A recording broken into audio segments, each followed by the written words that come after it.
I think I know a lot of you, but my name is Brian McGrory. I'm the chair of the journalism department here. I see a lot of alums from the Globe, where I worked for most of my career. Hello, everybody. We're really grateful that you all came here today. I think this is, I know this is the third time we have organized a session for nonprofit and independent news organization editors, board members, publishers, and we aim to continue to do even more. We've only grown more admiring here of what you're all doing in your communities. It's been quite amazing to watch. You're doing extraordinary work against tremendous odds. Many of you have founded your own news organizations. You are driving them forward. You're the chief revenue officer. You're the ad salesperson. You're the legal officer. You're the editors and publishers, and you're doing it all from dining room tables and on the run with almost no staff whatsoever. We really appreciate it, and we are here hoping to be helpful.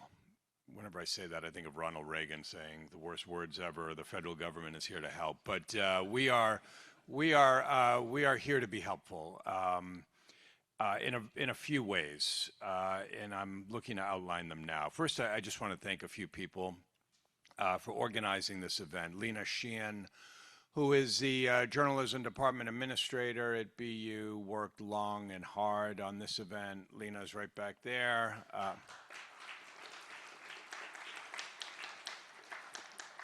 Steve Greenlee, who you're about to hear from in a moment, is the editor-in-chief of the BU Newsroom initiative. He has worked long and hard on this event, as well as many other things. Scott Farwell is a new editor in our Newsroom initiative, came here from the Dallas Morning News via Chapel Hill, and we're really excited to have him. So I just want to run through a few ways in which we are aiming to be a resource for all of you. First and foremost is we are looking to activate a small army or mid-sized army of student journalists on your behalf. And we launched this with a pilot program in January. Steve is going to bring you fully up to date on that in a minute, but between January and June, we published close to 200 stories in probably 15 of your news organizations.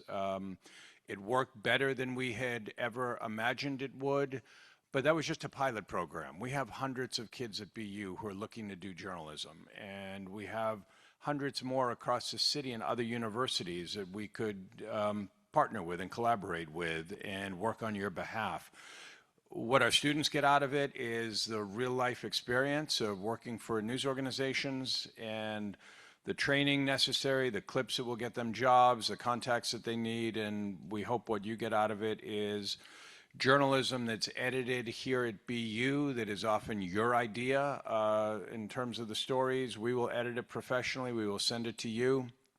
And so it's not a blob of words. It is actually a finely edited story, and we're looking to do much more of that. We're looking to create more general assignment reporters, data reporters, accountability reporters, photographers, audience engagement specialists. We want to play a role with you, and we want to play a bigger role. We got a grant from the Barr Foundation in August. I had worked with the Barr Foundation quite a bit in my time at the Globe, and they had funded 2 of my teams over there, an education team and then a wealth inequality team. And so I had a good relationship with them. They've been generous with us.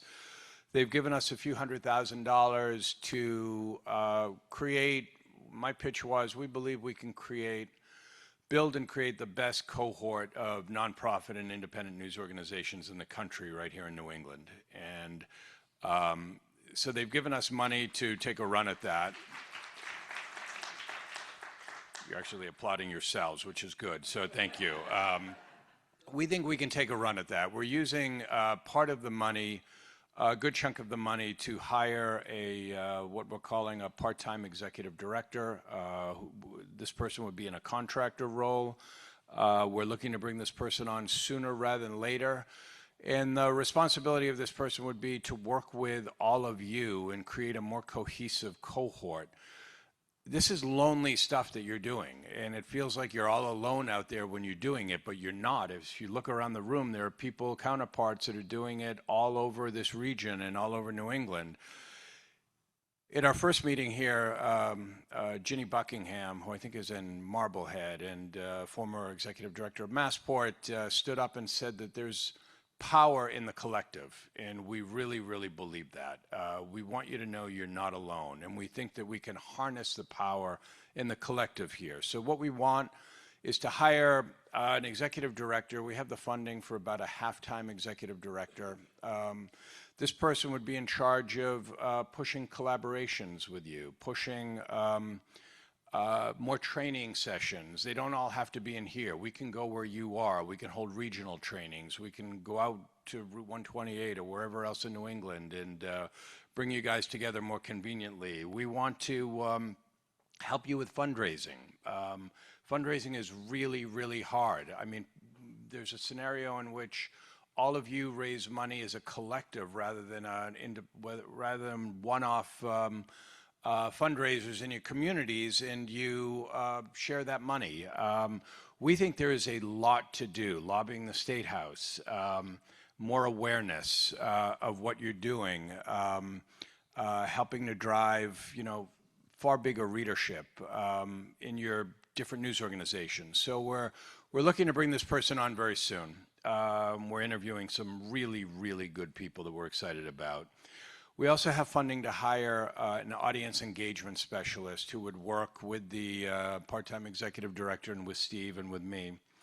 The idea there is to increase your audience. The power of journalism is in the people who read it. And you have done all this work to get your news organizations up and running.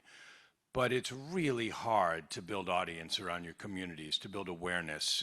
Much of it, in my mind, has to be almost like a political campaign. You have to go out and bring people in. You have to have lawn signs. You have to have open houses. You have to have all of that. And with more readers, you will have more authority in your community. And with more readers, you will have more funding opportunities as well. Every reader you have is a potential member, subscriber, donor, all of that. So there are strategies in which you can bring more readers in. Audience engagement is sort of a field unto itself. And I'm deep into talks with a panelist this afternoon, Jason Toohey, who is the managing editor for digital at the Globe, to come aboard as our audience engagement consultant. And in my mind, he's as good as it gets in the industry, not just here in New England, but in the whole industry. And to have you guys work with him would be something really extraordinary. To that end, we also have funding to provide audience analytics for all of you with the grant that we have. And what that means is anyone who wants it, we're negotiating right now with the company Chartbeat. And you should be able to get access to Chartbeat. You can see what is driving readership on your site, what people are looking at, where they came from, where they're going to, how long they're staying. Our goal is actually to provide all of you with access to each other's organizations as well, so that you can see opportunities for collaboration. You can see what's working on other sites. You can learn from what other news organizations are doing. And we think that that kind of knowledge will really inform the kind of journalism that you might want to be doing in your communities. I used to say at the Globe all the time, the analytics don't dictate what we do, but they certainly inform what we do. And I think that's a really important part of what we're all doing. So we are looking to have this up and running sooner rather than later. We'll send out more information on how you can sign up, but I would urge you to take part in that. I think it's a really important thing for all of us. Finally, we have money in our grant to give out small grants to you, and we're going to start with sounds like I'm running a raffle here, but we're going to start with four grants of $3,000 apiece. We ask that they not be used for your operating costs. We want you to experiment with them in some way. A few ideas: use them to throw a house party to raise money, use them to create an engagement campaign around your town with placards in store windows and lawn signs and the like. What I really want to do is hear from you on what you'd like to do with this money. And we'd ask that you just type up one page, I'm begging you no more, and email it to Lena. Do they have your email?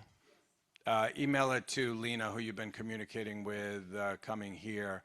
We'll pick 4, and the criteria we're going to be looking at is, what can we learn from proper use of this grant?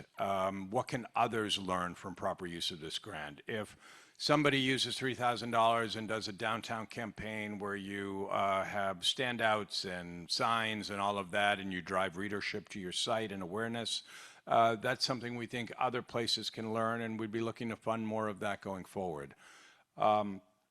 I think that is it from me. Anybody have questions that I can answer in any way? Yeah, did I give a deadline? So this is finely tuned. Let's say December 1 deadline, okay? Anyone who gives me over 1 page is immediately disqualified, okay? Any other questions?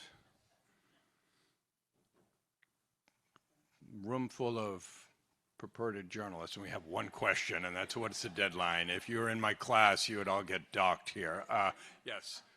Would you be willing to come out to our communities and be on panels about local journalism and that type of thing? Steve would absolutely want to do all of that, and he is available every day. Yes, yes.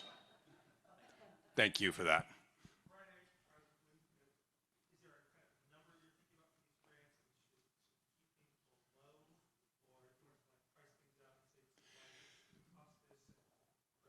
So ideally, we would give you $3,000 grants, okay? And so aim for that. If you can, yeah, 3,000. Could you say more about the analytics? If you have any website out there, you get a lot of analytics from Google or whatever. Could you say more about what additional information? So Jason will be here later today to talk more about that. Google Analytics is good, it's not great. Chartbeat is just much more sophisticated, much more nuanced, provides a whole lot more information. There are 2 great analytics companies in journalism, Chartbeat and Parsley, and different organizations have different preferences. I actually, it's funny because right now I am still engaged with the Globe, and I have Chartbeat on my phone, and I'm just coming off a stint as acting editor of the Baltimore Banner, and I have Parsley on that, and I'm constantly toggling back and forth. Right now, I think Chartbeat is probably the better one. It's just going to provide you a lot more information than Google Analytics do, very much in real time, and you'll be able to see this unfolding. I think you'll be pleasantly surprised, if not shocked, when you actually see this.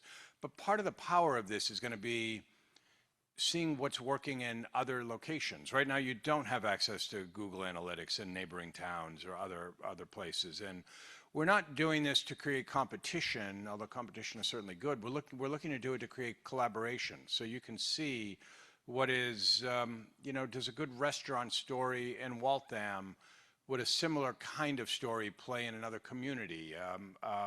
What focuses of coverage would be particularly reader-friendly in different places? And I think you can get a lot out of that. We think you can get a lot out of that. Yes? The expansion of nonprofit local news has been going on for maybe 10 years now. Some organizations don't make it. What have you seen that causes the disappearance of some news organizations? Do I see what causes the disappearance? I mean, I think it's a variety of things. First of all, this is really, really hard stuff, like really hard stuff. But I do think, look, I'm a big believer that great journalism is great business, and people will pay in some way for quality journalism. At the Globe, we have a paywall. I know most of you, if not all of you, do not, for understandable reasons. You don't have the scale. But I do believe that if you provide quality journalism, people will contribute to what you're doing. They will read you, advertisers will want to be with you. But I think it all comes down to really providing, I had this phrase at the Globe I used ad nauseum, which is be relentlessly interesting. And you all live in interesting places. It's a matter of, not only holding people accountable, but also celebrating where you are, being engaging with your readers, making them want to come to you on a daily basis, forcing a habit with them. And I think there are too many places that, very bluntly, don't understand what readers truly want, and they believe that the end-all and be-all is catching the chair of the zoning board taking a bag of cash in the men's room of town hall. That would be great. Like, let's not overlook that story. That would be really, really great, but that's not happening all the time. And so I think you have to be, I think the more interesting you are, the less likely you're going down. That make sense? You're typing into your phone. Are you making a call while I'm doing this? Or are we, like, this guy is so boring. Thank you. Thank you.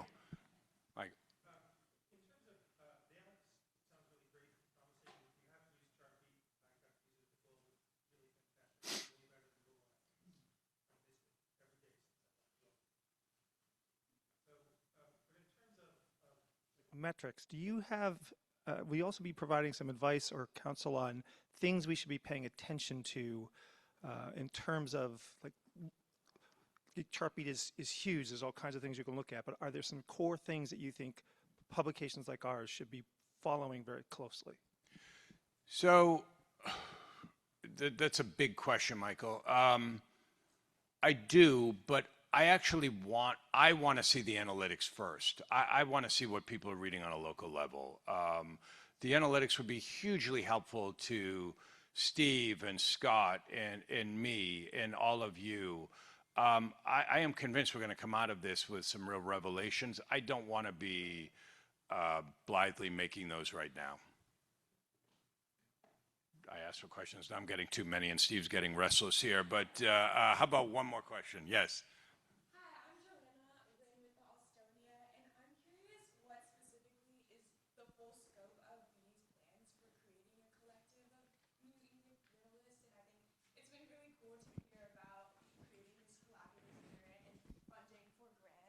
Are there other things that we should be aware of in terms of how we can make the most of the collaboration and time? Yes, so this is going to unfold, as many things do in life, gradually then suddenly. I mean, our next step is, again, to bring in an executive director who can really drive the spirit of a network and of collaboration.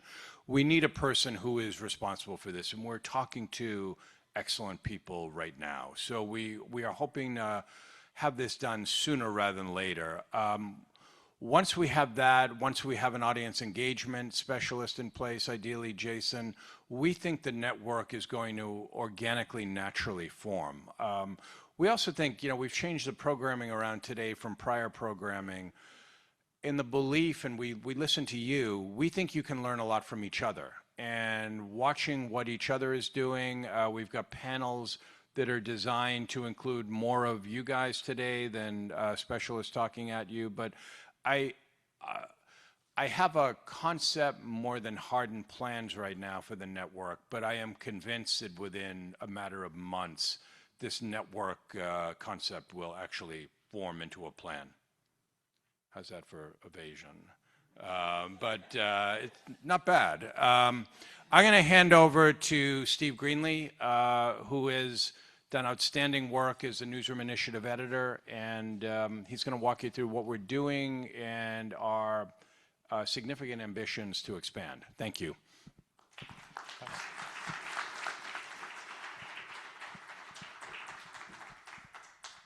All right, so it was last November that I stood before you and said we had this idea that was somewhere between a concept and a plan, and we were going to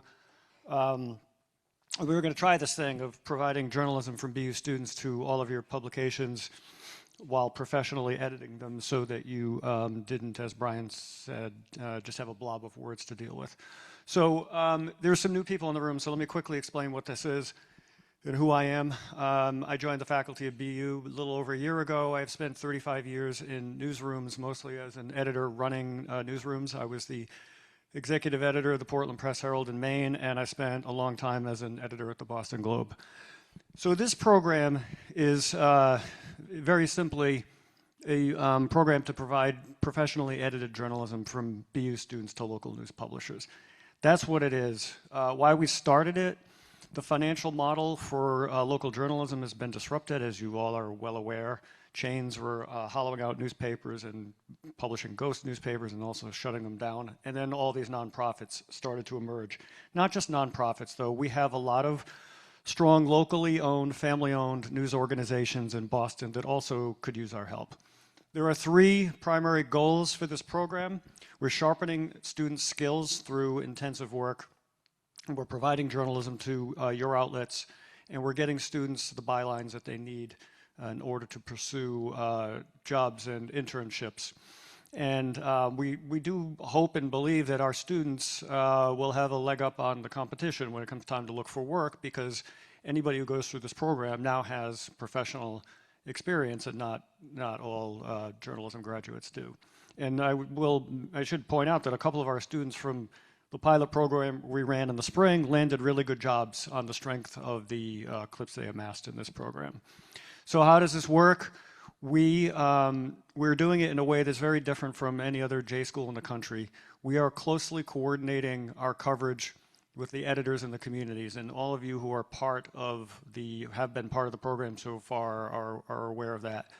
We intensely edit the work, more so than in probably most journalism classes across the country, where you turn in your work, you might get sent back to you for revision, and then you get a grade.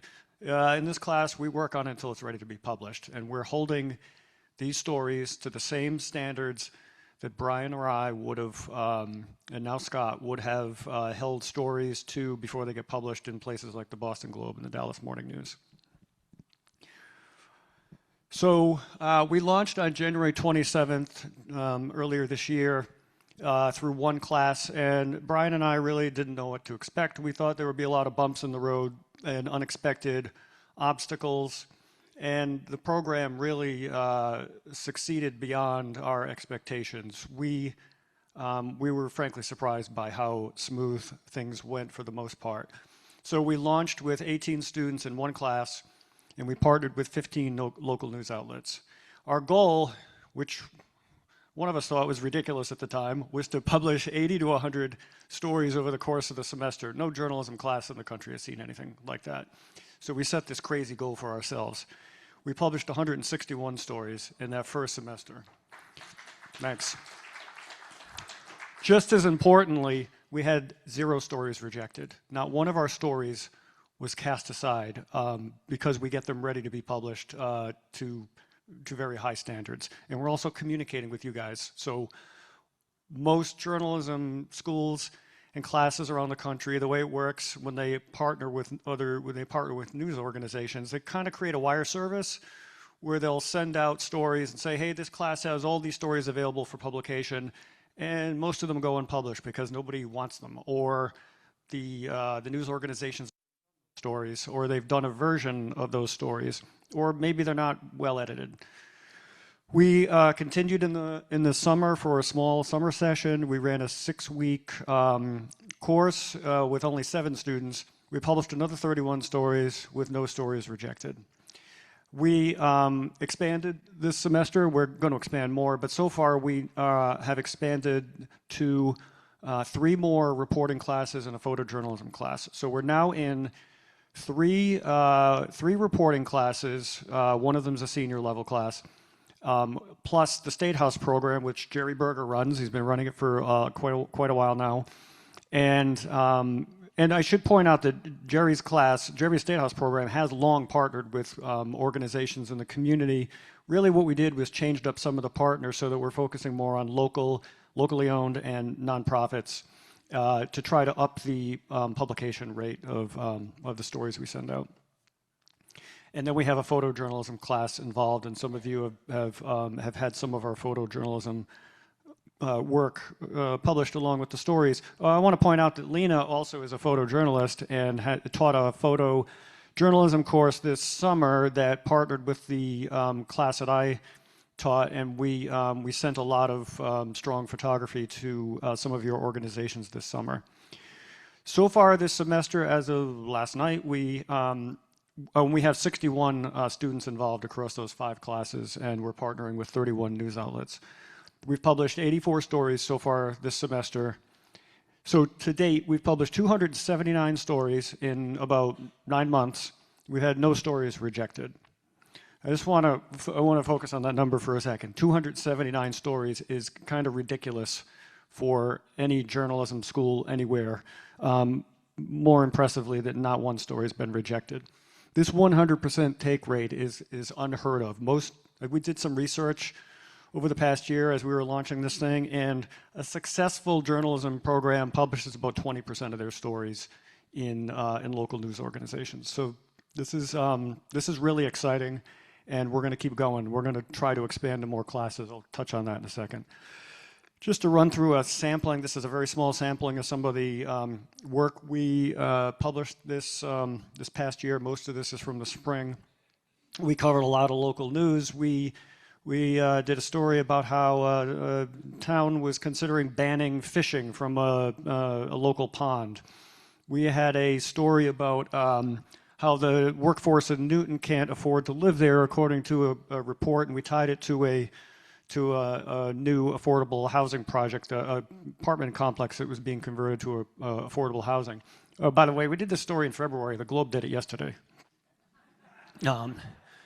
So for the Newton Beacon, I shouldn't say just the Newton Beacon, we've done a lot of election-related stories over the last year. We're still doing it now. We're profiling local candidates, diving into local races. And we're covering citizen initiatives, too. There was a proposal to ban leaf blowers from the town of Needham. We're doing a lot of community-level coverage. We had this really nice portrait with strong profile, with strong photojournalism by a student named Vivian Magaisha of a barbershop in Cambridge that has become a meeting place for the Dominican community. We got a story about 3 brothers who've been running this restaurant in Belmont that's basically across the street from the home where they grew up. Longtime coach retired from Newton, and we spent some time with him at the gym during a practice and profiled him. And then we had this fun story for the Dorchester Reporter last semester where I think the student was asked to simply do an update on fundraising for the parade, right, Bill? And she found out in the course of doing the story that the leading candidate for this ceremonial role of mayor of Dorchester was a dog. So we did this story. We raced it to publication, but because we were afraid the Globe was going to find out about it. And they never did the story. And a couple of weeks later, was it Newsweek, Brian, that followed it? They basically followed our story, and that was kind of fun to see. And then one of our students spent some time at Gregory Maguire's house just as Wicked, the movie, was coming out. And we got a sense of what living in Concord, is like for Gregory. And we also do accountability journalism. We did this story for the Dorchester Reporter. There were some improvements made to pedestrian safety in Dorchester, but a lot of residents felt like they weren't enough and they still didn't feel safe crossing the street. For Brookline.News, we did this. This was a good one. We got a tip that neighbors were complaining about a demolition that had been done. A house had been demolished in their neighborhood, and they didn't like it. The more the reporter dug into the story, he found out there were all kinds of problems with this demolition. The demolition was done without a permit. The contractor failed to turn off gas lines and electric lines. They released asbestos into the air because they didn't properly remove it before they started the demolition. And this is a good example of a story that the community may not have known about, but for the work that we helped produce. And then one of my favorite stories from last semester. Our student, Bailey Scott, was asked, this was his very first assignment for Waltham, was to cover a charity basketball game that was happening at the brand new gym there. The high school had this really expensive new high school built. I think it was $375 million, most expensive high school in the state, with this gorgeous gym. And the student comes back from covering the game and he tells me, this is kind of wild, but they can't pull out the bleachers for basketball games because they partially cover the basketball court. So needless to say, that was a fun story to do. So in the future, we're not there yet. We'll hopefully do some of this in the spring. We want to get this program into all news reporting classes. We want to keep going with the State House program. We want to involve more photojournalism students. If we do those three things alone, it's conceivable we could have 80 or 90 students or more involved each semester. We're probably going to bring in a data journalism class in the spring so that we can maybe do some kind of deep dive or project that has application across all of your communities, and maybe we version it out. I'm just making this up, but maybe we do vaccination rates in school districts, and we version it out for those of you who are interested in that topic. Or we do something like new building starts, because affordable housing is an issue in all of your communities. Same thing with investigative journalism. We want to bring in at least one investigative journalism class into this program when we can. Sports journalism is kind of a no-brainer. We have some really talented sports journalism faculty and students here, and hopefully we can get them involved as well. Brian mentioned audience engagement. That is an area we want to explore, expand to. And then the graduate school has students who should be part of this program too, and we're in the process of figuring out how to get them involved and where we take them. So I wanted to briefly introduce Scott Farwell. Where is Scott? Hey, you want to stand up, say a few words? Scott joined us this fall. He has been a faculty member at UNC, right? And he was a longtime reporter at the Dallas Morning News before that, and a two-time Pulitzer finalist.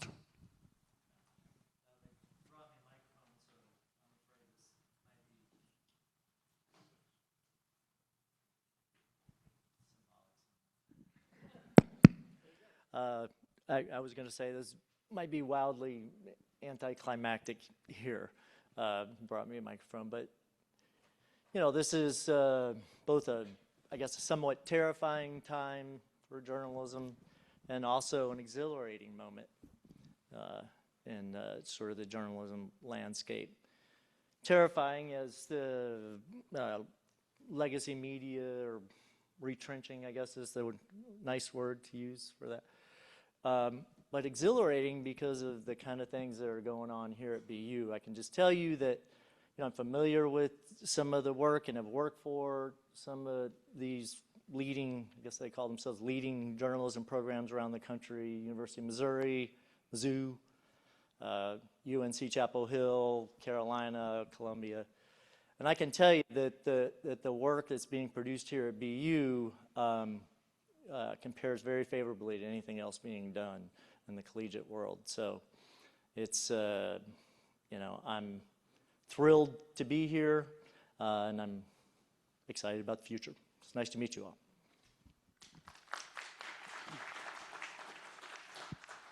I want to save a good amount of time for questions, but first I wanted to ask Anna Rubenstein and Emily Wyra to come on up and talk for a minute. They were part of the inaugural class of student journalists that took part in this program last semester, and they were easily among the top students in the course, produced a lot of great work.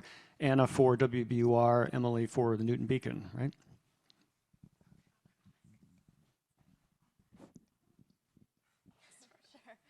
Okay, hi everyone. I'm Emily Wyra. I'm a senior here. I wrote for the Newton Beacon last semester. I think that it kind of goes without saying that the best part of this program was Steve. I was coming off of 6 months at the Boston Globe when I came into the Newsroom program.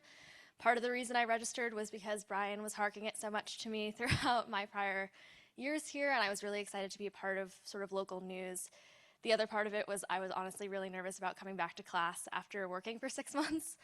And the idea that this really functioned like a professional newsroom just could not be more true. Steve absolutely held me to the same, if not greater standards than I was working with at the Globe. So I think that just the level of professional editing was so strong, and the variety of stories that I got to work on was really significant. It was really nice to work general assignment, not be sort of limited to a certain beat, and expand my portfolio. It helped me out gaining confidence with in-person reporting, which ended up helping me out so much this past summer at my internship, hoping to go back there post-grad in the spring. Yeah, I just cannot say enough good things about this program, and I really think it's going to help so many students get the experience they need at a really professional level. Yeah, hi, I'm Anna. I echo all the same things. I was with BUR, so it was a slightly different experience. It was less local. I did a little more like regional coverage, especially it was Trump's first 100 days in office. Did a lot of work around that. But it was just so cool to like meet every week, hear what all the other students were working on, get to work with Steve directly, get to work with a real news organization directly. It really prepares all the BU kids for like going on to do that for internships and careers. And yeah, I loved it. It was so fun. Most hands-on experience I've had at BU. Yeah. Thanks, guys. So with that, I'm happy to take any questions any of you have, and also I'm sure Emily and Anna will happily take questions. Yes. I didn't see up on your list, and it may be here on. I didn't see up on your list. I didn't see up in your list the maybe it's in data analytics, AI. I mean, I'm hoping that your students will help my editors at the Newton Beacon introduce AI, not to write stories from beginning to end, but unearth stories that we don't see that the AI might uncover. Yeah, so that's a really good point. I didn't go into the particulars of how we're doing what we do in the classroom and through the work. We're starting this thing small and deliberately growing it gradually so that we do it right. And so the first thing we're doing is providing the kind of local journalism that news outlets are looking for. That doesn't mean that AI tools can't be incorporated into the work. And you're right, there are some really great uses of AI out there. One of them, and the AP is developing a tool, I don't know if they've launched it yet, that would, for instance, scroll through the Federal Register to find stories of interest to local communities. So instead of having to have a reporter read the Federal Register every day where all the new rules and regulations are listed, an AI tool would scrape it and find tools that might be of interest to Massachusetts or Boston or Newton, for instance. It's a good point. It's an issue we talk about with students all the time. We haven't put strong boundaries around AI at the moment, except for, as you mentioned, allowing them to use it to write stories. But it's a topic for discussion. Yes, Julie, is that Julie back there?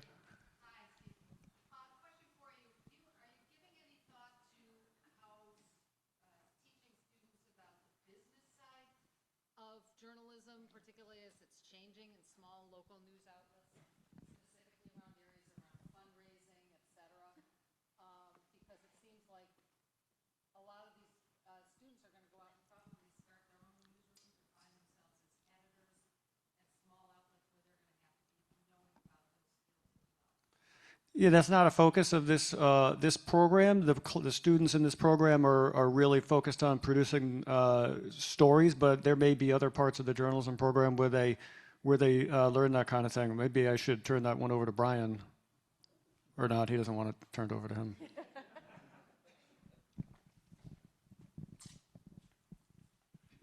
It's a very good question. We are looking to add a course to our program that is focused on sustainability models in journalism. I mean, I think it's something every single person in this room is concerned about, how to make an organization sustainable. So we're not asking the students in this program to learn how to fundraise and learn all that. What we're telling them and drilling into them is that great journalism is great business. There will be other parts of our program that are teaching people what the different models offer, what's failed, what's worked. Unfortunately, we probably have more failures in the industry right now than things that have worked. But yeah, not a part of what we're talking about here, but it is a part of the broader JO program. Other questions? Yeah. Is this working? Yeah. So I'm with the Newton Beacon, and we obviously had Emily working with us. What advice can you give us on how to maximize the experience for the students, just so we're aware of that? That's a good question, and I've learned a lot about this over the last 9 months or so. Being responsive, regular contact with the students. It doesn't mean every day, but students love to bounce their own ideas off the editors, and just being open to ideas, but also being, you know, honest and direct when they pitch an idea that you may not want. So typically I would say that the story assignment, the stories that we produce are maybe 50 to 60% assigned by the publications, and the rest would be ideas that come from the students. And Brian and I want student ideas. We want part of their success in the class depends on them learning the community and generating their own ideas. But we also recognize that we don't know every one of the publications' histories that we deal with that intimately, and we have no way of knowing whether you've already done the story that the student's pitching or whether it's just not something that's in your zone of interest. So, so just being honest with the student and saying, this story over here works, this idea is not so great. Not a lot other than that. I mean, the process of working with the editors on the actual editing has been, for the most part, fantastic. I think after we had done this for a couple of months, most of the editors realized that we were actually sending them stuff that was pretty much ready to be published. It doesn't mean that you can't make changes to it. Of course you can. If you think a story requires substantial change or a new approach or a new top, we do ask that you communicate that with us and bring the student into the loop. We don't want a situation where the student's story is, you know, rewritten and then they don't know that until it's published. It's gone so smoothly that I honestly don't really know how to answer that question, other than to say regular communication is important. Say that again. Oh yeah, that's a good point. Breaking news. Consider us when you have a breaking news situation in your community. A house burns down or something like that. We are often in a position to help. It depends on the student schedules. So they might be in class, but they might not. WBUR actually uses us for breaking news quite a bit. And so a lot of these news operations that you're running have one, maybe two full-time people, and you may not be able to get where you want to go when news requires it. So think about us for that kind of stuff too. We can sometimes help. Yeah. I'm Franny Osmond, Acton Exchange. I was wondering how much the editors of the local paper are involved in introducing the student to the resources and the places and the people of the town, or is that their job and your job? No, it happens a bit. We've had students who have been driven around the community by the editor they work with so they can learn the town or meet key people. There are many stories where the student doesn't quite know who to talk to, but the editor obviously does because they've probably been in the community a while. It varies. Some are so busy they don't have the time, but I would say that more than half of the editors we work with have probably had some personal one-on-one time with the students that often involves introducing them to other people in the community or at least showing them around town so they can get a sense of the place, because a lot of our students aren't from Massachusetts and they don't know these towns. Mike, did you have a question? I was curious about whether you were looking at using journalists who use social media as their primary platform for reporting.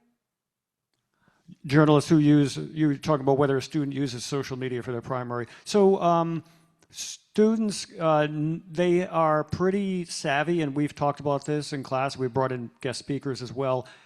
savvy at trying to find stories via social media. Reddit can be a good source of learning about a community.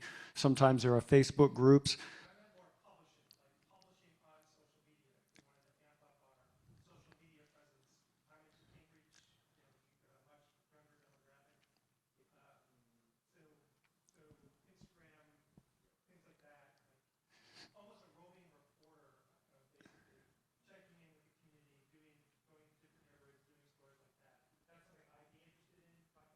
Yeah, that's interesting. No one's brought that up yet, but let's talk about that if that's something you're interested in.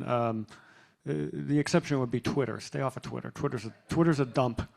But yeah, we could talk about that. It's not something we've talked about till this point. Yes. Howard from the Newton Beacon, I think one area we can do more of is multimedia. Are the students mixing text with audio and video, or mostly traditional text? So sometimes, if there's a story that calls for video, for instance, and most students are capable of it. They take videos on their phones, and the publication has the capacity to publish it, because not all of the publications we work with have multimedia capacity. We have done it at times. The photojournalism classes will sometimes take video.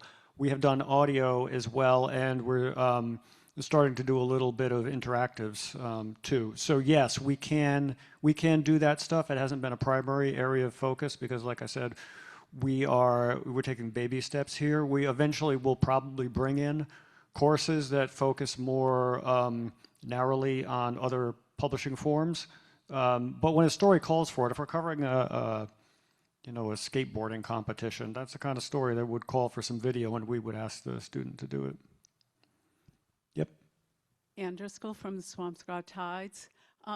I just wonder, is there like a formal process of engaging students from your newsroom, or is it as simple as writing greenlee@bu.edu? Yep. Shoot me an email and we'll set up a time to talk. Okay. The challenge, let me just say one thing. The challenge, we want to be all across New England. We want to be partnering with news organizations in Western Mass and Connecticut and Providence and Burlington, Vermont, and in Maine. Obviously, I used to work in Maine. I've had a lot of requests from Maine.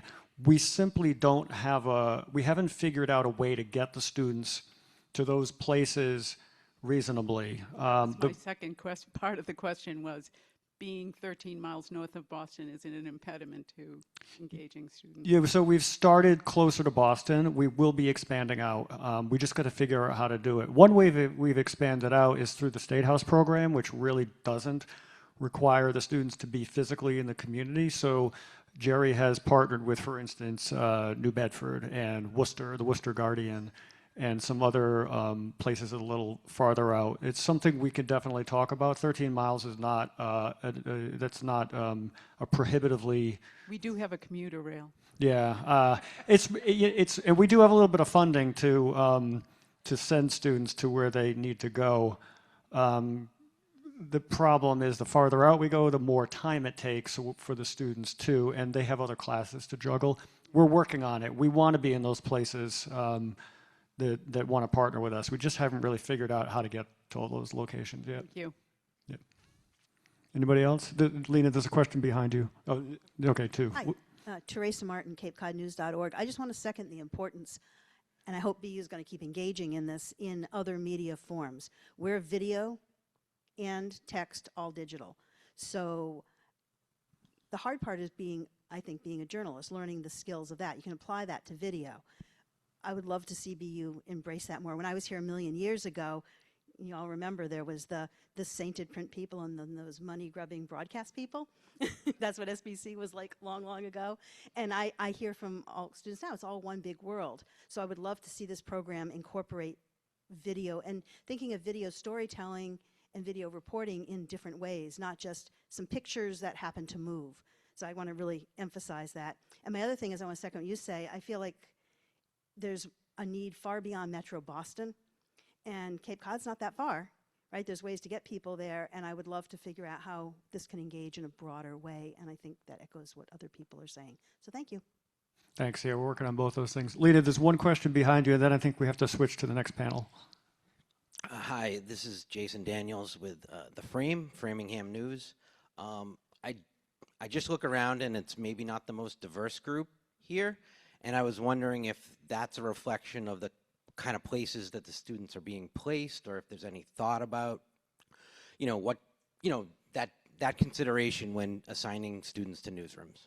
Could you elaborate on that a little bit? I don't know, there's there's some towns that are, thank you, Julie.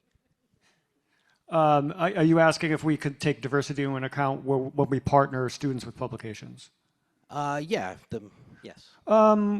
That's a yes and no. I mean, we listen to the needs of the publications. So if a publication says to us, we have a huge Chinese American community and we would love it if the student was fluent in Chinese, which happened once.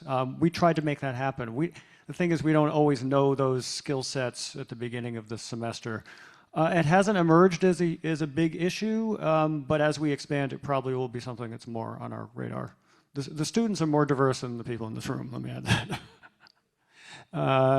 With that, I think we have to go to the next panel, which is about fundraising. So, Shannon, do you want to come up? Thank you all, by the way, and thanks. You have any more questions or anything you want to talk about, or you want to figure out how to be part of this or how to alter it all, just shoot me an email and we'll set up a time to talk. My name's Shannon Dooling. I'm very comfortable behind a microphone. I spent about a decade at WBUR right up the street.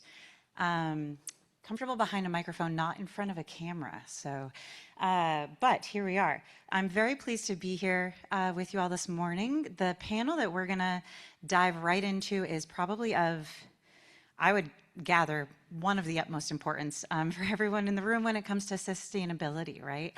And that is fundraising. Right now, I teach investigative reporting, narrative audio, and podcasting at BU.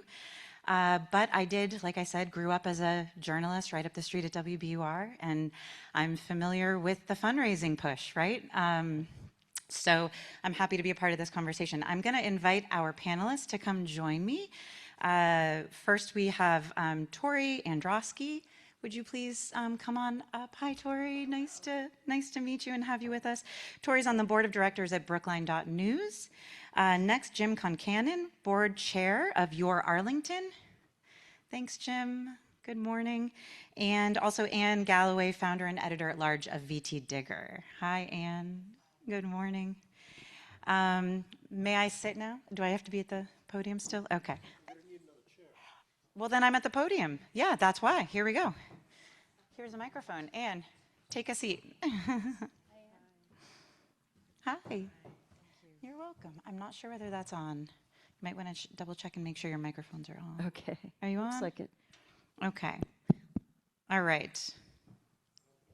Here. Thank you, Lena.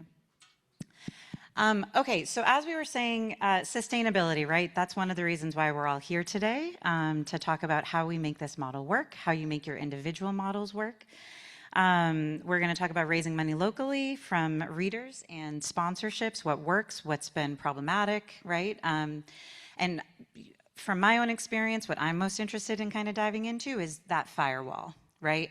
Between sponsors, business, advertisements, and things like that, and then how you maintain your journalistic independence and your integrity. I think that's one thing that years ago when WBUR sort of waded into sponsored ads on the website, that was one thing as journalists we had questions about, right? So let's dive right in if we might. Anne, since you're immediately to my right here, why don't you just give us sort of, I mean, you all have a robust staff, right? I mean, I know you work with Report for America to an extent. What has worked well for you? What's your sort of go-to in terms of sustainability, fundraising? What's your first piece of advice, I guess? Start out with a strong membership program, because that will build and become your base revenue. And really, membership should be about 30% of what you bring in over time. You can start, of course, also with major donors that can give you a kind of jump start, But for the long term, you really want to invest in membership, and advertising is a good third leg of the stool. The fourth would be grants, which are harder and harder to come by the way. But, you know, by the time I left VT Digger in 2022, we had $1 million a year in membership and 12,000 members, and that took about a decade to get to. And we're a statewide organization with a very large audience, and I can't agree more with Brian about the relationship between journalism, audience, and money. It all works together. But you've got to be resonating with your audience in order to get the robust funding you need over the long term. One quick follow-up. How do you all define members? What does it take to become a member? Oh, that's a great question. Well, we stole this idea from the NPR affiliates. Thank you very much, WBUR. But it's basically, you know, you can set the level as you wish, but initially at VT Digger, we set it at $250. Eventually, we set it at $500, and then when I left, it was about $1,000. So anybody who gave under $1,000 was considered to be a member. And one of the things we pushed really hard on, especially during the pandemic, was to try to help everybody feel like they could participate, and they did. So we wanted membership gifts at any level. And we made that very clear in our pitches. You want to have everybody in, everybody buying in, because that's part of the loyalty to your value proposition. So those are one-time donations? Oh, well, recurring is the gold standard, honestly. Thank you for bringing that up, because, again, that's base budget. You know, I mean, when over time we used to get so excited to see how much we were making per month on membership, and you know, at first it was just a few $1,000s, and then eventually it was $10,000 a month, and you know, that's substantial, right? And you can budget on that because people stay with you, even though you might have a flake rate. Retention's always a problem. New people come in, so it really is something you can count on, and it's highly diversified revenue. It's not one big donor; it's your community backing you up. One last follow-up on the member. What do they get in return? Are there sort of loyalty, you know, special events or things like that? Well, that's also a great question. One of our most successful campaigns really had to do with partnering with a local food bank. And I now run a consulting firm called NewsOps. And that's one of the things I'm urging my clients to look into, is a connection with their community that really affects the community at large. And so we had a program where for every contribution, we were able to invest in 10 meals through the Vermont Food Bank. And somehow, some miracle, for $1, they could provide 10 meals to people in Vermont. And so at the end of our campaign, we'd always hand out a big check to them. And people just loved it because they felt they could contribute to us and to their community at large at the same time. Brilliant. I love it. Torrey, what has worked well for you all at Brookline.News? I've spent some time on all of your respective sites this morning, just kind of poking around, and I did notice the donate now, right, button that's on the site, and clicked through that, and specifically saw mention making it very clear to folks, we do not accept anonymous donations, right? So talk us through sort of your thought process and what's worked well for you all. Sure, thank you. So I was brought on as the director of community giving, and I emphasize that because of the community and the giving and the reader aspect of that. I'm not the director of development, right? That's internal. I'm the director of community giving. And what we talk about is, you know, we are not, while it's nice and alliterative, a nonprofit news organization is right? We are a community-driven news organization, and we rely on the community. And the fact is that your new donors are going to be your new readers. Your consistent donors are going to be your mid-level readers. And those who have really supported at an annual basis consistently are going to be your major donors, and they're the ones that are going to be transformational for you. And it is so important to be focusing on the individual community members. about 80 to 90% of the philanthropy in this country is from individuals. I think often we're looking at corporations, and for towns that might be, oh, we have to go to this small business. They've got a lot to juggle right now. There are individuals in your community who are willing to support, and they're the ones that are getting value from what you're doing.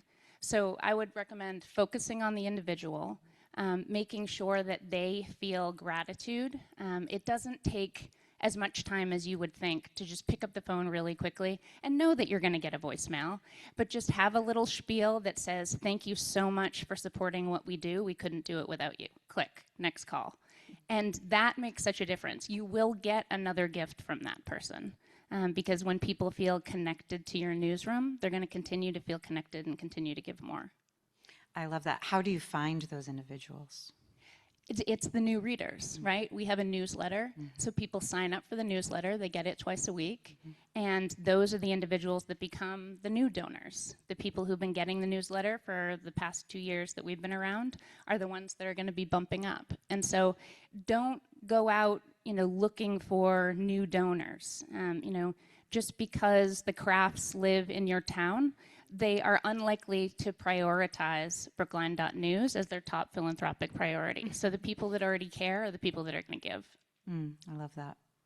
Lessons learned so far? Anything that you all tried and would probably save some time, maybe not go at it that direction again? Or I would say really focus on honing your message and the case for support.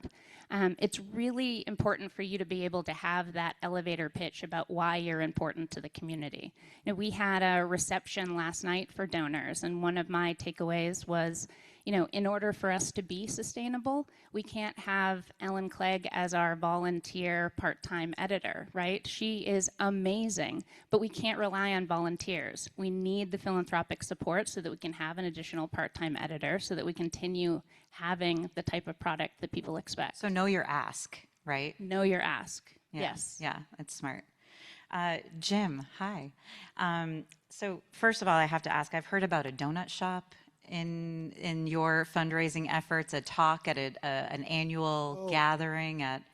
Yes, you're on, okay. Yes. Tell me more about this first. Yeah, I mean, we're small, we're struggling. I'm a lifetime journalist, mostly at the Boston Globe, then at Harvard. We have one paid editor who's sitting in the back of the room in case she has to escape really quickly to cover something. We've tried a number of techniques. The one that has really worked for the last 2 years, and I think will work this year, is we have a speaker who will come in. And this year it'll be Lisa Hughes. And we've had trouble in Arlington, which is a combo blue-collar, white-collar community, sort of getting people to care about news, as you all have. I'm in your boat. And bringing in a speaker allows us to motivate and coalesce the people who really care. Tickets are like $125.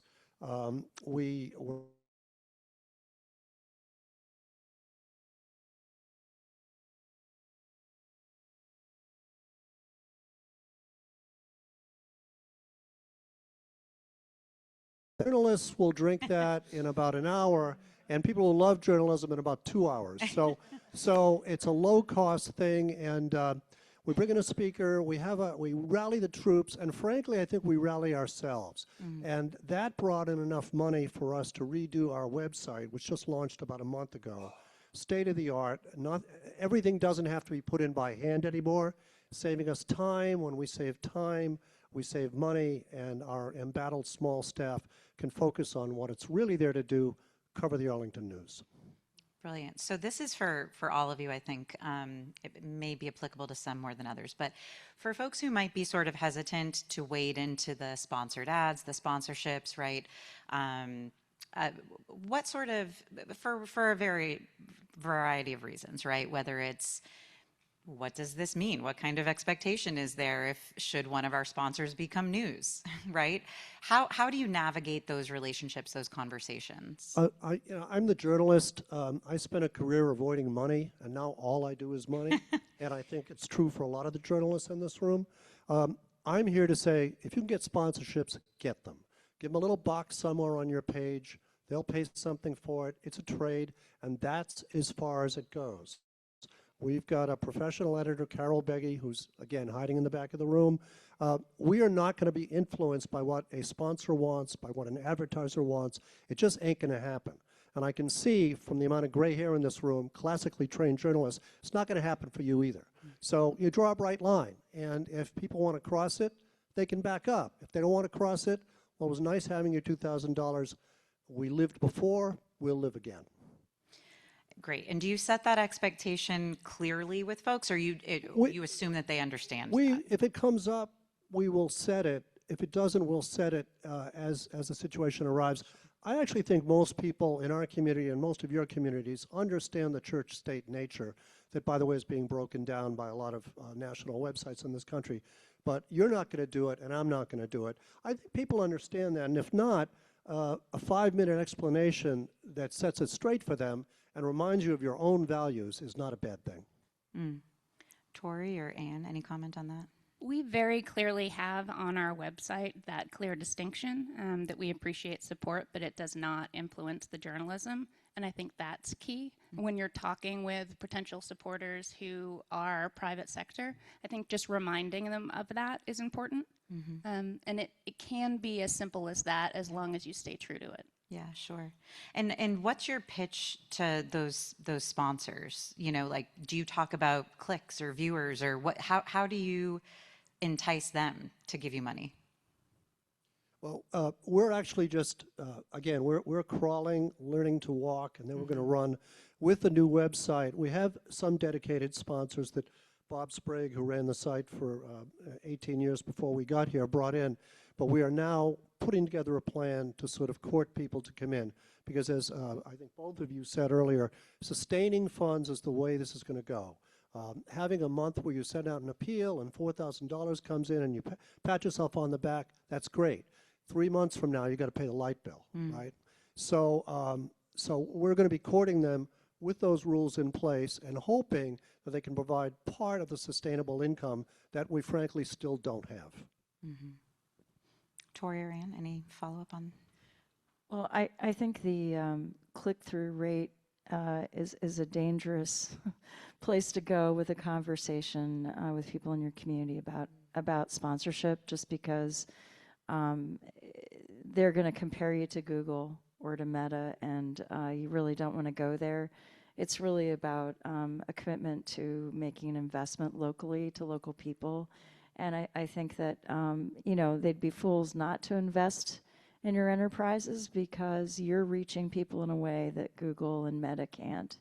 So I would stay away from those kinds of arguments unless you have an enormous audience and you're trying to appeal to ad agencies, which is a whole different ball of wax. I think in addition to having a policy on your site, as Torrey mentioned, it's important to also bring this up with some major donors who may want to try to influence your coverage. It does happen. And, you know, there were times when I had to say to people, I'm sorry, but, you know, sometimes just want you to know we bite the hand that feeds us. So you got to be ready for that. You know, we need to be able to cover what's happening in our community. And I know we ticked off a huge donor, the founder of Boston Scientific at one point, so he never gave us money again. We also antagonized VTEL with a story that we produced. They never advertised again. So, you know, you take that risk, but that's what, you know, your reputation is so important to maintain, and you can't risk it for anything. Yeah. One quick question about Report for America. Are you equipped to talk a little bit about how that relationship works with VT Digger and pluses, benefits, kind of how that's played out for you all? Well, when I was there, we had, over the course of a period of time, 4 Report for America reporters. It was easy to raise money for them. At the time, the arrangement was we came up with half the cost. I think that's probably changed. I don't know the latest, greatest with Report for America, but in terms of the quality of the journalism, I would say we had 4 very strong RFA reporters, and 2 of them became members of the staff. So that was a great triumph. We had a 4th member of the group that ended up having to leave just after a few months. She just couldn't couldn't meet our standards and was having trouble personally. So we ended up having to let her go. But I feel like, 3 out of 4 is pretty good. So, and it was, the program is supportive. They train the reporters before they arrive, which is nice. And they do become part of your staff. We're going to open it up for questions in just a moment here, but I'm curious, what haven't I asked you, right? That famous question. What else did you come up here hoping that we would touch upon that we haven't done so yet? What do we think? I would just say the deep centrality of the fundraising problem to everything we're doing, it's so hard to emphasize that enough. And again, I've never been a numbers guy. I'm a word guy. Now I'm a numbers guy. With the funding, we can do all sorts of things. Without it, we can't reach people. And that's, I appreciate your hosting the panel today, because this is central to the journalism. Right. So you really have to be multifaceted and nimble in terms of your focus, right? Yes, you want to, quality journalism begets funding, but you need funding to create that quality journalism, right? Torrey, what did you have to offer?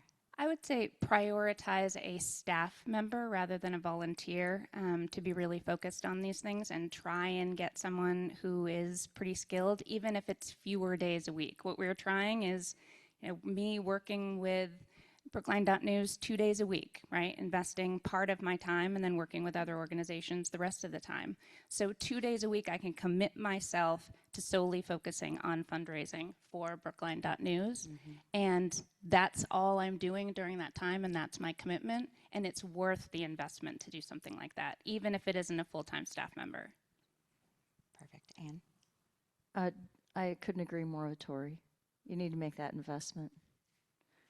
And even with an advertising salesperson, they should pay for themselves and for a member of the staff pretty quickly. So investments in the business office really should be a very high priority. Don't go out on a limb and just hire journalists. That's not going to get you where you need to go. Excellent. We have about, 12, 13 minutes for questions. So use your projection voice here, your broadcast voice, or someone can come around with a microphone. Yes, right here. Yes, you. Yep. Thank you. Hi, I'm from Winchester News, and I have 2 questions, if I remember what they are. One is, we have a requirement that we don't accept donations from elected officials or town government employees, and I'm wondering if that's common. And the other question is,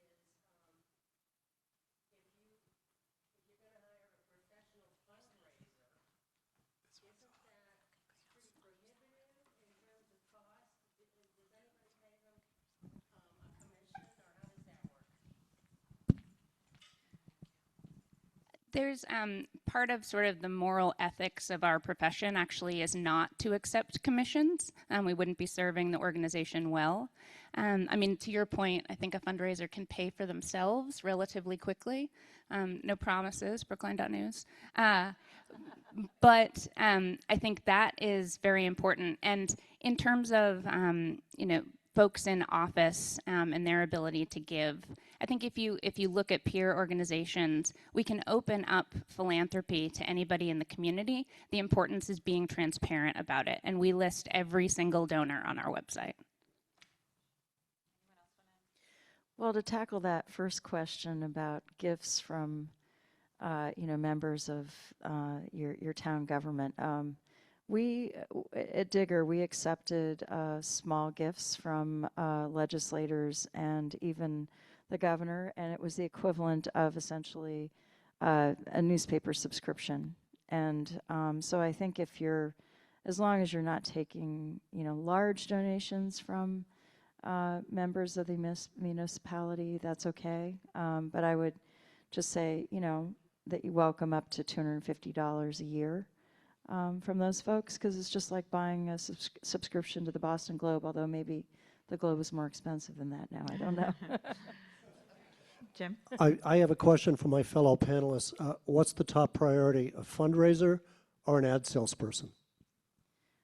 I'd say a fundraiser, depending on what your community, the wealth of your community and various other factors. But the one thing that I would add to that is that the private sector institutions in your town, I think they think of their funding in terms of two buckets. There's the advertising bucket and there's the community support bucket. And the important thing for us to do is to message that this giving is coming out of their community support budget and is less sort of the advertising. I don't think of it as advertising. I think of it as supporting your community.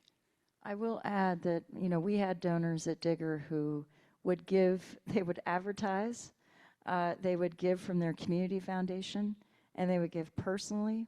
So you never know. I mean, if people are really into you, they're going to find ways to give. Let them be into you, yes. Right here, yeah.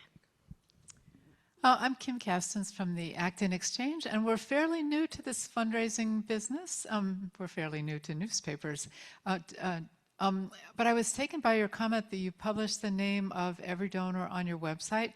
We've hesitated to do that for fear that other organizations would pick up on those news and start spamming in them, and our donors would get deluged by requests for funding from other people because they would be identified as people with disposable money that they're giving to charities, giving to worthy causes. So we've hesitated to put the names on the website, and I'd wondered if you have had that problem. That is a reasonable hesitation. With other organizations, I strongly encourage them not to list their donors.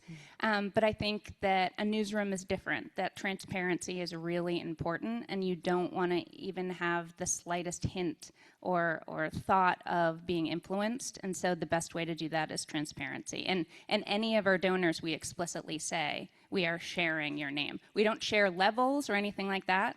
But if you go, you can click, and there's a list of hundreds of individuals that are giving, alphabetized.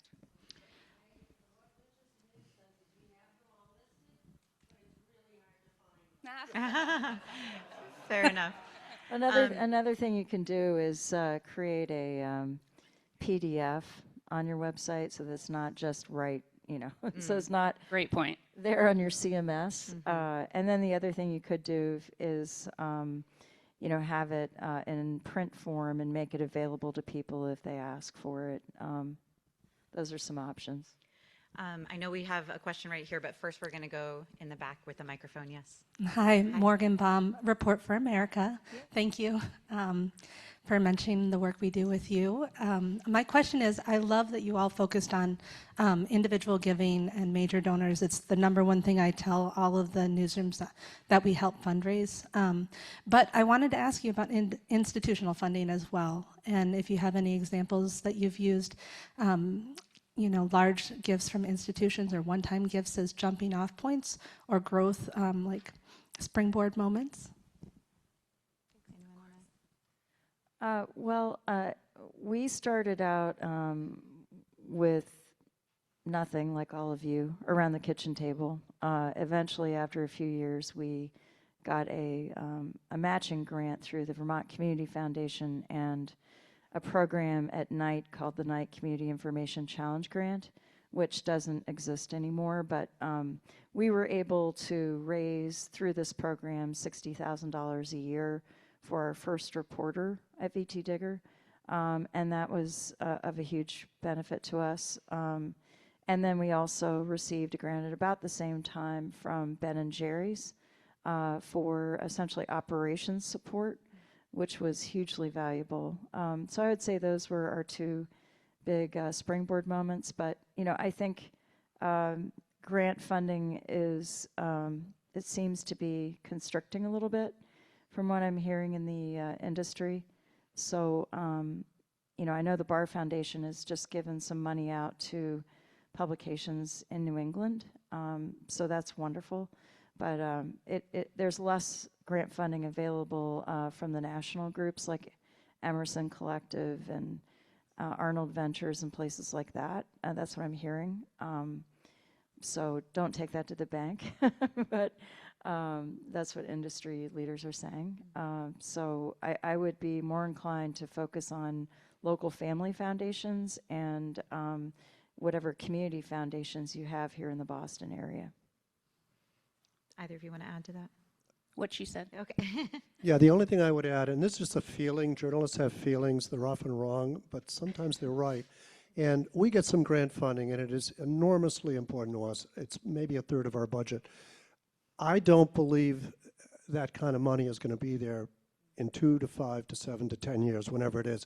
If you think about it, they're funding us as seed capital to get our operations going. At some point, they're going to turn around and say, what have you done? And if you haven't done it right, why do you need us? And also, as my panelists agree, you know, everything's changing out there. Do good grants for journalism is not exactly something that is dominant in America right now. And we've seen the retreat of major institutions from doing good things for the community. That's likely to continue. So I would say, let's take our grants, but we're going to have to find alternative sources of income that are stable, continual, and help us grow. So diversify those streams. Right here, and then you here, and then we'll get to the back again. Yes. Hi, Howard from the Newton Beacon. What, if any, role does a print publication play in not only spreading the word, but also generating income, whether it's once or twice a year, whatever the repetition would be? Well, we never played in the print space, but I know a lot of you are using print, and I think that for small local communities, it's an effective way to market your product. I would just say that you're also going to need to pay a lot of attention to your website in order to reach younger people and to make sure that you have a digital presence over the long haul. But I think it's fine. I mean, I think if you can make the numbers work and you're able to get more advertising through print, go for it. Either of you want to add? Yeah. We're 2 years old, and so I think really focusing on making sure that the digital is strong and that we're able to connect with people, you know, visually as well, looking at social media as an access point. I think we're prioritizing in that digital space at the moment. I have printer's ink in my veins. I say the future is digital. I've looked at the costs for putting out a print product. They were enormous. The payback with a few ads is not there, and a lot of those ads I think we can get from people digitally. So I would love to go back to print. I would love to go back to muscle cars in the 60s. Neither of those things is going to happen. So we're digital all the time. That's where we stay. You heard it here first, right here. This is Joanna with the Alstonia. I really liked Anne's point on building a strong donor base, but I'm from Alston and it has a lot of immigrants, people who move in and out, students, and people that you genuinely wouldn't think to donate to a local paper.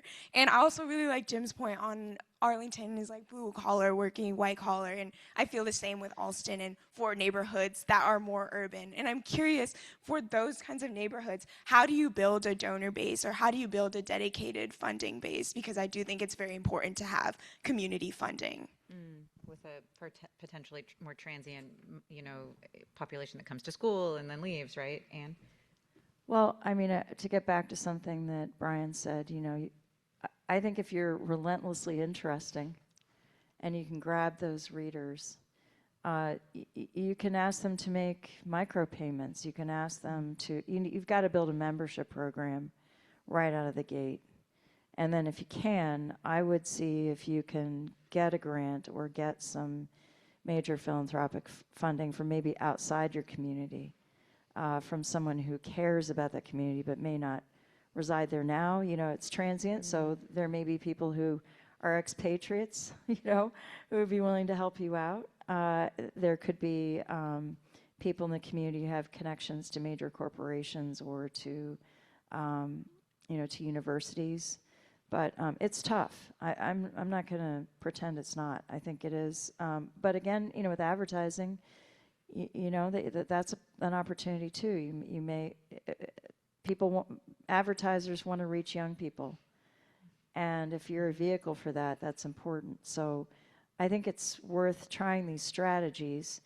But it is more difficult if you're working with a readership base that is low income. That's just the reality. And that's why I like to see larger readership bases. I like to see And this is where the collaboration that Brian was talking about could be helpful because, I think the wealthier communities should be supporting some of the communities that don't have as much potential for funding. There's a lot of wealth in Boston. There's also a lot of poverty. How are you guys going to bridge that gap? I don't know, but it has to be done somehow. Ann or Jim? The only thing I would add is sometimes you can take a weakness and make it a strength. So there's endless turnover in Alston, but if you can, as someone said, make your stories interesting enough that people care about them, they'll be talking about them and you'll get people in that way. And the other thing is you've got a huge ad base there. And you've got hundreds of great little restaurants that don't overcharge, which I like to visit. And you have something there that other neighborhoods do not have, a massive retail presence, and you might be able to pull them in as sponsors or something like that. Oh, I didn't know you have a lot of restaurants. I would publish a restaurant guide because you'll attract people from outside your community through that guide. And it doesn't have to be reviews. It can just be features. And, go ahead and do that online. It doesn't have to be in print. You can make that because everybody's online anyway, right? So just create and it could be week by week you have one restaurant and you just add to a section. So it's not some big overwhelming project. You're just picking away at it over the course of a year. And then suddenly you've got a lot of SEO because people are always looking for restaurants and they're always looking for information about them. I like that. Yes, I saw your hand up a little bit ago.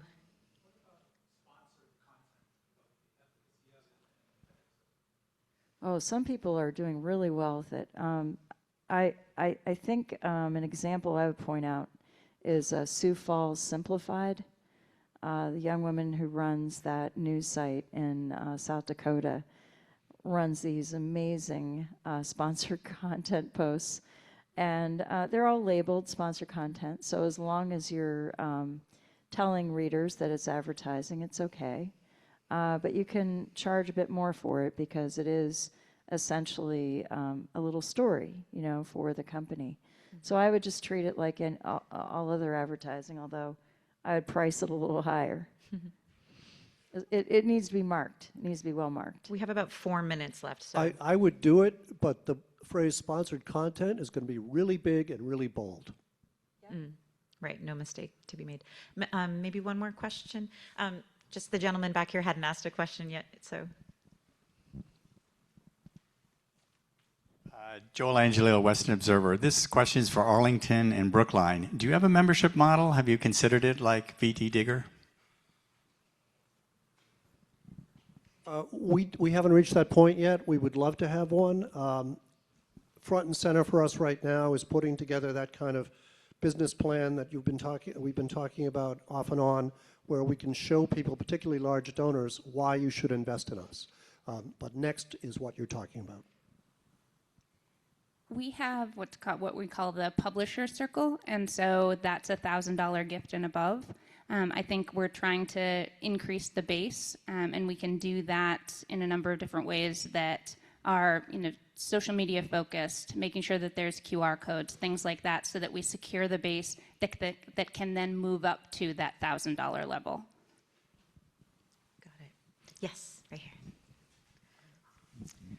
You said you'd like to see a big, large membership, and building readership has come up again. What's, say, a reasonable fraction of the population that an online publication that's hyperlocal might reasonably aspire to? What fraction of the population can we expect, can we hope to have as readers and as donors? Well, that's a great question. I mean, I work in the Lion 360 coaching program, and so, I've had an opportunity to really see what's happening around the country. And I have to say that it's, the 25 to 30 organizations I've worked with, the hyper-local space is, hyper-local says it all, right? It's already small. So when you have a really small market and you're looking at percentages, and I'm going to throw some percentages out, it can feel even smaller, okay? But it's still meaningful. So, for example, with the subscription list that you have, your email subscriptions, you want to shoot for 10% membership with your subscription list. And your subscription list should represent, I mean, I know that like at Digger, the sub list is close to 40,000, and they have 1 million top of funnel readers a month. So you can see that there's a big disparity between the people who sign up for email and the people who are just checking out the site on a monthly basis. So, you know, but you have an advantage because you're serving your local community. And I think if you go, I love this idea of making audience like a political campaign. I love the idea of having street signs and signs up in windows with, you know, on your main street and having house parties and stuff like that, because it really is, you know, all journalism is local, just like all politics is local. And I feel like if you can get a very loyal base, you know, your membership rates could be substantial. I mean, even if you had 1,000, you know, if you had 1,000 members and the lifetime value rate was $10 a month, $120 a year, let's do the math. What is that? It's $120,000, right? Check me on that. I'm not a math person. I pretend to be sometimes, but you know, it's a lot of money, right? So, you know, I think that if you can think of it that way, if you're building loyalty in your community by really hearing your audience, and one of the things I just want to throw out there, it has nothing to do with the fundraising side of it, but that was part of the special sauce at Digger, was that at the end of every story, we had a little link and people could send us tips. And we followed every tip, every viable tip we went to ground on. And the other news organizations weren't covering that stuff. That's why we broke stories all the time. And if you're taking tips from your community, they're going to pay attention to that, and they're going to love you. You know, it's one of those paradoxes, like, you know, you get the tip, and you know you're going to piss some people off with that story, but a lot of, but the love comes back around. So, you know, honestly, it's you got to develop that loyalty.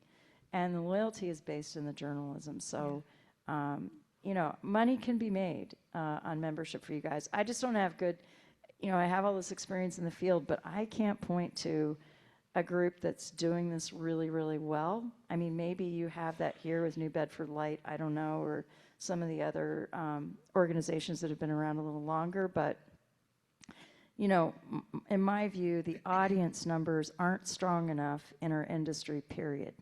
We are not reaching people in the way we should, and that is a major problem. So you got to focus on that in whatever way you can. And I do think that, you know, what we're learning with video, and we're learning about audio, and we're learning about social media, you got to be out there. You know, it can't just be text, unfortunately. So, yeah, anyway, I'm sorry, I'll get off my, get off my hobby horse now. We're at time right now. Thank you so much, Anne. Torrey and Jim, any last quick thoughts that you wanted to share before we transition here? I would say, you know, don't let the numbers get you down. I know you all have, you know, small budgets and relatively small readership proportionate to your community. Just focus on incremental growth. Where do you want to be next year? How are you going to get there? What is your strategy for growth next year? Just focus on that.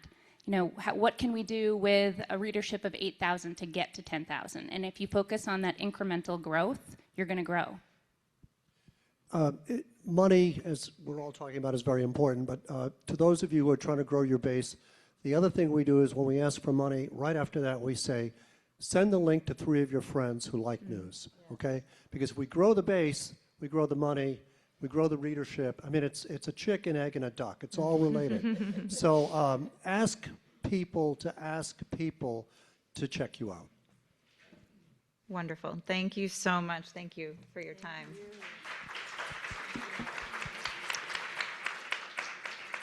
Next up, I'm going to invite my colleague Megan Irons. Professor Irons is going to be leading the conversation around telling your story, reaching audiences. So if you're on that panel, why don't you make your way up front, and Megan will do the honors. Thank you.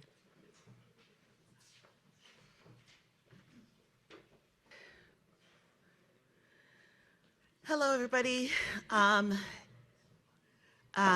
I want to thank Shannon Dooling and the panel that we just saw for their presentation on financing and raising money and supporting local journalism. My name is Megan Irons, and I am on the faculty at Boston University.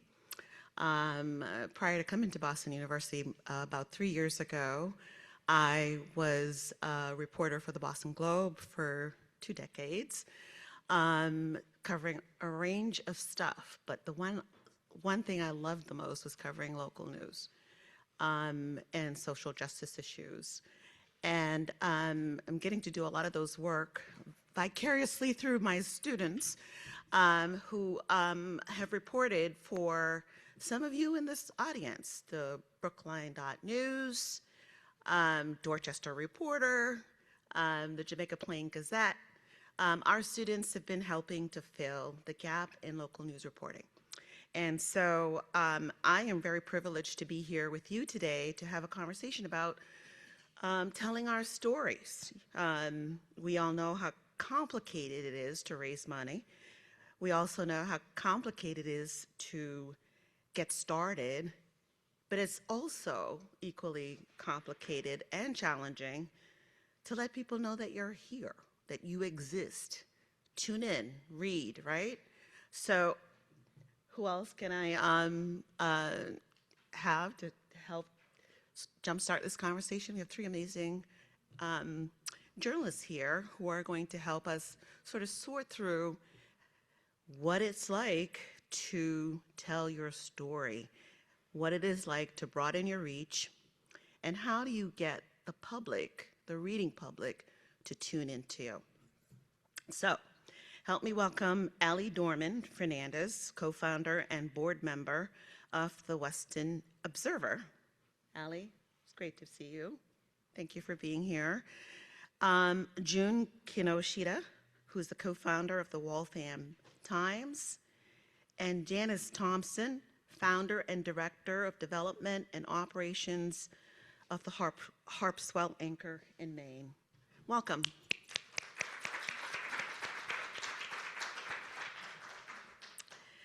All right, let's get started. I'm just hoping that this is a little conversation. Don't worry about the people in the room. We're just going to talk about what it's like for you when you all got started. You're all at different parts, different stages of the evolution of the local newspaper, the reinvention of us, right? So we'll start with the newest person, which is Weston Observer. Your you've just completed your 4th edition, you said, right? Am I on? Can you all hear me? Yes. Excellent. We've just, I believe this week will be our 5th. Your 5th, all right. 5th edition. So and at the Waltham, yay. So we are very, very fresh. And at the Waltham Times, this is your 1st year. Yes, we posted our first story October 8th, 2024. Since then, we've grown from about 300 email subscribers to over 2,600. We have about 10,000 website visits a week. We've published about 1,400 stories. And we published 3 e-newsletters. We initially thought we'd do 1 a week, but then when we got to about 20, 25 stories per issue, that's too much to cram into a newsletter. So we broke it into 3. We deliver now Monday, Wednesday, and Friday. Right, and June, you're the pro, right? How long have you been? Harpswell, how long? Oh, yes. Hi. Hello from Maine. Everybody's a pro. I don't think anybody else is from outside Massachusetts. But anyway, we relaunched the Harpswell Anchor in June of 2021, right in the middle of COVID. As a nonprofit organization, the paper had been around since the 90s as a little for-profit community paper. But we relaunched in 2021. So. Yeah, wonderful. Allie, let's start with you. Now that you're up and running, providing critical coverage to Weston, but do enough people know that you exist? And what have you done in terms of letting people know that you're there and you're here to report local news in your community? Megan, it's a great question. And first of all, thank you and Steve and the whole initiative for putting this together today. And I'm fortunate because I've got these incredible board members also from, and our editorial staff here from the Observer. So I feel very special to be the one chosen to be here on the stage. For us, I think this really started, you know, we had had the town crier for many years. During COVID, we lost that as a source. And, you know, the team, you know, I think it was Katie Faniff, in fact, and Joel Angelillo put together, and Paul Foley, a survey for the town almost 2 years ago that was asking about the appetite for local news. We had a nice response. For us, it came back as both a need for a desire for digital and for print. And so, you know, our storyline is basically starting with that survey. You know, we've engaged the community throughout the process. I think there was a lot of curiosity and demand in the community. Beyond that, we also, you know, in that period of time, iterated up a brand, which included putting out, you know, before getting into any form of thinking about print, you know, our fundraising initiatives, putting up a banner in town, because Weston, if you've been through it, it's, you know, there are a few roads through town. So coming up with that process, really kind of coming together with a voice for sending out some digital marketing to folks, and learning how we wanted to pull together our, you know, our voice and engage in that way. And then, you know, very presciently, the board decided that when we were going to go and move into our, you know, form as a news organization, we would be reaching the entire town through print. And I think knowing that everyone is receiving this paper either on a Friday afternoon or on a Saturday has been brilliant, because it really is our platform in many respects for reaching everyone. And, you know, it's been very exciting. And then beyond that, you know, I feel like our two panelists here have some really great insights on what our next steps are, because we've just started, we've since printing, we've launched our Facebook and Instagram channel. We're taking very slow steps, because we jokingly say we're kind of at our toddler stage in terms of figuring out how do we want to use those to engage. Going slowly and deliberately, which is really what we've done all along in terms of how we've engaged, because, you know, we all live and or work in our community, and want to be really aware as we grow our engagement that, you know, that this is where we are. This is our community. So. Thank you. And June, what was the Times' strategy in terms of outreach to readers? Yeah. So we started, before we launched, we felt that it was really important to connect with stakeholders in the community. We're still trying to do that. There are bubbles in all communities, and Waltham has a bubble of people who are activists, interested in the news, inherently involved with nonprofits throughout the city, and after a while you realize you're running into the same people over and over, and there's tens of thousands more out there we're not quite reaching. But we needed to start somewhere, so we started with some core stakeholders, involved them early on as advisors. We went out into the community. We had table at the farmers market and other local events before we even had a website. And then once we had the website, there was a very active Facebook group, so we wanted to kind of make sure people were aware of it through Facebook. And shortly after we launched, we hosted a community forum at the Charles River Museum in the heart of Waltham. And at that time, as I said, we only had, you know, maybe 300 or 400 email subscribers. And we were really gratified that 160 people showed up to that community forum. And we cast it as a community story conference. We wanted to hear directly from the community about what mattered to them, what they thought we should be covering.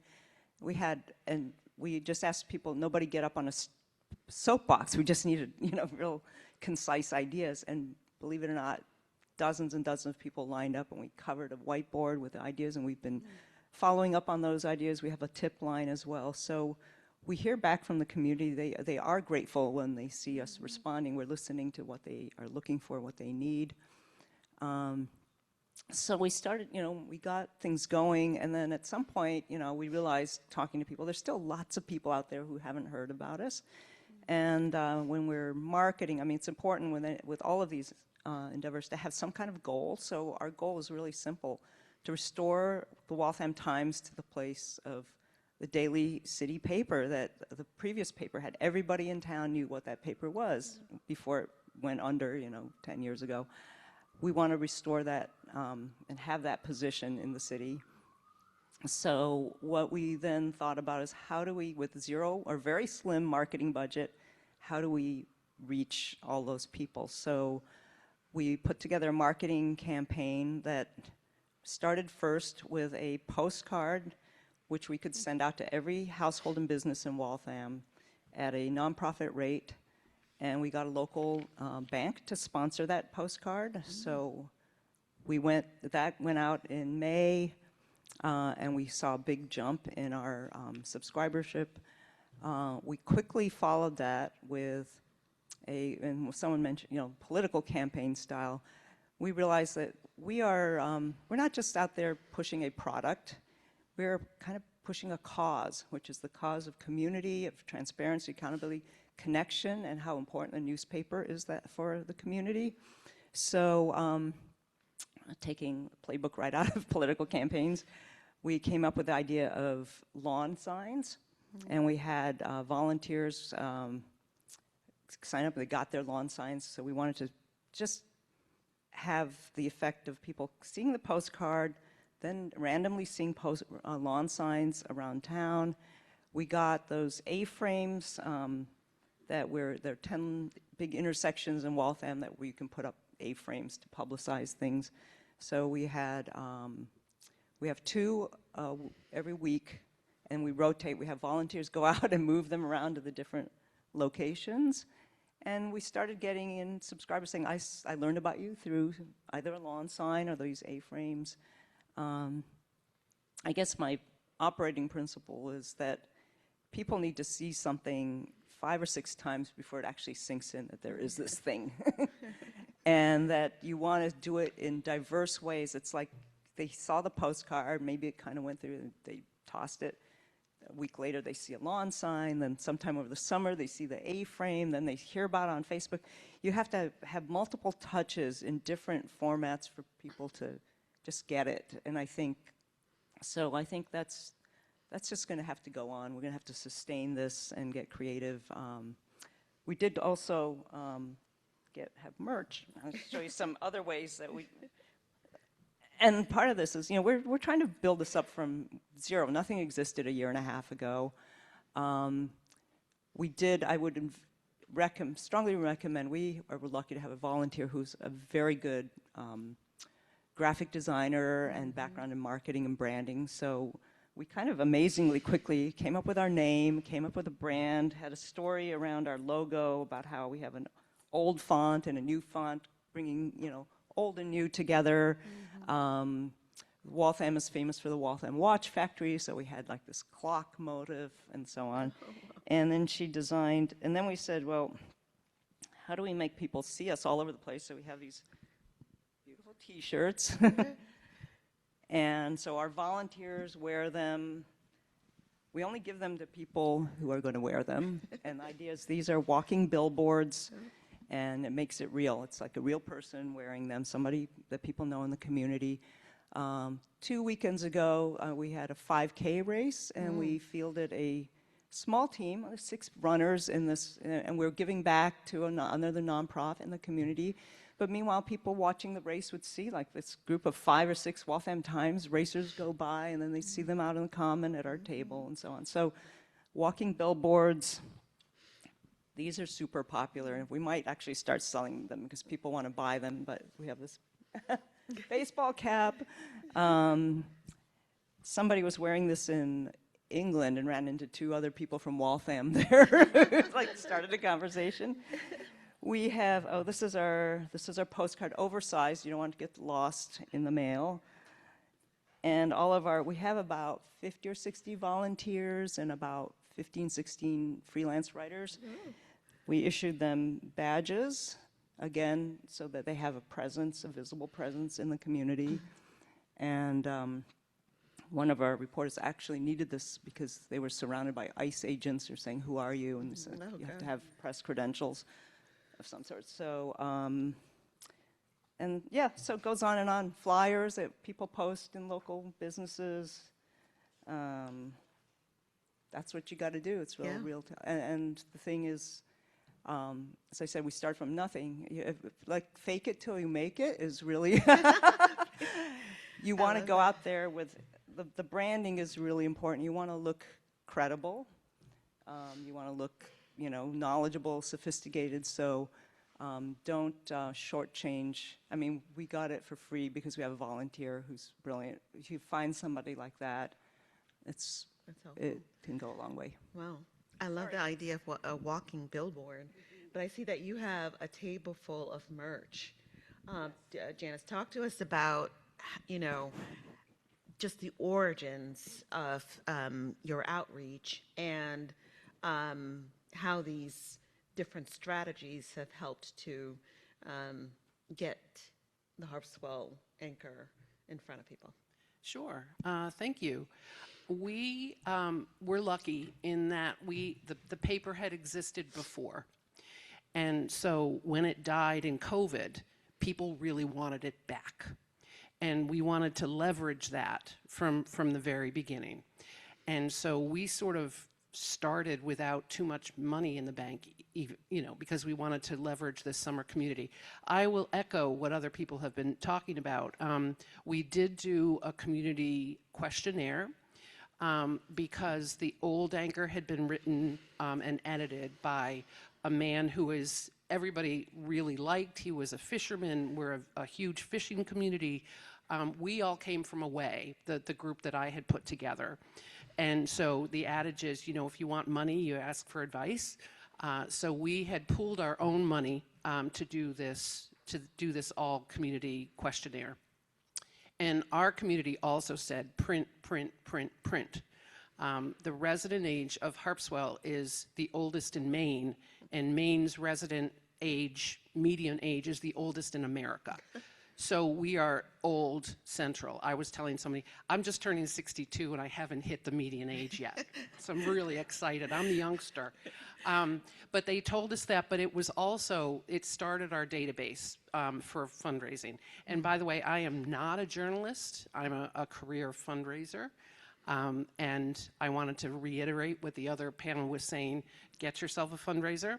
I don't even have a background in journalism.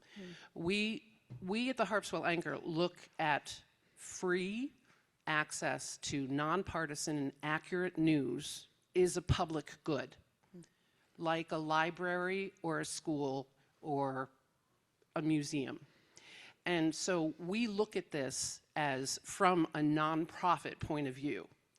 And so we knew that relationships were going to be really important. Now, we are a free paper. Even when we mail papers out, we have a huge summer community. Our population doubles in the summertime. So we have about 600 papers that we actually mail out of town, and every Harpswell address gets the paper for free. We do free design for advertising. We do a lot of things for the community that are for free. So getting the word out is really easy because everybody gets the paper. So that's not the challenge for us. The challenge for us is to get that message across that we are a nonprofit organization. And then that becomes there's a focus on messaging that, in the old way, you would put a quarter in the slot and you'd get the paper, and then that's what you would pay for. And we all know that model isn't there anymore because advertising has gone online and print papers are dying. And so to get across to people who have had the free paper, by the way, since the 90s, to say, we really need you to support this paper is the real challenge. So we have to bring up the fact that, first of all, print is expensive, and if you want to print paper, it's, here are the realities of our finances. And this is why we need you to give. And so we don't do membership, we don't do paywalls, everybody has access to the same amount of news. I know that's an expensive proposition, but it's really important. So our messaging around our fundraising drives, we have an e-newsletter that goes out every month that's not news. It's called Harpswell Anchor Behind the Scenes. And it's just a typical e-newsletter that you would get from your temple or your school, or it's about what's going on, at the Anchor. How are we making decisions about, what we write about? What's a special report that might be coming up? We have a huge volunteer base, so I send out pictures of the volunteers with their T-shirts, at our merch table and all that.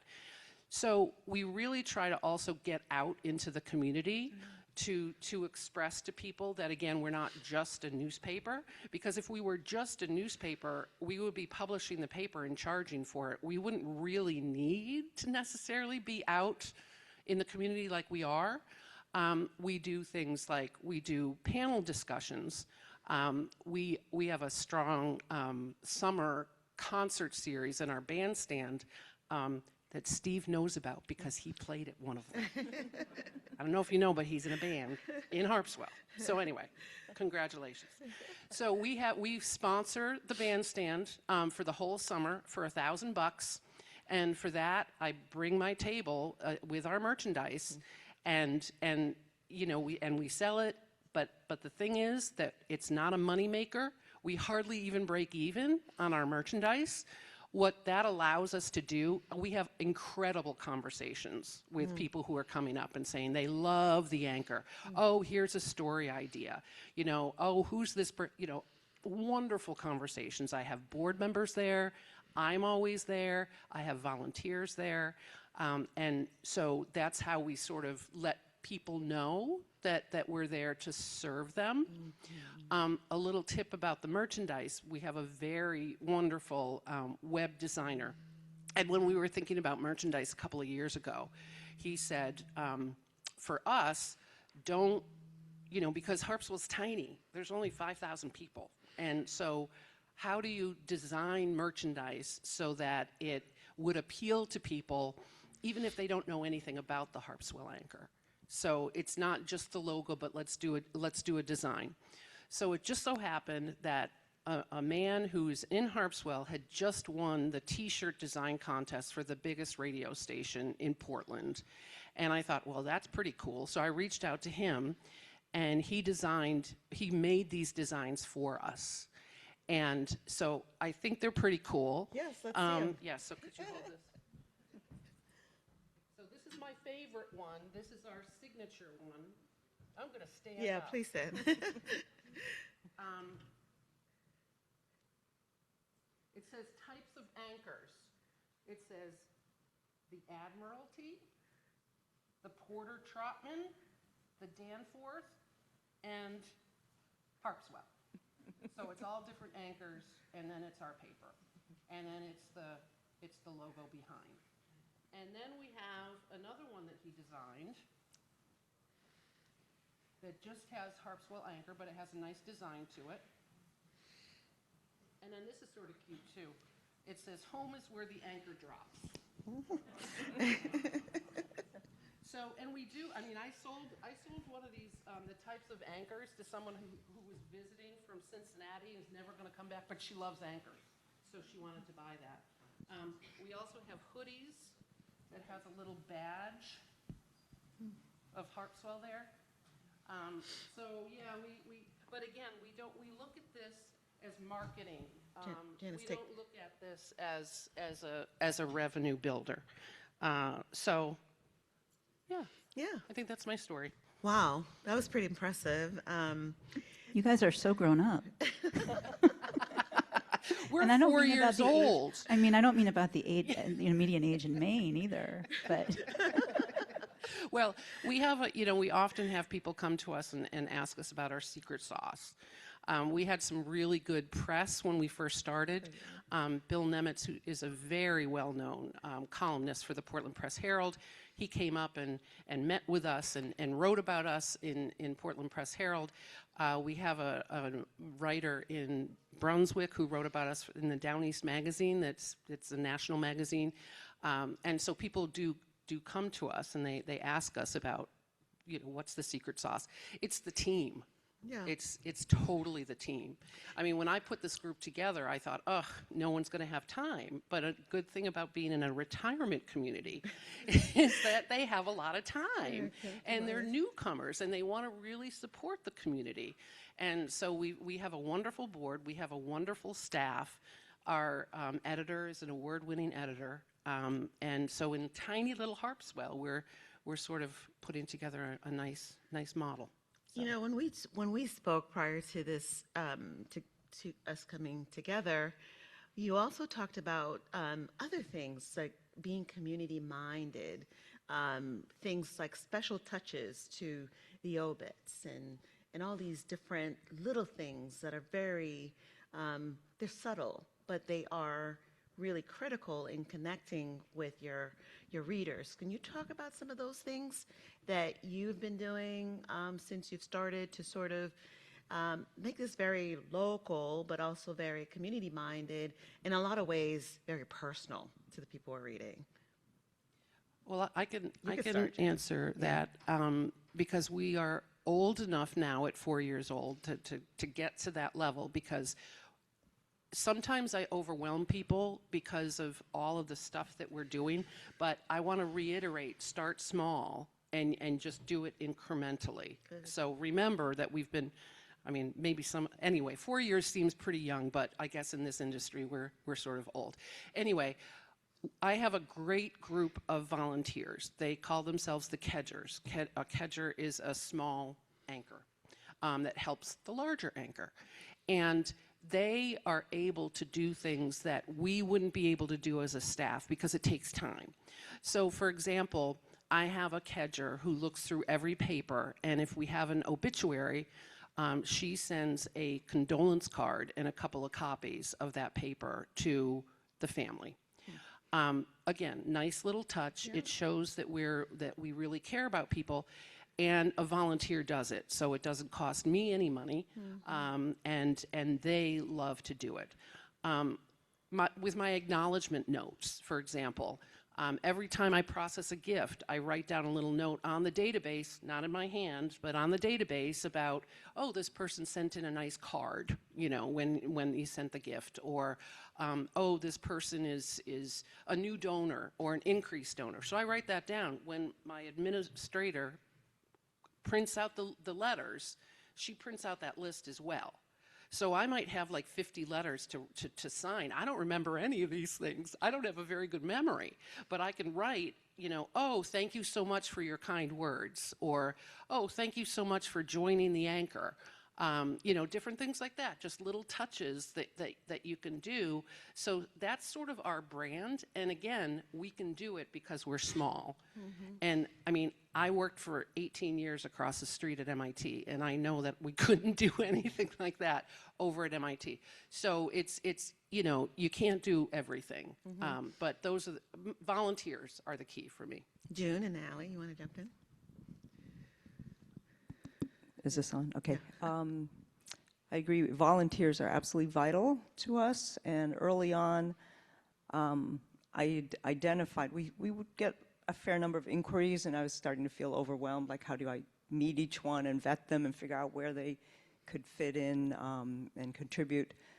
So I quickly found one volunteer who just had that ability and became our volunteer coordinator, and that made an enormous difference. And then we started to organize the volunteers into different teams. So we manage around 60 plus volunteers, but we have a whole process for onboarding them, delegating them to different tasks, so that and I want everyone to feel like what they're doing is valuable and that they see the impact of what they're doing. So so that's, I think we've done that quite well. one of our board members writes a handwritten thank you note to every donor, and when it gets to the point where we have so many donations she can't keep up with, that would be a wonderful problem to have. And I'm going to, we've talked about the obituary, like the notes acknowledging not just also obituaries, but also when we write about a restaurant or a company or an individual in the city, that we really should be sending something to them. The problem is we don't have a print version, and the online one doesn't print out very nicely. So we're kind of, I'm talking to our platform, like, is there a thing where we can push a button, have a print-friendly version? Because that would also be a really important, both in marketing and relationship building. It is about building strong relationships, ultimately.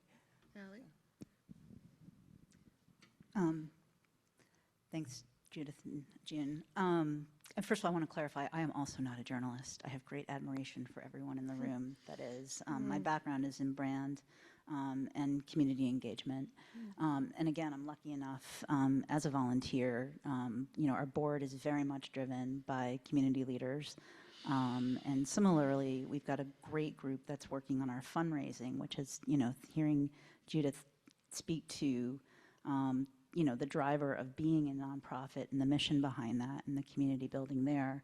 I mean, Marion Pax, who's also was the driver behind our survey, I know spends eons of time, you know, responding to all the donations that we do currently have in our donor base. And we are listing in this, you know, our inaugural editions of the paper, we are listing those donors regularly, and we'll be doing what we're calling a founders campaign. And I neglected to say earlier, we also did sandwich boards and a postcard, 2 postcards actually, that went townwide. So, you know, I think our biggest challenge now moving forward is figuring out, as we start to, you know, we've launched this thing, which is kind of amazing. And you know, we're flying this plane and building the parts, is figuring out how do we now create a values component to, you know, how we want to further engage. What is the culture? What is this platform that we now own? Because it is all about relationship building. And because we're such a small town, that's going to be a huge barometer for us. You know, across the board, and everything is a touch point to both of, you know, to everyone's point here. So. Thank you, Ellie. At this point, I'm going to open it up to the audience. If you have questions, I think we have a microphone making its way around. Just pick on someone. There. Thank you. If you could just say your name and where you're from, that would be awesome. Ann Driscoll, the Swampscott Tides. It's really impressive what each of your organizations have accomplished, and your tips are really helpful.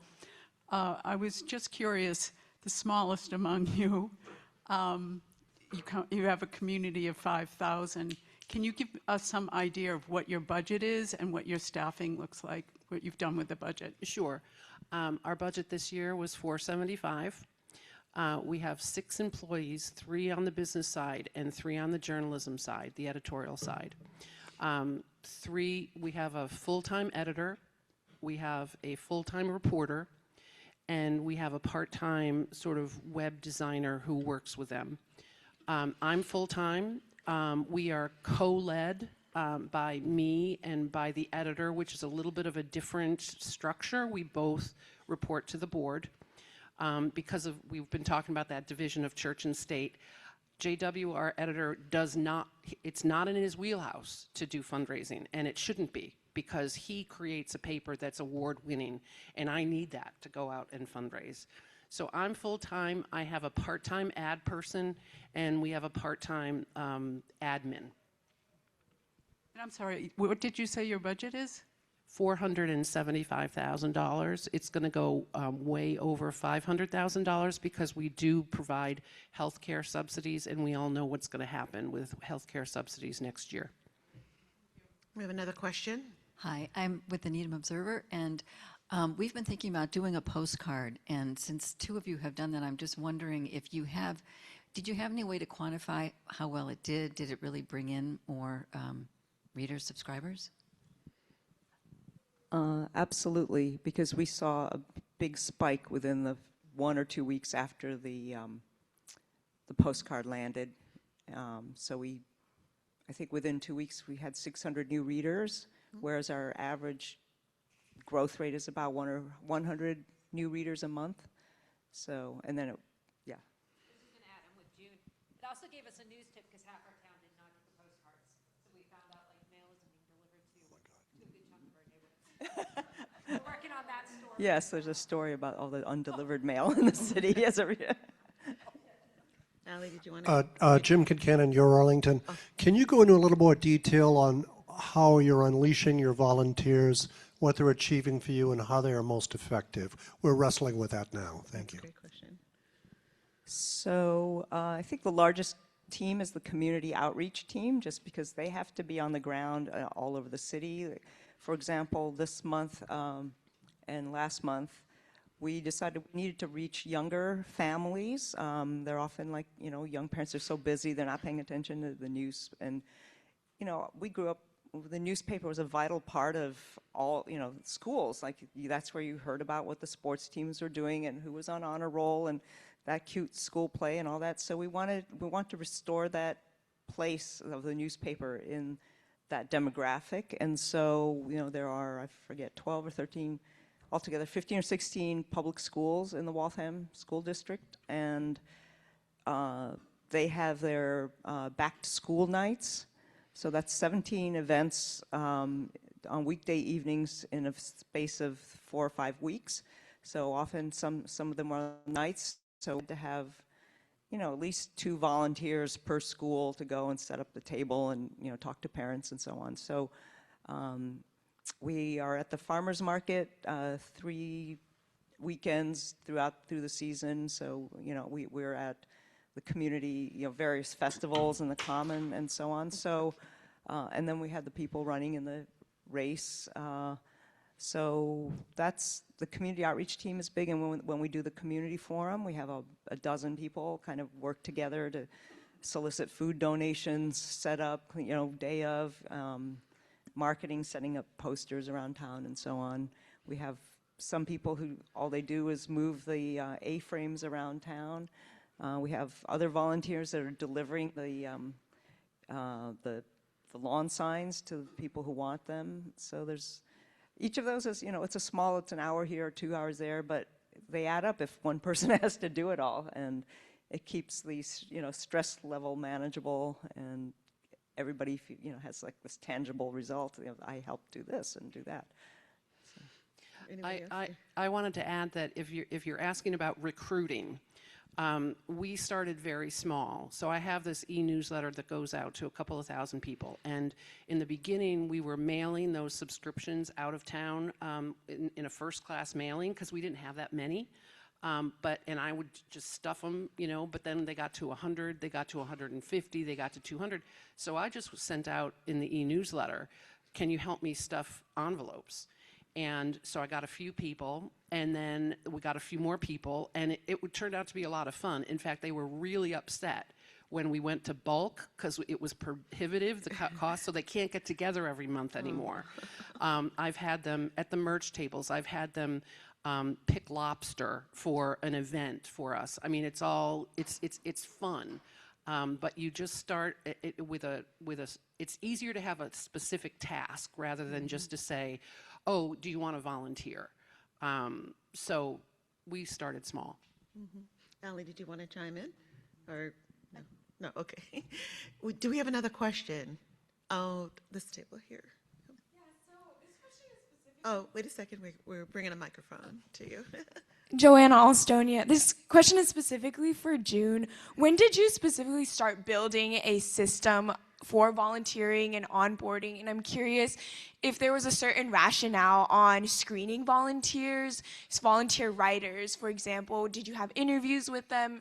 Because I think that by having higher quality writers or people with experience, that reduces the amount of time of editing you need to do. So I'm curious, was there, or I know some newsrooms simply accept all volunteers, so I'm curious what rationale you had for screening and onboarding. So, one actually great reason we have this volunteer, and it's not me screening because I also, at this point, we have, you know, pretty much editorial staff is volunteer at the moment, volunteer copywriters, Mary and myself. We have Colleen, who's our volunteer coordinator. She screens everybody, does the initial, just to get a feel for their personality. I mean, you can only do that through really a conversation, like are they, how serious are they? How qualified are they? What's their level of motivation? What would excite them to do? So she kind of does that, and then if they want to volunteer for the newsroom, we definitely do more vetting, like show us your writing samples. Do you know the AP style? That's like a standard, the first question out of and how much, if they've had professional experience. Some of our best writers are retired professional communicators, either journalists or maybe they worked in academic communications or something, but we know that they have a rigorous standard, they're clear writers, and they write amazing features, and they're so anyway, to answer your question, we have a vetting process for sure, and it's we've managed to make that not overly burdensome on any one person in the team, I guess. Thank you, June, for that answer. I'm sorry. Really quickly, Janice. we don't do writing. I was just talking about volunteers sort of behind the scenes. Yeah. So, yeah. Okay, we could talk about this for days, but we have the keynote address next, and we want to thank our panelists for their amazing presentation. Thank you for your questions. Sorry to be a prophet, time was running out. All right, thank you, everybody. So we're going to get started. We're going to get started with Ken Doctor. Ken, thanks for joining us. Really appreciate it. Ken Doctor and Ashley Harmon. Ken, as you probably all know, is a longtime media analyst, author of the book Newsonomics, longtime columnist for Neiman Lab, and now founder and CEO of Lookout Local, which is the parent company of Lookout Santa Cruz, which won the Pulitzer Prize last year for its coverage of flooding in California. And Ashley Harmon is the chief of staff of Lookout Santa Cruz. So with that, Ken and Ashley, go take it away. Thank you very much. It's good to be with you. I think I spoke to an EPA group probably 10 or 12 years ago when I was an analyst. Bringing back memories, I was listening to the last panel, and both of publications that I knew, and then so much was resounding about the community orientation of what you all are up to. And that's really the core of what we've done in 5 years of Lookout. So Ashley and I are really happy to be with you and talk a little about what we've done and then get into some Q&A and discussion. The one thing I didn't remember was, and we don't do this on the West Coast, we don't have volunteers who pick lobster. Maybe we should have some volunteers that do that.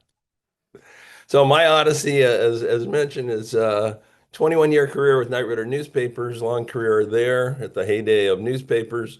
Did analyst work for about 10 years, wrote Newsonomics 2010, wrote for the Harvard Neiman Journalism Lab. And around the end of the second decade, I was in Santa Cruz, California, living there. My wife and I had moved there.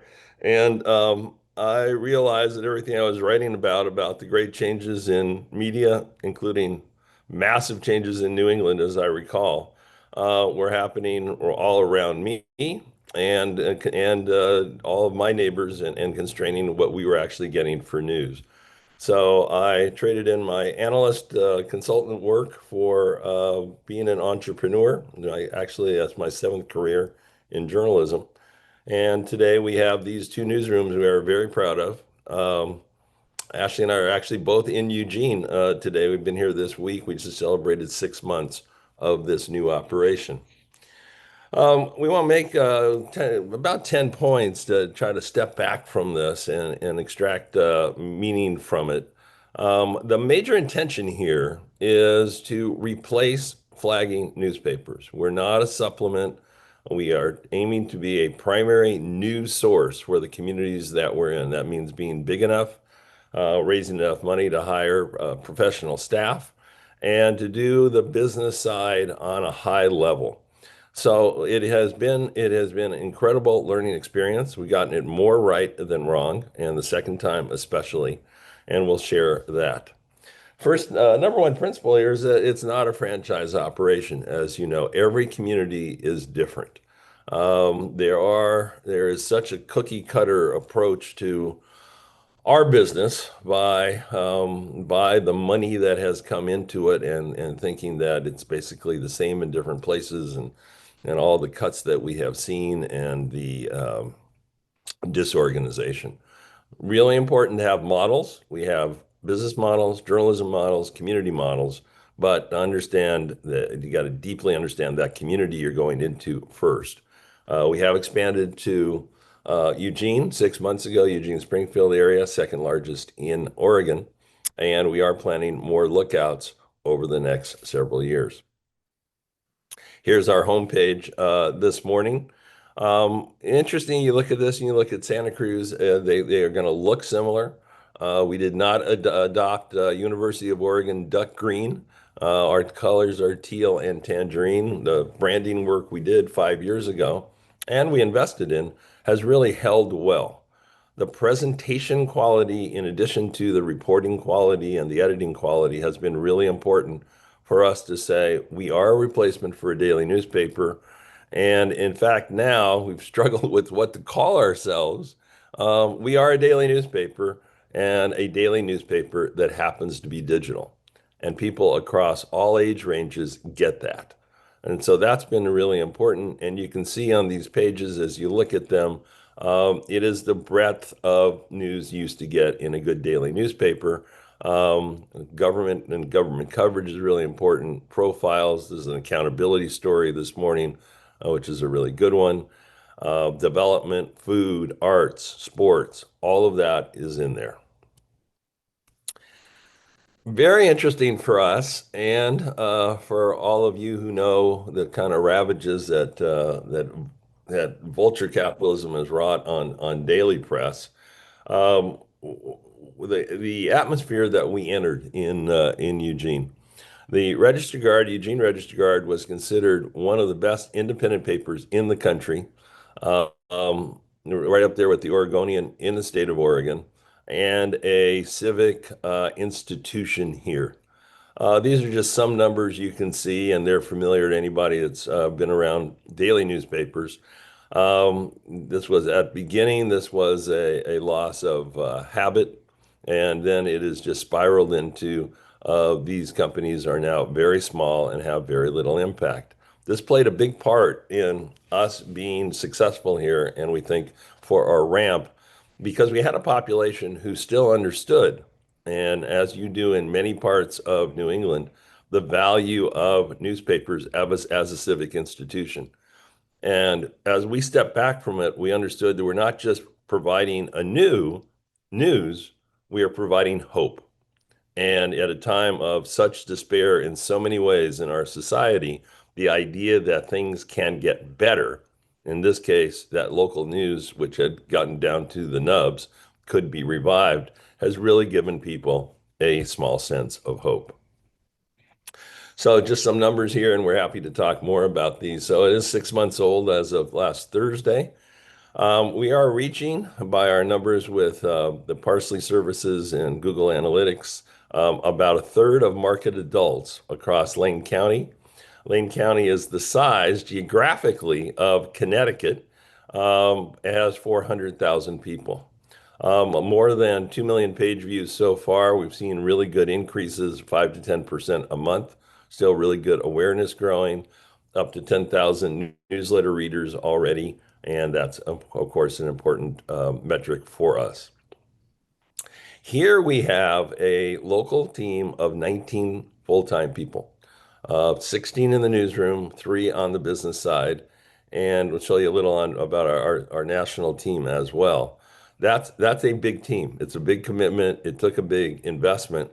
And as we look at it, it was just about right on in terms of the size that was needed to fulfill the promise of we're going to become your new daily newspaper. Marketing Partners, a program that Ashley has built in Santa Cruz and now helped develop in Eugene. is our advertising program. Basically, our major revenue sources are the two that the newspapers had forever. They are readers, we call it membership, and it is advertising, we call it marketing partners. Very strong here and emerging civic partner program, which we also had in Santa Cruz with community organizations. Overall, and this has been a great learning, our ramp here has been about 3 to 5 times faster than Lookout in Santa Cruz, which we launched in November 2020. It is a product of learning a lot, I think, over that period of time, a different community, and also we didn't launch into COVID here. So this is the team in Eugene, Springfield. The diversity of it, we just had a party last night at the office and had some barbecue. The diversity of it is the youngest reporter is 22. We've got editors in their late 50s, I think is probably the extent of that. We have contributors who retired from the Register Guard. And the diversity of this group in terms of experience, about a third of them were local or had local knowledge, 2/3 were not. It's really interesting to see how they have gelled. And we know we are one of the rare news companies that has hired 16 people in a newsroom in the last year. Ashley and I are up there on the national staff. We have also a number of advisors. We've learned where we need help and how we can prudently get help. Some of these are through programs like our friends at Blue Engine Collaborative. The Knight Foundation has been a great funder for us, as the Google News Initiative. And through these connections, we're able to get national help where we need it without spending a lot of money. And our next quest is to build out our national team with another 3 or 4 people as we add more lookouts. Important principle here, we are a digital disruptor. So we are on the edge in Santa Cruz, we are on the coast, we are a much more mellow place than Silicon Valley, we like to think, but we are a digital disruptor. 75% of our expenses are in people, most of that is journalists. Of course, we don't spend money on paper or ink, and we don't have the legacy of print. This is our platform. This platform essentially, Ashley built it step by step. We made a number of changes and swapped things out. This also made the launch in Eugene much easier because we'd figured out where we had gone wrong at the beginning on some of this and how it fits together, not perfectly, but pretty well. And we continued to make this work, relatively low cost and high output. By the way, happy to share this presentation if it's useful to you at all for any details. So what does it mean to be a digital disruptor? Well, we are fast to market. We make decisions. We sit in a room, we get the right people together, wherever they are in the organization, make a decision, and then we say, let's do it or not do it, and we do it. One of the past speakers in the last session was saying, well, things are slower or different at MIT across the street, and we all know that, having worked with larger institutions. This is really an important quality for any of us doing this work, is to move fast. Now, the singular focus of digital, we think, is hugely important. There is no cultural overhead in our organization, our newsroom. Nobody's writing for page one. There is one mission: to get out the news as soon as we can get it, as soon as it's ready. As I said, 75% of the cost in people. And there's a lot here in terms of high-touch events. The community orientation here is the core. We say about Lookout that we are here to help our communities become better places. One of the ways we do that is provisioning news and information. But it's an unusual mission statement for a newspaper, but it is something that we believe in and try to put into effect every day within the resources that we have. You can see on the chart here, this is one of the drop downs. This is really important to people, that Yes, they will read accountability journalism. We all know it's important, but people's lives are not driven every moment by accountability journalism. People have different interests. That model, and it was a business model, though we didn't realize it, of the old daily newspaper, when it was fat and happy, was the ability to serve so many different audiences within one product. So we have tried to recreate that idea within it, and we think we've been fairly successful. So it is a newspaper, and we'll say newspaper, newspaper, newspaper. At the same time, it's not, right? We are now multi-local. Our operation here runs fairly independently. It's a central technology. Ashley and I are here for strategy and building kinds of things. But day to day, it's run here, and that's really important. And important people in the community, important to making it work. Doing increasing audio, increasing video. We really have three products. We have the browser product, we have the newsletters, which are very important to us, and we have the app, which again, Ashley has developed, and that is now increasingly important in our success because app readers read a lot more.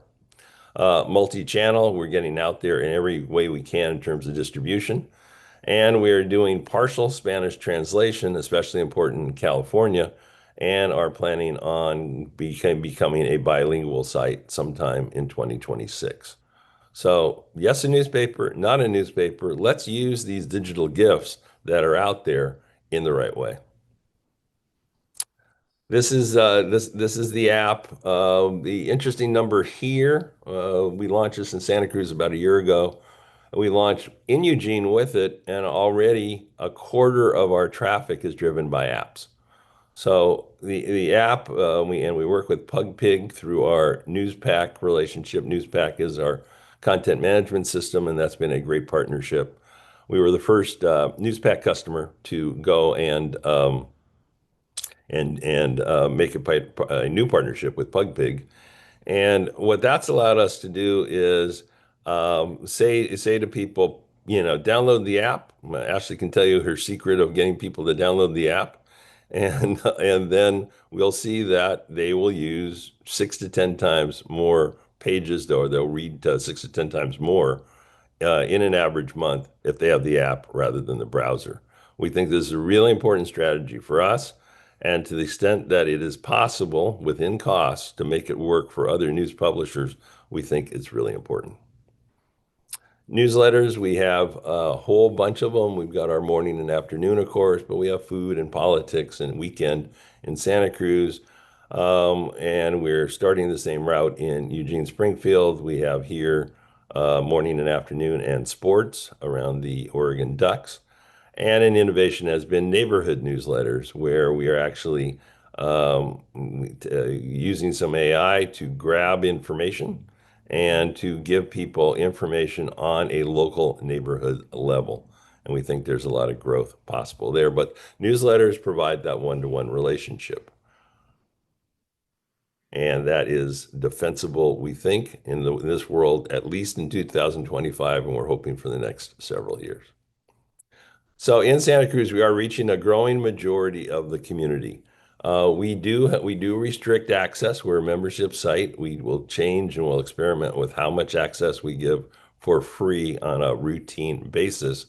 But we are able, through all of our programs and all of our products, to reach a majority of the community in Santa Cruz County after 5 years. Our goal is to be able to reach 100% of our communities who are either paying directly or are philanthropically paid. Appreciate the mention of this. This was incredible. We think we are the youngest news organization to win this prize, but the Pulitzer Committee says they do not keep records. But we were 3 years old when we won this in May of last year. The hybrid model is really important here for the reasons that I noted. And we are applying it here. We think it's really important to get beyond the what's happening in our little industry of people having arguments about profit and nonprofit. We're a for-profit public benefit company. It's not about nonprofit. It's not about for-profit. It's about good journalism. And it's not about paywall or no paywall. It's how do you reach as many people as you can in your community to make a better community? And I'm hoping that we can drive our conversation in the years ahead along there. We do a lot of accountability journalism, absolutely key to what we do. Election coverage, big, coming back next year. This also is all free, this coverage. Homelessness and housing costs are big issues all throughout the West Coast and main issues in Santa Cruz particularly.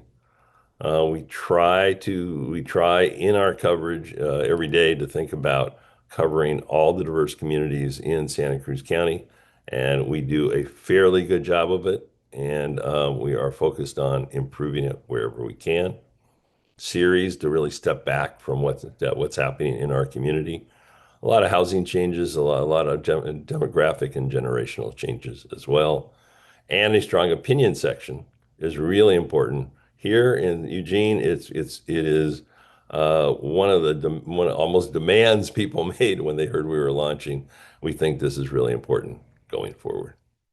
Ashley, let me turn it over to you. Great. Hi, everybody. I think my video has been disabled, but I wanted to, great. So part of the thing that Ken's been talking about around being fully digital and how much that allows us to be really nimble in testing and iterating and building brand new products and reaching people in unique ways. It's also been really, really core to the business that we have this kind of show up principle built in, and that shows up in a lot of different ways and it trickles through the whole staff. It's as simple as correspondents are in person. They work in the town and cities that they serve, and they're able to attend events and be there, and they're reporting and building those relationships in person. Our business side, we call them community and commerce. And there's a lot of different partnerships throughout that, around advertising and our civic partner program, our Look Out in the Classroom program. And it is something that is just so core to what we do that everyone has these kinds of in-person activations. One way that those things can come together is through Lookout Listens. We've hosted them for new beat coverages as new correspondents come on board. In Eugene, they were super integral as we launched, bring people in a room around a specific topic, or sometimes they're just more open-ended and able to just like, what's on your mind? What should we be covering? What should we be paying attention to? And being able to gather feedback, story ideas, make connections all in person in our offices. Another one is our community forums.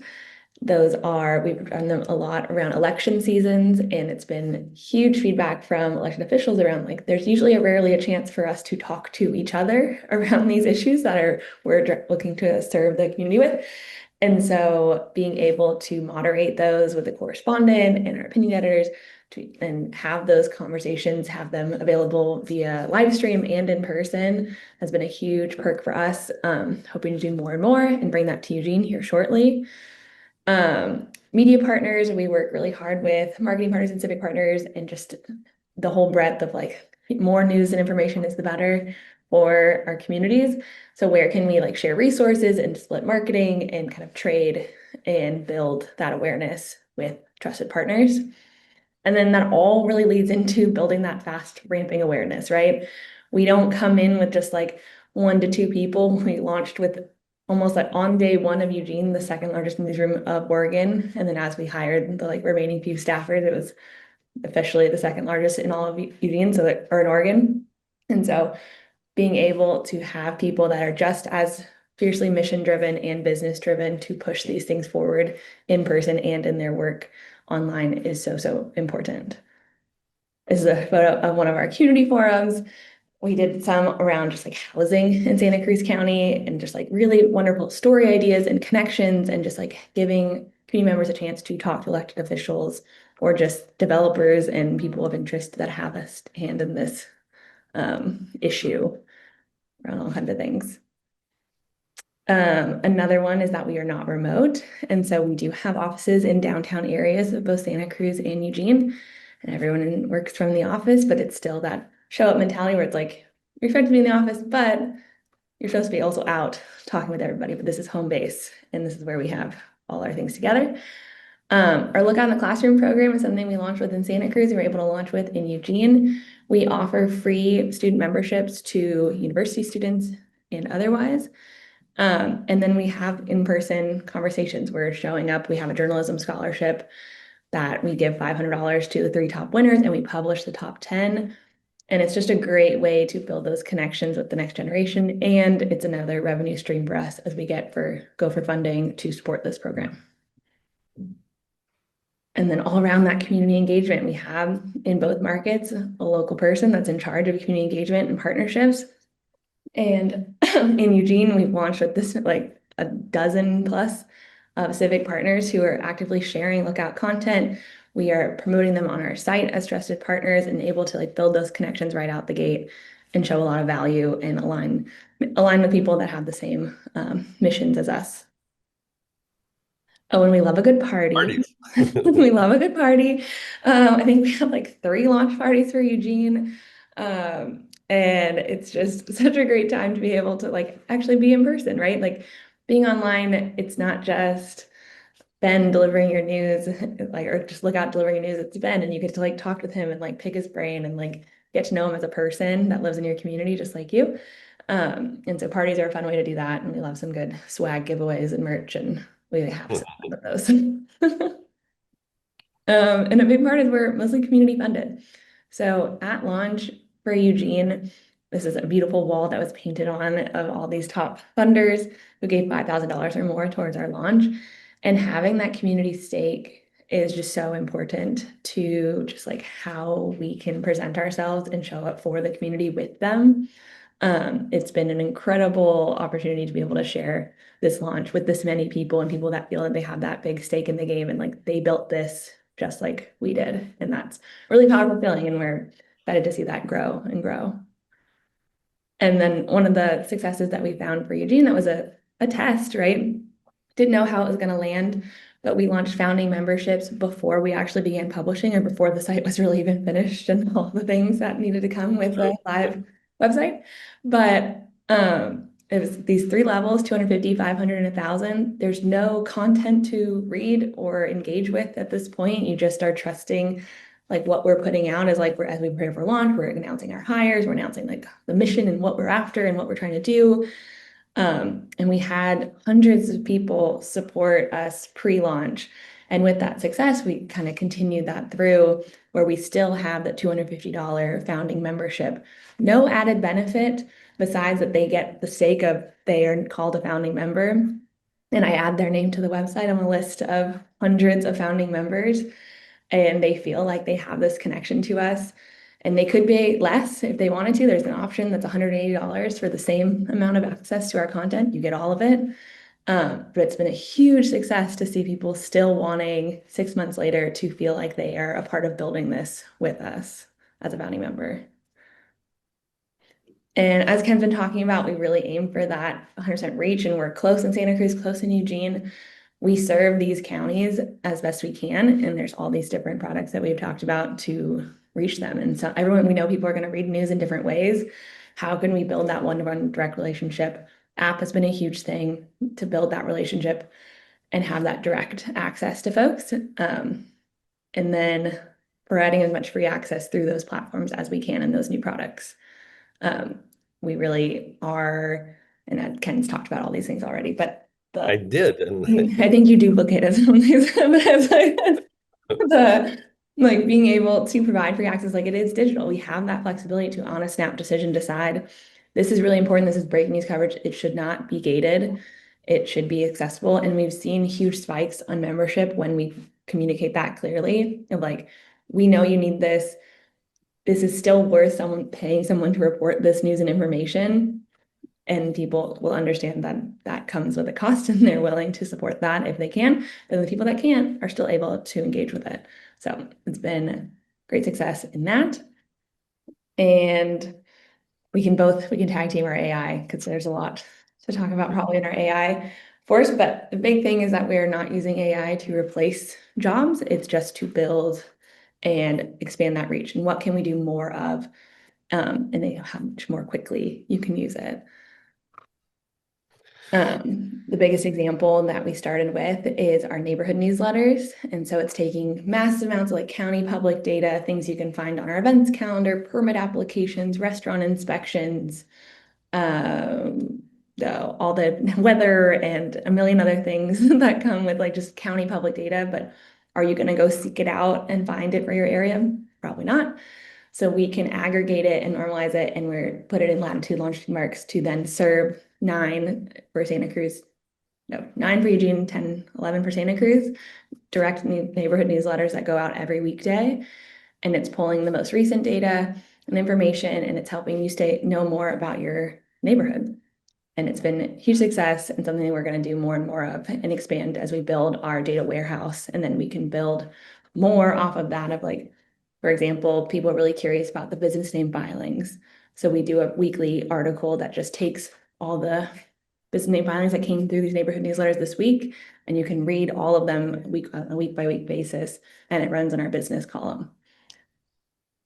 Yeah, and I think it's just really important. And obviously, this has been, we were in a different seminar earlier in the week, and people made the point how AI is the fastest moving technology adoption in history. And we've seen in the last 20 years, incredible rapidity of change in technology. But the numbers are just incredible. And I think it's important for all of us that have been in and around the news business that we are the ones trying to decide how within our values and standards to use AI to our benefit, to the benefit of the readers and our communities, rather than having it be done to us, which is what's happened with so many other technologies. So we feel pretty good about this beginning here, but we think there's a lot with AI that needs to be done and done very carefully. Mm-hmm. And with the right disclosures and the right transparency and staff buy-in, that everyone feels aligned and like we're all on the same page and moving with the same goal. Yeah. Just to wrap up here, and I think we mentioned this. This is core. This is not a business for people who are too tired or too timid, I think. This is tough work. Newspaper work was never easy work, but this has been an uphill climb for all of us in rebuilding out of such really local news devastation. So it does take, and recruiting is, I still think, the hardest part of this. It takes capital, and that's not easy, but it can be gotten. It takes models. We think we have enough models. We're making them better, but it is really hiring the right people and ones who have the skills and are mission driven. And we see the complementariness of being mission driven and business driven.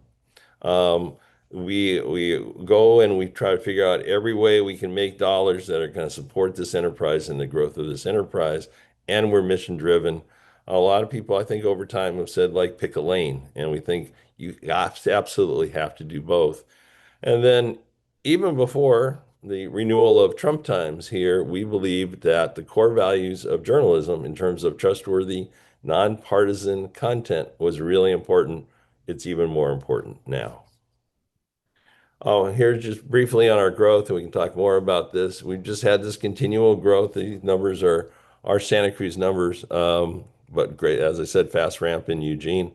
We've seen continued reading growth, audience growth there, and importantly, that combination of membership and advertising growing pretty much quarter by quarter, but definitely year over year. We got the election years are a little helpful for us there. And so all of this has been trending the right way. It does take time. It can take 3 to 5 years, I think, to establish one of these well. So that means the right amount of capital. But it's been very satisfying growth as a learning through this process. I mentioned Blue Engine and Knight Foundation and Google News Initiative. We are actually in 2 different cohorts with a number of startup, smaller news organizations of various kinds, as you can see on this slide, in both coasts and some in the middle of the country. Trying to share as quickly as possible within the time, everybody is very busy, the best models that we have. So we're encouraged that there is more going on. I think a lot more needs to go on, and more needs to go on at scale to solve what has become just a huge problem across the country.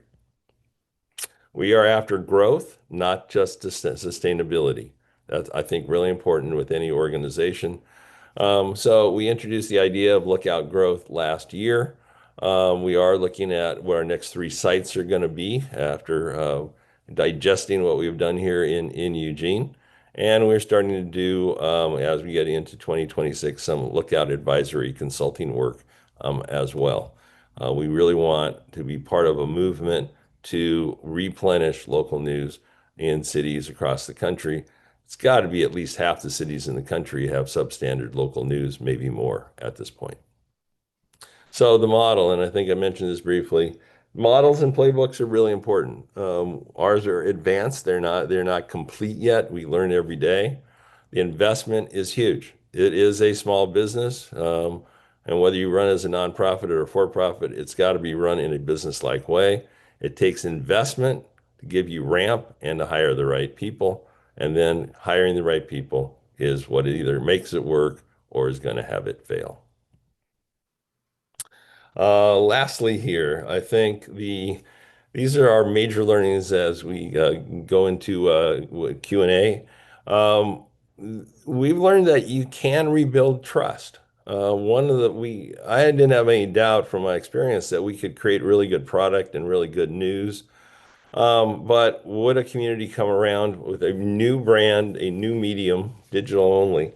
And the answer is yes, at least in our 2 markets that we're in. We have seen sustained audience growth even as there's been news avoidance, news fatigue, all this stuff across the country. Multiple revenue streams are absolutely necessary. We're looking at others beyond these 2, and we've been able to grow that revenue year after year. The ability to take some dollars away, and I'd say that's more gray, but there are a limited number of advertising dollars, and there's some degree a limited number of subscriber dollars in a market. And we don't overtly compete with other media that way, but clearly it is a competition. And in many places, people have said, "Oh, the daily newspaper is not what it used to be. It's just too bad," and then they just go on about their lives. When you give them an alternative, whether they're an advertiser or a reader, those dollars are really important to building this new generation of journalism. And then lastly, and it kind of harkens back to one of those first slides about the tech stack. This is a technology-based business. It's not a tech business. It's a technology-based business, and that's been wonderful. That has eliminated a lot of distraction and a lot of cost from the business, and really important, again, within the constraints of cost, to get that right. And once you get that right, it allows you to put the time more into the journalism and the business. So that's the conclusion of this, and happy to take questions or comments.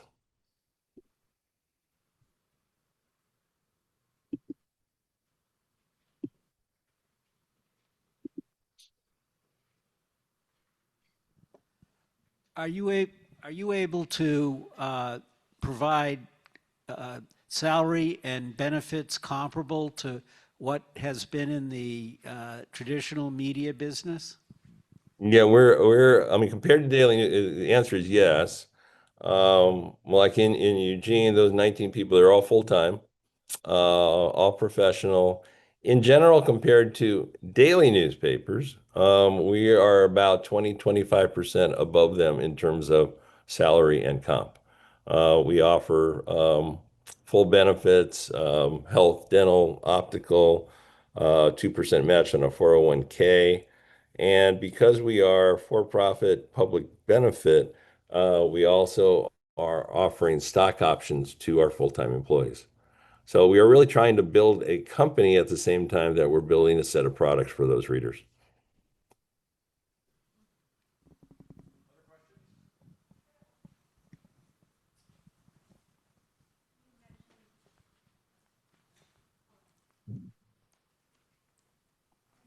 Ashley could talk about how she gets people to sign up for the app.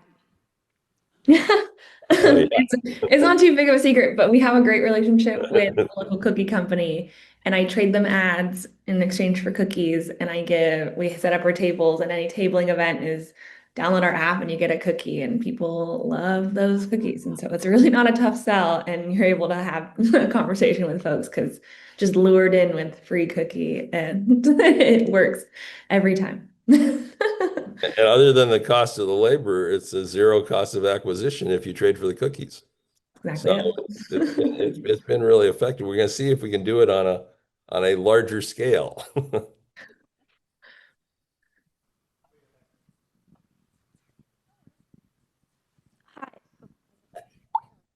Hi, I was hoping you could talk a little bit more about your event strategy and what type of events tend to bring in the most people.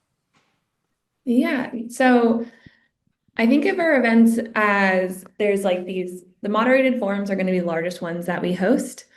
These are, I don't know, 100, 200 people in a space, and then another like 400 on Zoom, Yeah. on live stream. Yeah. So those are really interesting, especially we've had some like really big topics and elections campaigns that are just like very heated and very lots of discourse. So those ones really draw on a lot of people for a chance to like hear both sides and really ask those questions directly to folks. So those are great. And then we've had a lot of success. We've run our own events, but then the ones that have been most successful lately on a smaller scale for members are adding on to existing and like beloved events. And so there's these like food festivals that happen every month through the summer. And so we've collaborated with them to then bring our food correspondent and a group of 10 to 20 members who get to kind of test out the food festival first. And our food correspondent is taking them to her favorite spots. And we've worked with them beforehand, giving them marketing and outreach in exchange for these like tasting things. And so members get this kind of like behind the scenes experience, but we are not organizing a 1,000-person food festival. We are just organizing a 20-person tasting before it opens. And it's been huge success, and they sell out now just instantly. And they give us a little bit of money, but it's mostly this like renewal and just like building face-to-face with members. So that's been a really unique success of like, we don't have to start from scratch for every event anymore, but where the ones that we do, being able to involve the newsroom in all these things, and every time we do it, it's really important. And then we do fun things in the summer. We do trivia nights in Santa Cruz, bring out like almost 100 people to do trivia with our arts and entertainment correspondent. And he has a great time with it. People have a lot of fun, and it's just great branding for us. And it's a very low lift to just pop up our tent with a great vendor that has like a big public space and public market with food. And it's just like a fun way to engage with people in person. And it doesn't have to be a big to-do. It's simple, couple hour and a half trivia night. And it's interesting with those too. I mean, it's that whole gamut. And we're just going to start a new round of lookout listens that Ashley mentioned. And those are low level. There's like 10 people. You just got to give them some drinks around a table and listen to what they want to see covered. And you figure we're going to do these weekly starting in about a month now. 10 people pretty much every week. That's 500 people. And each of those people is going to say in Eugene, where we still are gaining awareness, of course, I went to this office and they were asking me about what I cared about. And that is just incredible low lift. At the same time, it exposes the journalists to those readers. And then you have those kind of large events. It was interesting just yesterday at this little celebration we had in Eugene. The trivia contest came up, and so our Wallace Bain does it in Santa Cruz, and he is the elder statesman of Santa Cruz journalism, and one of our youngest staff members here, Annie, who's I think 23, said, "I want to do that. She wants to do that next summer in Eugene." So this is part of kind of like the learning. We've seen how to do that. That's grown over 4 years in Santa Cruz, and we now kind of have a template where we've hired some really smart young people here, and we can say to them, "Oh, this is what we learned. You don't have to take it exactly cookie cutter, but here's what we learned. Let's get it going." And the enthusiasm for it was great. So it's kind of a model, I think, of how this gets built best. Look at what you do well, transport it over here, try to get other people enthused about it, and then see how it takes off.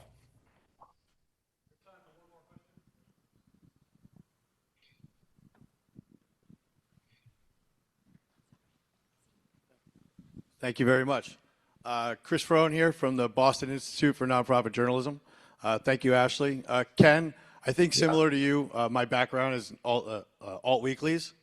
And, you know, in my time, I was on the board of AAN. I was always kind of fascinated with 7 Days and some of the other weeklies that really serve as the newspaper of record in their market. I was wondering what, if anything, you kind of brought over from that background to this project. You know, are there any traces of your alt weekly background, whether it's in your entertainment coverage or frankly the events kind of seem, you know, like they seem like they have some traces there? Thank you. No, it's a really interesting question. So being here in Eugene is amazing because my first career out of journalism, I went to journalism here at the UO School of Journalism, and co-founded an alternative weekly in wait for it, 1975. So that's exactly 50 years ago. The remnants of what we published for 7 years, there's still a little alternative weekly here, and they are a indirect descendant of what we've done. You're absolutely right. Events are are a cool part of it. You know, I think as I think about it, it's really, I mean, it's not all that different. And I think there's a connection between the best of early alternative media, a medium period alternative media, and digital media. Part of it's the voice. The journalistic voice wasn't just changed when blogs came along. When was that? Late 90s and aughts and stuff. The voice of alternative weeklies was always less sedate and than the daily paper. You tried to have more of a direct relationship to tell your readers what was actually going on, and that's what happened in the digital revolution as journalism kind of opened up. So I see a lineage in the writing. I see a lineage in the events. The business model, you know, it's still very advertising based in a way. Half of our revenue is advertising. But the ability to engage readers more is something that I think we understand far better today.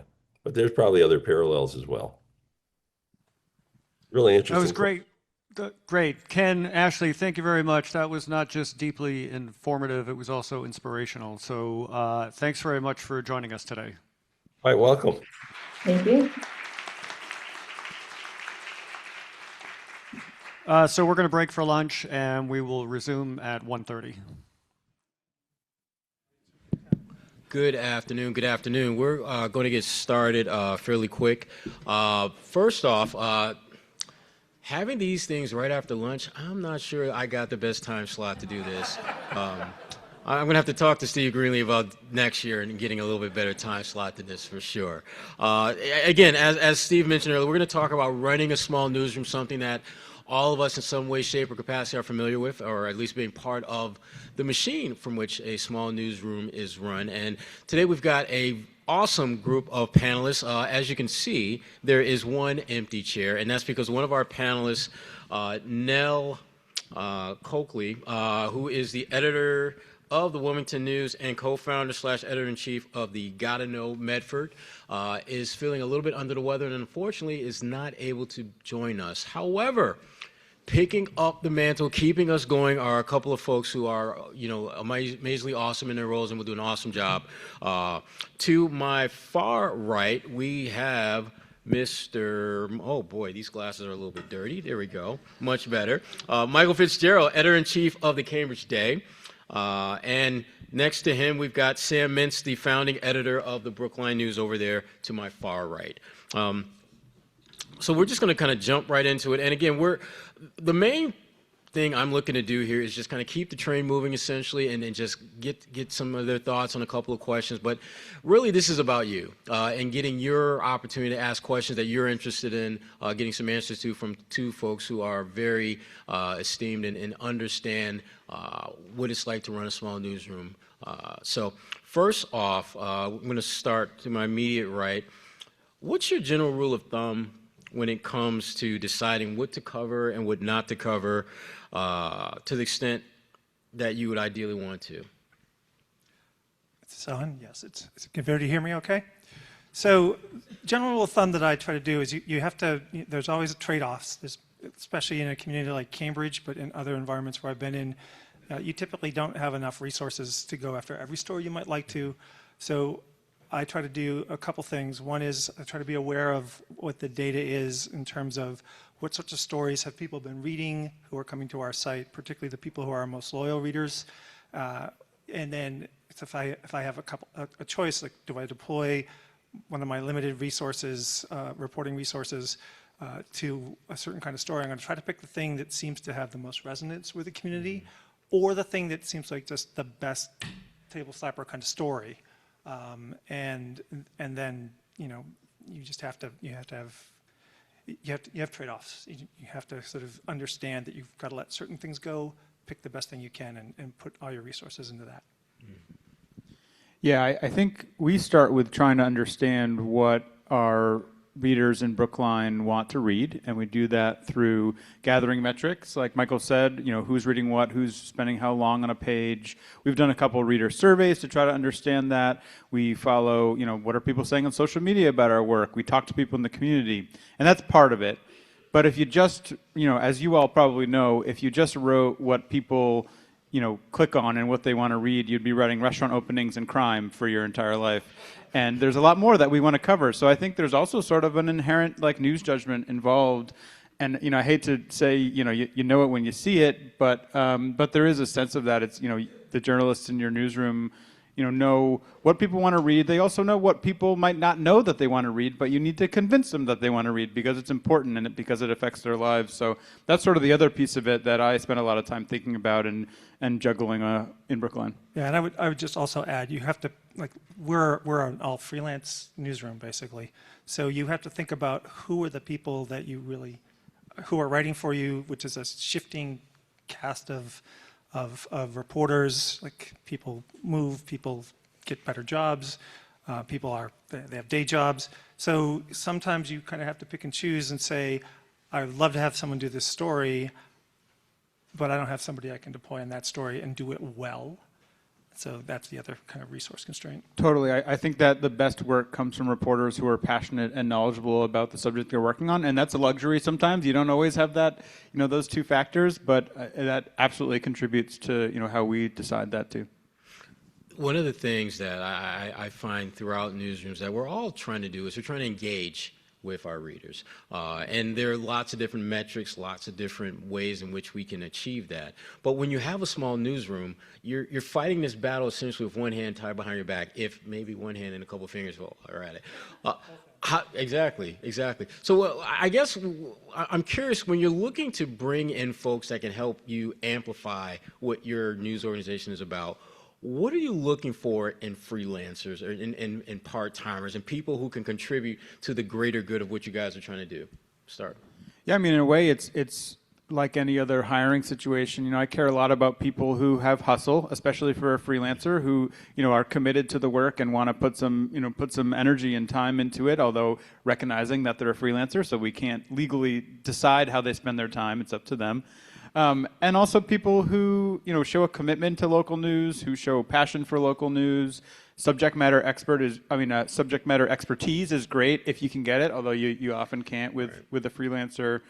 Yeah, it's really that sort of passion and commitment. You know, obviously it helps to be able to write clean copy and to be able to meet deadlines. Those are sort of the basic, you know, building blocks there. But I'm really interested in people's attitudes and personalities. People who are curious about the world. Those are just a few of the things that I think about.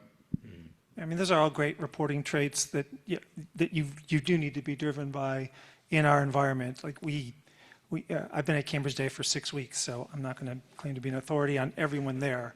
But in that environment and other places where I have been, like, people who are persistent, people who have who are indeed curious about the world, people who have a certain familiarity with an area, or that you think you can help develop a certain, they have an interest. We have a writer who wrote and said, I'm really interested in trying to write about the impacts of climate change on our local environment. here's my background, and you say, okay, I think I can probably work with this person. Let's start them with a couple stories that are not too complicated, right? And get a sense of what kind of support they're going to need from me as an editor, and how much time it's going to take me, given all of the other priorities that have nothing direct to do with getting stories on the site, that we also have to juggle, right? Yeah, we also, I mean, I try to work with everyone I can who pitches something or reaches out, and of course some of those fizzle, or some of them go away, or some of them don't, get the job done. But I try to, keep an open mind and, take people who might come from non-traditional backgrounds. Some of our best freelancers have actually been people who didn't have careers in journalism, who worked in other fields, but showed a sort of interest and a basic, sort of ability. And I actually really enjoy working with those kinds of freelancers as well. Yeah, and we're going to toss up a couple more questions, and then we're going to open it up to you, because I want to make sure we get ample time for you to get your questions answered. So this portion of the program is strictly for me to get my questions answered. No, it's interesting when you're a small newsroom and you're trying to obviously not just stabilize but eventually grow.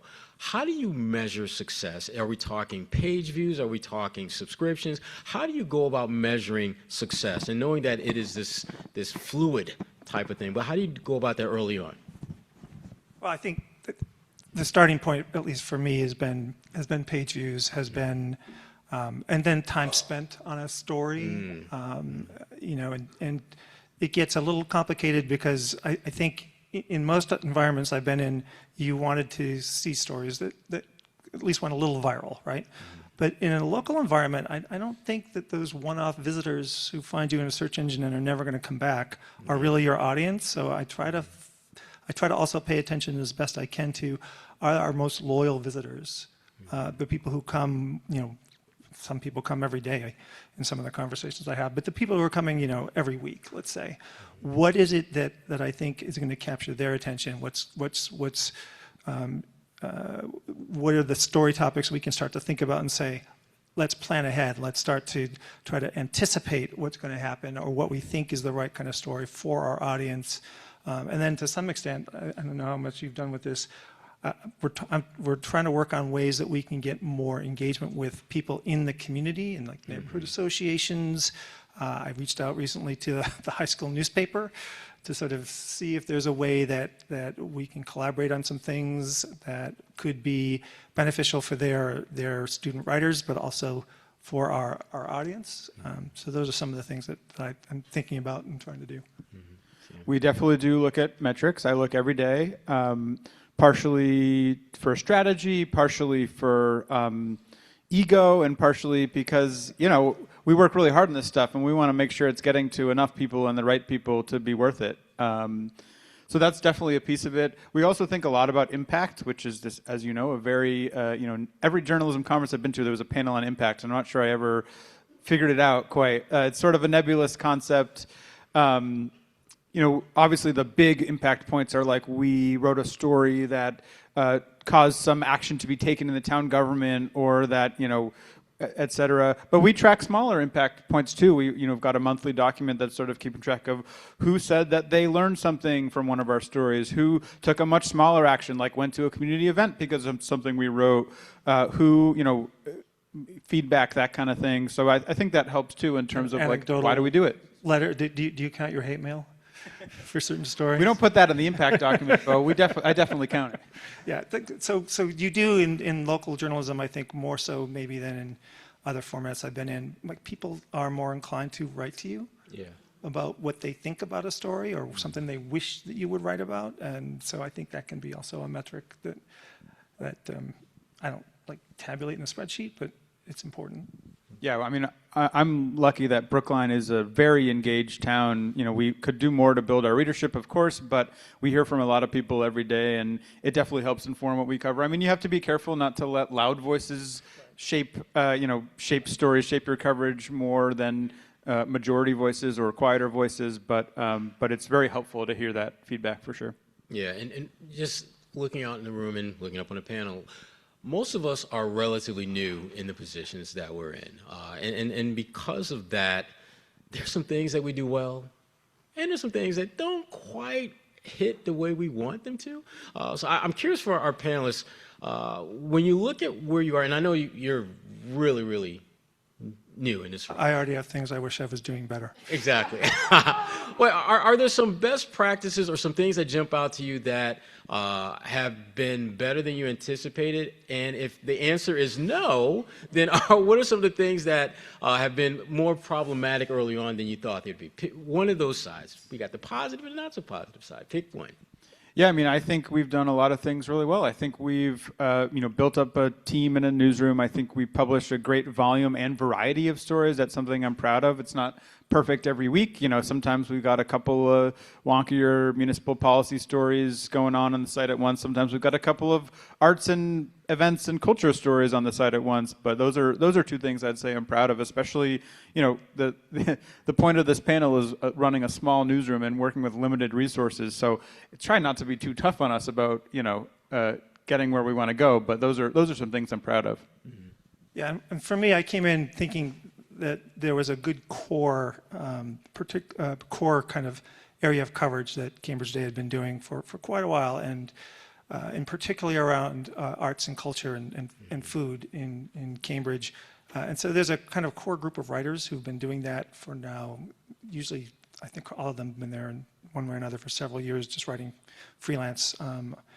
And so I think that's not an area that I think I need to worry about. The areas I want to see us expand in are a lot of other areas of culture. So I think we've been doing a good job of, in part thanks to the BU Newsroom, of bringing in some more local sports and recreation coverage, more attention to the business community, especially the institutional, larger businesses that are part of the Cambridge ecosystem, which are really not a presence there, but I think are important. The biggest challenge for me, and I've worked in other small newsrooms, but also large newsrooms, but just the amount of things that you have to sort of balance your time with and your own personal resources around.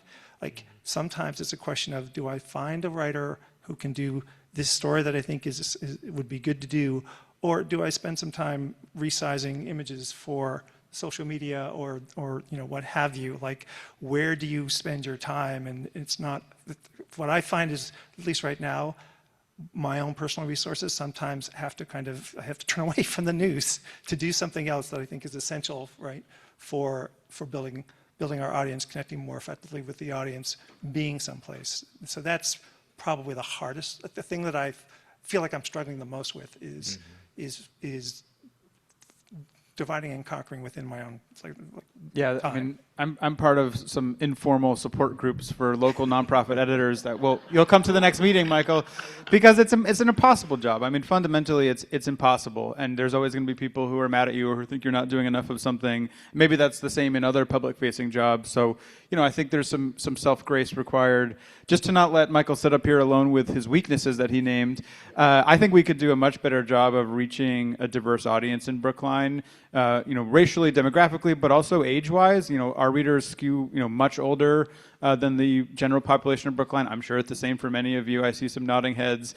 So we're working on that with Instagram and some other ideas, but that's an area we'd really like to improve. And with that, I'm glad you guys have showed both the positive and not so positives, because again, we have 1,440 minutes every day, and I've found that I could use about another 400 or 500 easily, and some could use another 4,000 or 5,000 easily. But that being said, we're going to open it up to questions from you all right now. We have a microphone over here, so just simple raise of the hand. And we'll get the microphone to you. We've got one here in the front row. I'm always thinking of two things. Where does a story fit need to know versus want to know? And so we have a great example of the want to know. We did a story about the winner of the Bachelorette who lived in Newton. And I was trying to convince our editor for a number of weeks to do a story. It finally happened, and it almost knocked down our server. It was by far the most popular story for the year, and others not so popular. So that's some of the difficulty you have, is how much do you want to give them versus what they should really know.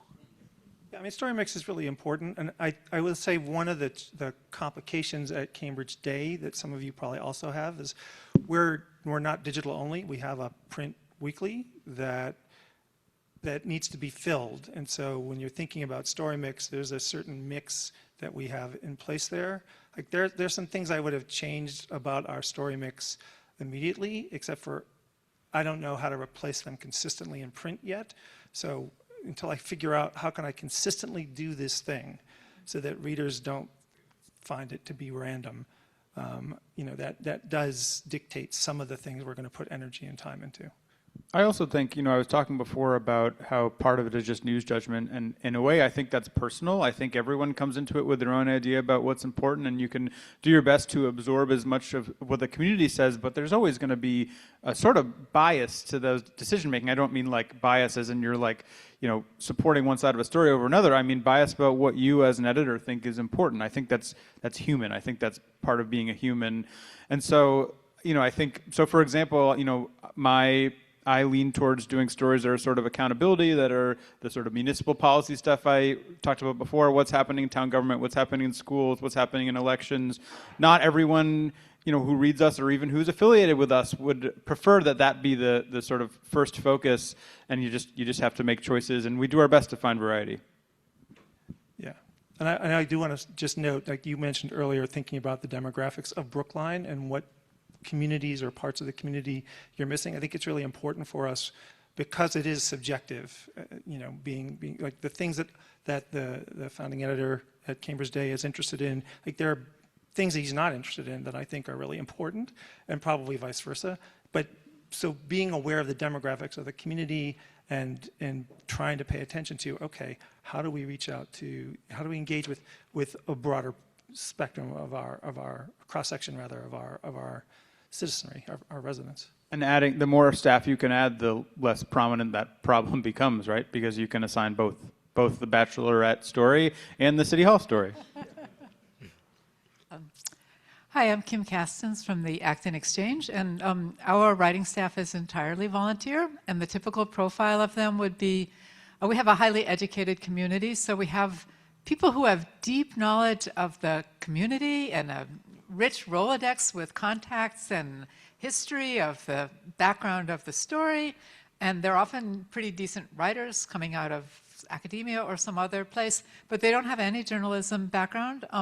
And can you suggest some scalable strategies for, raising the journalism skill set for a group of people like that that are more efficient than working story by story, writer by writer, which is not scalable? I'm going to have to turn to Michael for that one, because we, at Brookline.News, we made a pretty active decision not to work with volunteer writers, and for everyone who writes for us to either be, on staff as a professional journalist, a freelancer who has journalism experience, or a student who's studying journalism. Of course, that last category could veer a little bit more towards the people you work with because they may have more or less experience. But I wish you luck, and it's a tough task to take on, and I think I would find it a huge challenge myself, honestly.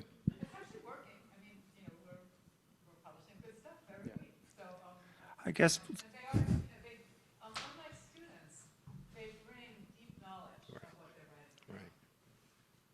And that can be a really effective tool as long as you feel like they respond to editing and they're not just writing for people who have the same amount of knowledge they do, right? Which is a problem that you can run into with people who have deep beat knowledge too in a newspaper or news media context. I think one of the things that I've used in some other contexts when I'm working with people who are not really familiar with journalistic writing, you can put together relatively quickly little templates for things that you should be aware of if you're going to do what journalism requires. Like, don't just talk to one source, and there's little guides that you can establish. I thought I was actually going to have to prioritize that when I got to Cambridge Day, but most of the people who write for it have at least some journalistic background, and the only volunteer that I'm aware of is actually a retired journalist who feels like volunteering is part of her civic duty. So that hasn't been. I've lowered that on my priority list of build some templates, but that would be probably the way I would try to go about it for people who are are new to journalism and its practices. Probably saves you some headaches. The other thing I have thought about is, can we find a way to work with a potential donor or grant, a funder to set up like a citizen journalism, a kind of cauldron in Cambridge where we work with people who are interested in writing and communicating stories in a journalistic way, and get them some training and some regular support and mentoring. We could also work with, like, I know a lot of journalists in Cambridge who are basically semi-retired or are retired, who would like to be probably very, very happy to mentor. So I thought about, how do we set up a mentorship program, and is there a way to maybe get some funding for that? Yeah, and that could be potentially part of the onboarding process when someone says that they want to write for your particular publication. As I listen to the question and your response, it just reminds me that no matter how good a journalist you are, there's probably going to be something that you can get better at and work on. And it really is just a matter of I think, finding people who have their prerequisite skills that you feel can benefit the news organization. And as you mentioned earlier, that institutional knowledge that a lot of your folks have, that's priceless, because you literally can't go out and buy that. And so figuring out ways to work around the other things, I think it more than makes it worthwhile. So more questions?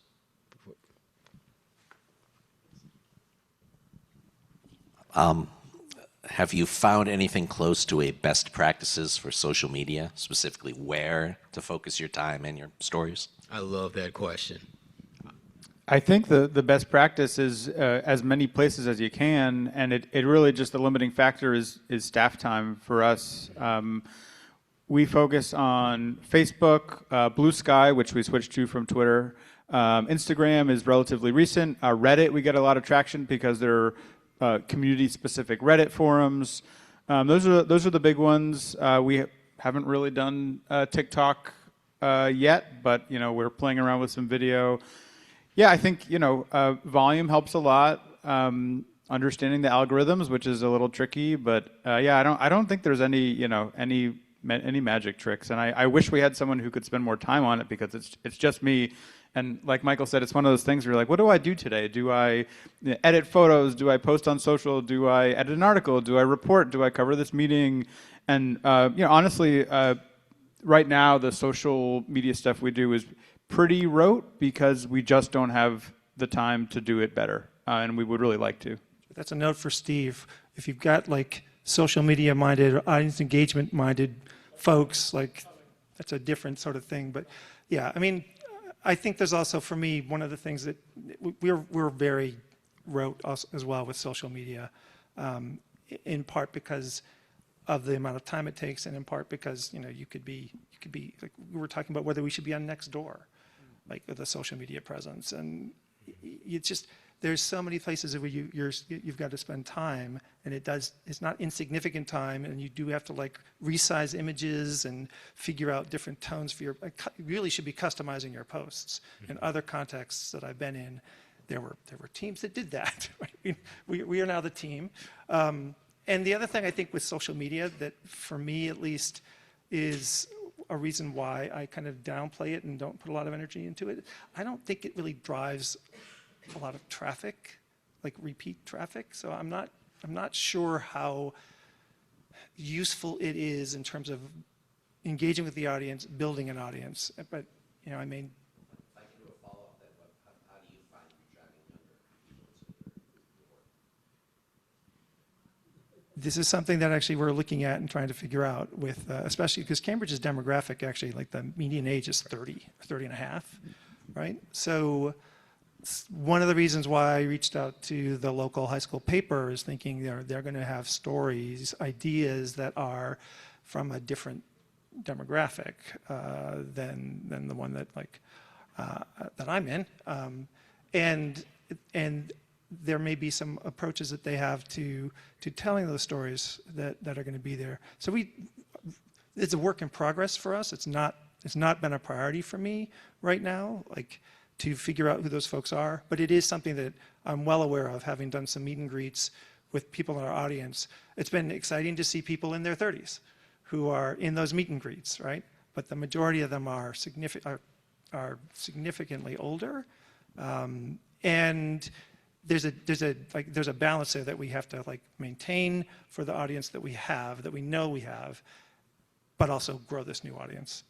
I'm totally open to ideas. Yeah, I was going to say I'd love to hear what anyone else has to say about that, but I think, you know, I've begrudgingly accepted that there are several generations of people who don't want to read 1,000-word, even an 800-word news story. They just don't. I mean, maybe if it's on a topic that really is extremely relevant to them and catches their interest. So that's part of what we've been trying to do. You know, we've been doing more on Instagram. We've been making sort of these slideshows or quick graphics posts or even occasional videos. And it's gotten a little bit of traction, and I think it's a slightly different audience. I wouldn't say we've been deeply successful, but you know, it's something we're trying to do more of. Yeah, and I mean, it's a growingly important aspect of what we do in the journalism ecosystem, and that is to have a social media presence. When you talk to young people now, more often than not, they get their news, and I put that in air quotes, from social media. And if we're not in that space, then the narratives about what defines news are defined for us. Yeah. And I actually also would be really curious about if anyone has thought about or tried to aggregate various social media feeds from their community, right? Because like if this is your real news source, the stuff that we're actually doing on our site is behind this, you know, behind the text from your friend or the social media post from your family member, right? Like we can't keep up with that and we can't compete with that. We have to be something different. We have to be something that knits together the fabric of the community, and maybe like a way that I would love to hear other experiences around is maybe part of that is you pull, like using AI or some other aggregation method, or curate social media about it and then run that as its own little part of your feed and see if that changes some of the way people interact and what else they might go to on your site. Mm-hmm. Good question, good question. Any more questions?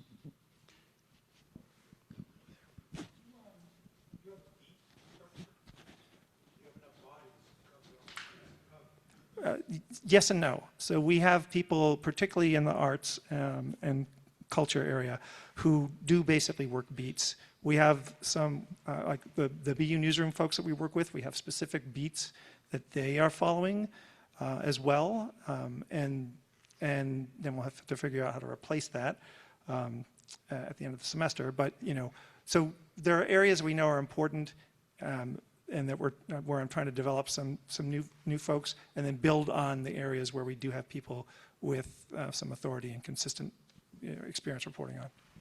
We have one full-time reporter who is on the schools and education beat. I'm on the sort of development and public safety and central town government beat, and we have a freelancer who is on the environment beat. With more staff, I'd love to build that out. We've talked about trying to find another freelancer to be on the housing beat. I think it's really hugely fundamentally important to have people who are at least, in a small organizations, everyone's going to do a little bit of everything, but to have people who are sort of following a story day by day, or an agency or an organization or a subject, it just makes a giant difference to the kind of coverage they can produce. So I want to do more of that segregating by beats for our team. Yeah, because it really, I think depth is a challenge, at least in our environment. People don't have the sourcing they need to follow, to get at broader perspectives on an issue, to bring more context in, to know that, you know, you've got to be able to work sometimes outside of the obvious sources. That's something where having some beat expertise or familiarity really comes to bear. And I have found that actually kind of a challenge in this environment. How do I, and in other environments I've been in actually as well, and even in teaching journalism over the last few years, I have felt like the kinds of stuff that I'm seeing when students file things, they're not digging enough, they're not talking to enough sources, they don't actually have the reporting authority to really write the story that they're trying to write, and they make these assertions, and they're not really built on reporting, and that's a problem, I think. So that feels like that's a problem outside of just our hyperlocal environment and working with volunteers and paying them wages that are like not the 1987 levels when I was freelancing for the first time. Like all of those things are problems as well. But even when you have people who you're working with consistently, they're not asking themselves the right questions, and getting people to do that is, I think, a challenge.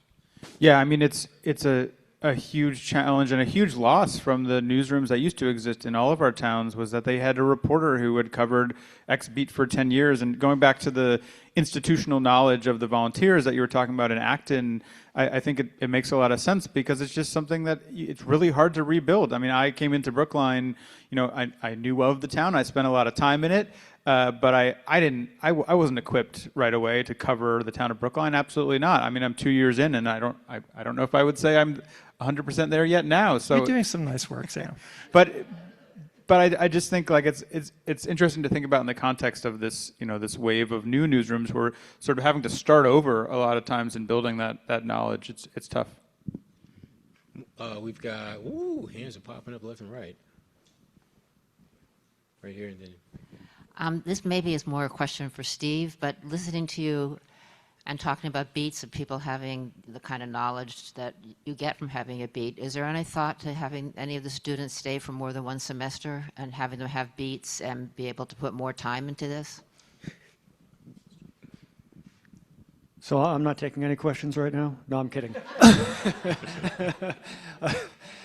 Yeah, so yes, we are talking about that, and it could happen as early as this spring semester. So the course that Brian and I teach, which is a senior level, it's a junior and senior level reporting course, it's repeatable, so the students could take it for more than one semester, and potentially, if they wanted and the news organization wanted, they could be paired with the same publisher for more than one semester.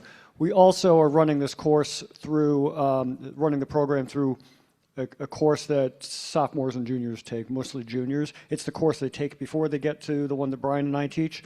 It's possible, although we're not doing it right now, that you could start with that news organization in that class and then stick with it in the next class. Probably we're not there yet, but it is possible to stay in the senior level class for more than one semester. We've only done it one semester so far, so we haven't had any experience with a repeat customer, repeat student, but we probably will this coming semester. The one thing I will say is the success of this program is prompting a lot of student interest in the course, and we had about 30 students apply for 15 slots for this class, so it's in high demand, and the debate is, do we turn away students who really want to take it so somebody else can take it twice? So, but we will be eventually expanding this program to more of the senior level classes. So long way of saying it's coming, but we don't have it yet. Are the BU Journalism Department hiring managers in this room and listening to us right now? Brian can hear you, yeah. So I'm Joe Hunter from the Newton Beacon. We've sort of decided that one of our aspirations and our success will be based on becoming vital to our community, a vital resource. So I wonder if you have, of course, that could mean something different in each community, but I wonder if you have any general thoughts about how we should be thinking about that, and perhaps how you've confronted that in your own communities. Well, the Beacon is doing a great job, and I think you're on the way, if not there, of being vital in Newton, for sure.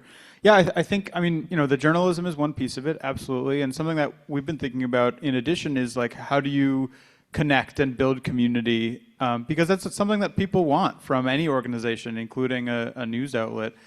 And I think, you know, there's a couple different ways to think about doing that, but that's something that comes to mind to me is, like, what can we do that's not just the, you know, words on paper and video on the screen, but that's sort of actively engaging and building community. And I don't have any specifics that come to mind right now, but that's something that I think about in terms of becoming vital.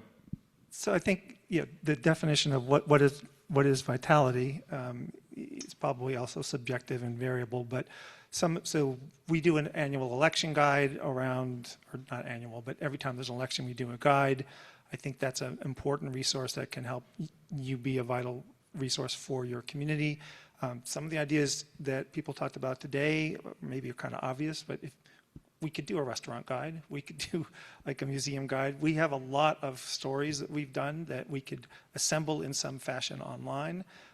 The other thing that I've thought about doing but have not have not sort of made the time to do yet is one of the speakers was talking about basically scraping a bunch of resources. I think it was Ken Doctor that they've come up with a way to pull all of this information and put it in a way that's digestible, and you can just, people can basically automate it.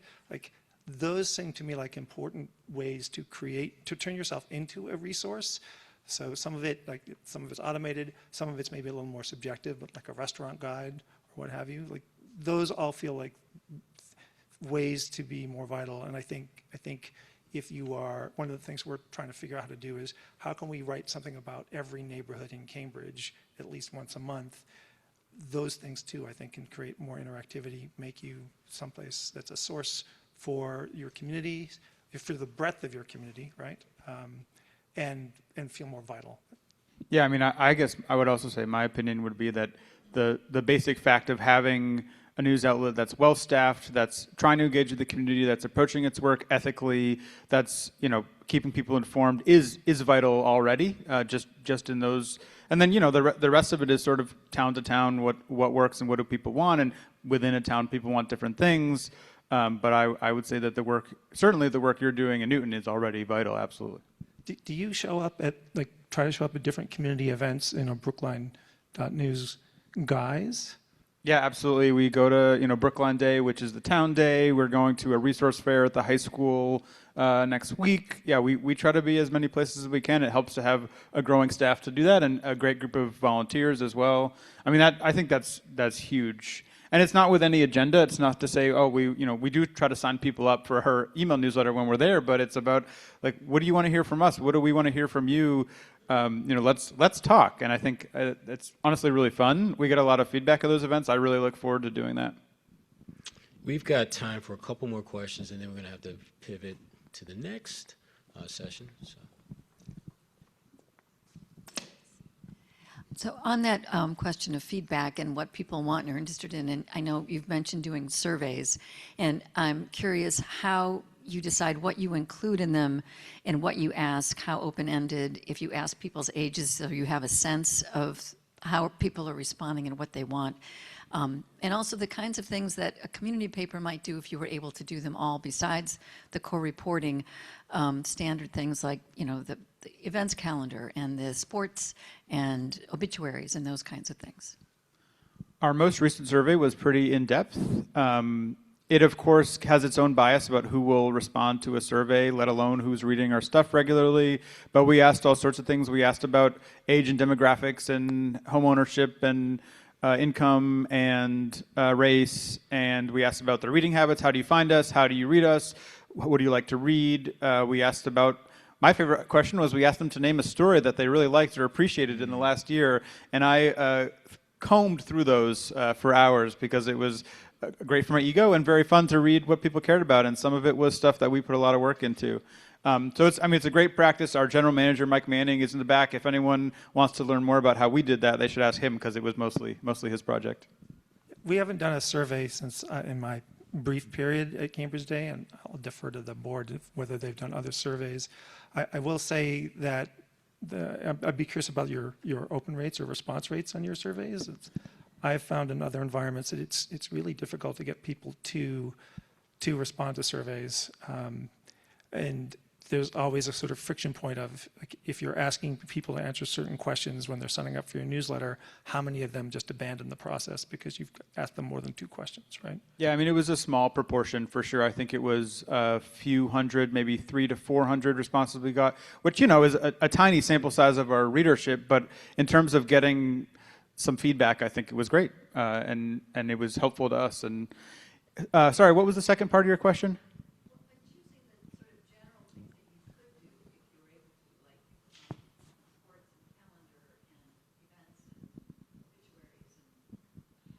I mean, I would love to do a really strong. Say again? The question was, what are the things that you would do beyond the core reporting if resources weren't an issue, I think, as I'm interpreting it. I would love to do a really strong events package where we'd be doing out in the community 1 or more times every month, talking about issues, introducing interesting people, having speakers, getting people in a room together. We've done a little bit of that. We have an annual event we do, and we've had a few sort of one-offs. But if money and time were no objection, we would do a lot more of that, because I think it's a great way to meet people and even to raise money. Sometimes you could do it as fundraisers. So that's one thing I'd say. I mean, we have an events calendar. I think that's a pretty core thing to offer for hyperlocal sites. The question is, how far in advance should the events calendar be, and how much of it should be sort of community submitted? But that's a kind of core thing. Sports is an area that we have tried to expand into because I think it is important. My wish list would also include, we have some major institutions that we really kind of don't cover effectively. I think it's challenging to find reporters who are confident enough to take on or ask challenging questions of people at large institutions. So there's some, but that's something I'd really like to get more of in our publication. I'm sure you could find a freelancer who really wants to take on Harvard, right? Yeah. Okay. We've got time for one more question before we got to wrap up, and here we go. We have. Hi, thank you. Melissa Russell, I'm with the Western Observer. We're a very new publication. We're just publishing our 5th edition this week. We have a very small newsroom in a very small town, and I'm curious to know about balancing the day-to-day coverage with the longer-term, more in-depth reporting. If you could speak to that, and also without burning out the staff in the process. Yeah, I mean, this is really important to me because I don't want to just do the day-to-day stuff. It's actually pretty central to my identity as a journalist and to, I think, our organizations, that we want to dig deep and we want to do stuff that does take time, that requires public records, that involves many interviews. At our organization, we work a lot. We try to find balance, so we try not to burn out, but we do work a lot. And part of the reason that we do that is because we want to do both of those things. I think more staff would help. I mean, it's tough because you also don't want to sacrifice the cadence. I think that it's really important to be producing a certain volume. We want to have something new on our site every day. We don't want someone to show up and be like, they didn't publish a story since last Tuesday. Michael and I have actually talked about this offline a little bit about, the sort of like work-life balance, but also the, finding that volume and depth balance. I'd love to hear what he thinks.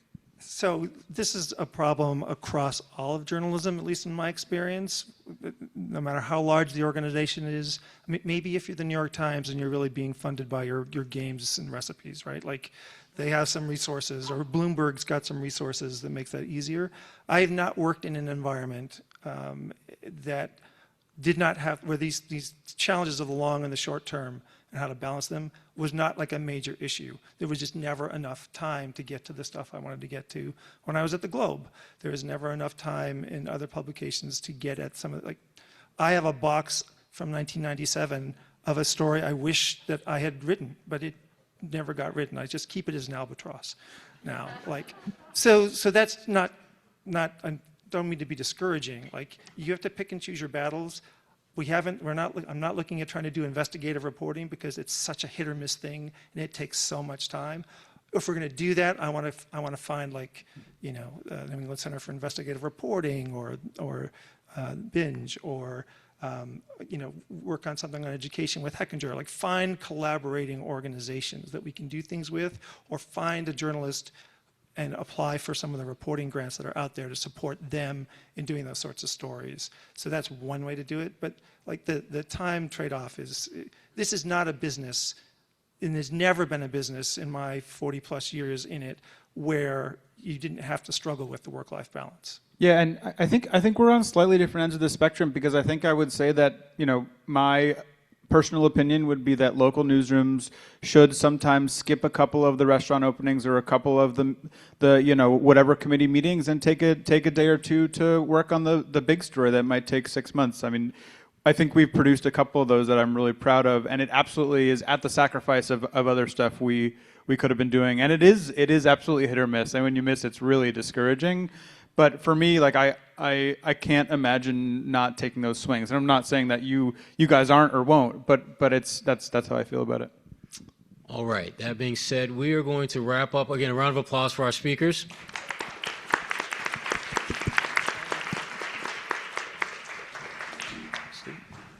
Thank you, guys. It's my great pleasure to introduce Jason Tuohy. Jason was a colleague of mine for many years at the Boston Globe. He was managing editor for digital at the Globe, and then became the managing editor at Yahoo News, and now is editor-in-chief of Encyclopedia Britannica, which means he knows everything about everything. More importantly, Jason is one of the premier audience engagement gurus in the country, and has a lot of wisdom to share on that topic. Great. Thank you, everyone. I do have some slides here, I think. Yeah, I'm happy to drive if you're able to. So thanks, everyone, for having me here. I was supposed to be up here with Heather Cyrus, who's the deputy managing editor at the Boston Globe for Audience. She unfortunately could not attend. She's got a sick kid at home. We all know what that's like. But Heather is great, and she and I work very closely together, and I know if you have any follow-up questions that affect the Globe today, she would be more than happy to chat with any of you on it. So I'm just going to dive in and start talking about audience engagement, and what does that truly mean? You hear about it a lot, right? Put your audience first at the front of everything you do, but it can be sometimes hard to define beyond that. I think one important point is what audience engagement isn't is thinking about your audience after the fact, right? It is not to conduct journalism as you normally would without thinking about who's going to read it, who you're doing it for, and then only after the fact thinking, oh, great, now let's put it on social media and hope someone reads it. The real key to audience engagement is right from the start to build up a real facility and understanding of who your audience is, who you're writing for, who you're producing journalism for, who you intend to reach, and then to layer that into everything you're doing.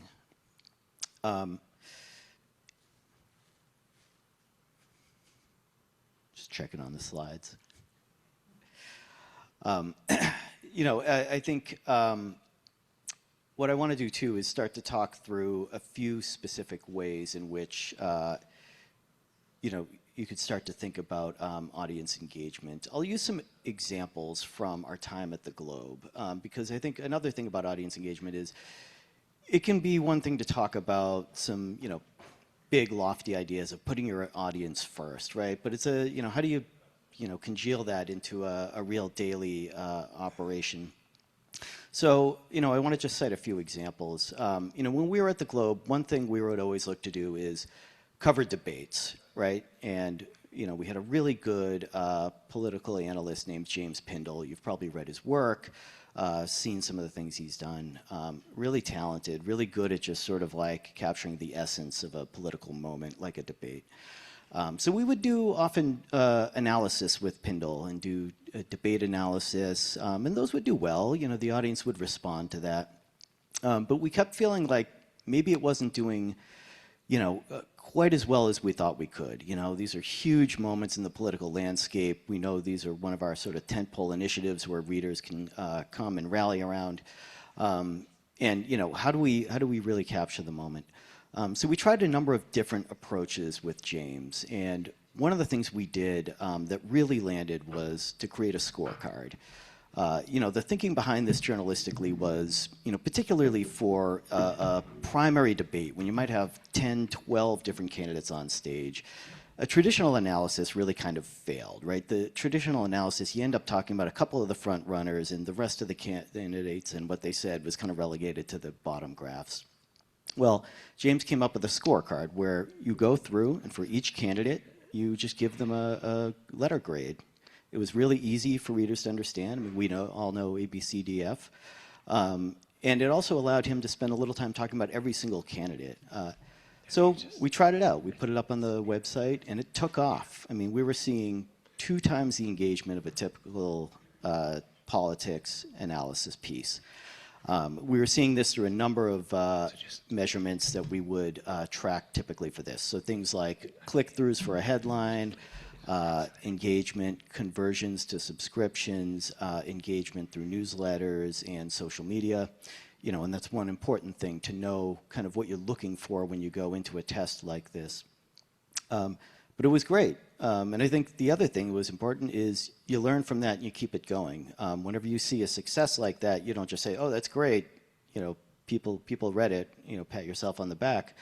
So we started to franchise this. Every subsequent debate, we would bring Pindle's scorecard in. And we started playing it up more. You know, we started doing tests where we would put in the headline scorecard and then just test it against another headline that didn't have scorecard. The word scorecard would increase clicks. So we started to see that people were actually coming to our website looking for that scorecard, looking for that format in a way that we could you know, deliver that information. From there, you know, we used that for primary debates, but then we started to say, well, you know, how far can we carry this format? You know, if it's a debate between two local candidates for mayor, will readers still respond to that, or will they prefer an analysis? They kept wanting the scorecard, so we kept doing it. We franchised it for local debates, for governor, for mayor. Pretty much anytime two people were on stage yelling at each other, you could find a, you know, Boston Globe Pindle scorecard on it. And so that's just one example of how we really tested things out and used audience data to really test and see what worked. You know, another one I'll talk about is weather. Weather is obviously a huge thing. Here we are. All right. I've been kind of ad-libbing, so I'm just going to skip ahead to the actual slides I have here. And apologies, this doesn't quite seem to move. Sorry, I'll just keep going. Oh, it is? Oh. Oh, God. All right. Sorry about this. Believe it or not, I was managing editor for digital at the Globe, so do not. Yeah. All right. So, talking about weather, obviously weather is a huge thing in Boston and New England. And this is something, every time a big storm would roll through, we would pull out all the stops to cover it all different angles. We would do a lot of forecasts, a lot of news stories. Again, we would always see that they did well, you know, usually depending on the severity of the storm, but readers really liked it. But, you know, we kept feeling like we might be missing something. We want to try some new things. We actually took 1 year as, you know, we're sort of headed towards winter when storms get really severe here. We just came up with a list of different ways of covering a storm and just tried it one after another. You know, what happens if you laser in on where the storm is going to be the worst? Do people respond to that more than a forecast? Or, you know, what if you do the, you know, the potential for rain this weekend? You know, is that what gets people? The one thing we found that really took off was weather maps. And I'm not exactly sure why. I mean, you could hazard some guesses, right? Like with a map, it allows any reader anywhere to instantly see how it affects them, you know, and it applies to your whole audience. But you know, we tried it out in terms of just lifting a few weather maps from the National Weather Service, putting it in an article, you know, writing through with the, you know, nice, concise explanations of the forecast. And again, we saw 2 to 3 times the engagement, whether it was clicks from the homepage, whether it was engagement through newsletters, whether it was on social media, just consistent reaction. So we had a winner there. And you know, we really doubled down on this as our primary way of forecasting upcoming storms for our readers. It worked so well at the Globe that we started to franchise it. You can see up here, and if you read bostonglobe.com, you'll see this in a number of cases. You know, we started putting out snowfall maps and snowfall totals. And again, the same concept. No matter where you are, you can go look and see you know, how much snow fell in your area. We've started doing it too for fall foliage and things like that that are maybe not even, you know, they're not storm related, but have some, you know, adjacent weather concepts. And in every case, it just continues to do well. So again, this was an example in which, you know, you do some experimentation, you offer things, different things and different options up to readers. see how they engage with it, and then refine and continue to test and move from there. And then finally, I'm going to talk a little bit about our Patriots coverage. So this was captained by Matt Pepin, the excellent sports editor at the Globe. But you know, over time, as we started to look at our coverage, our game coverage, one of the things we found was that readers were pulling away from the traditional game story, which had been, you know, a hallmark of sports writing for decades. But the fact of the matter is, so many people are watching games, you know, increasingly watching them on their phone. You get highlights on social media during the game before it's even over. You see the big plays. And so what was our play in this kind of new environment when that's how people are consuming a game? Well, what we did, we looked into the analysis, and what we consistently saw was that analysis from our sports writers was the thing people wanted the most. That was the thing we had that was truly exclusive to us. That's why readers flock to us.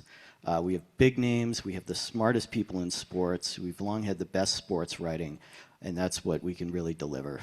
So, but the challenge there is, how do you get it out the door? It takes a columnist a decent amount of time to process, to, you know, talk to players after the game.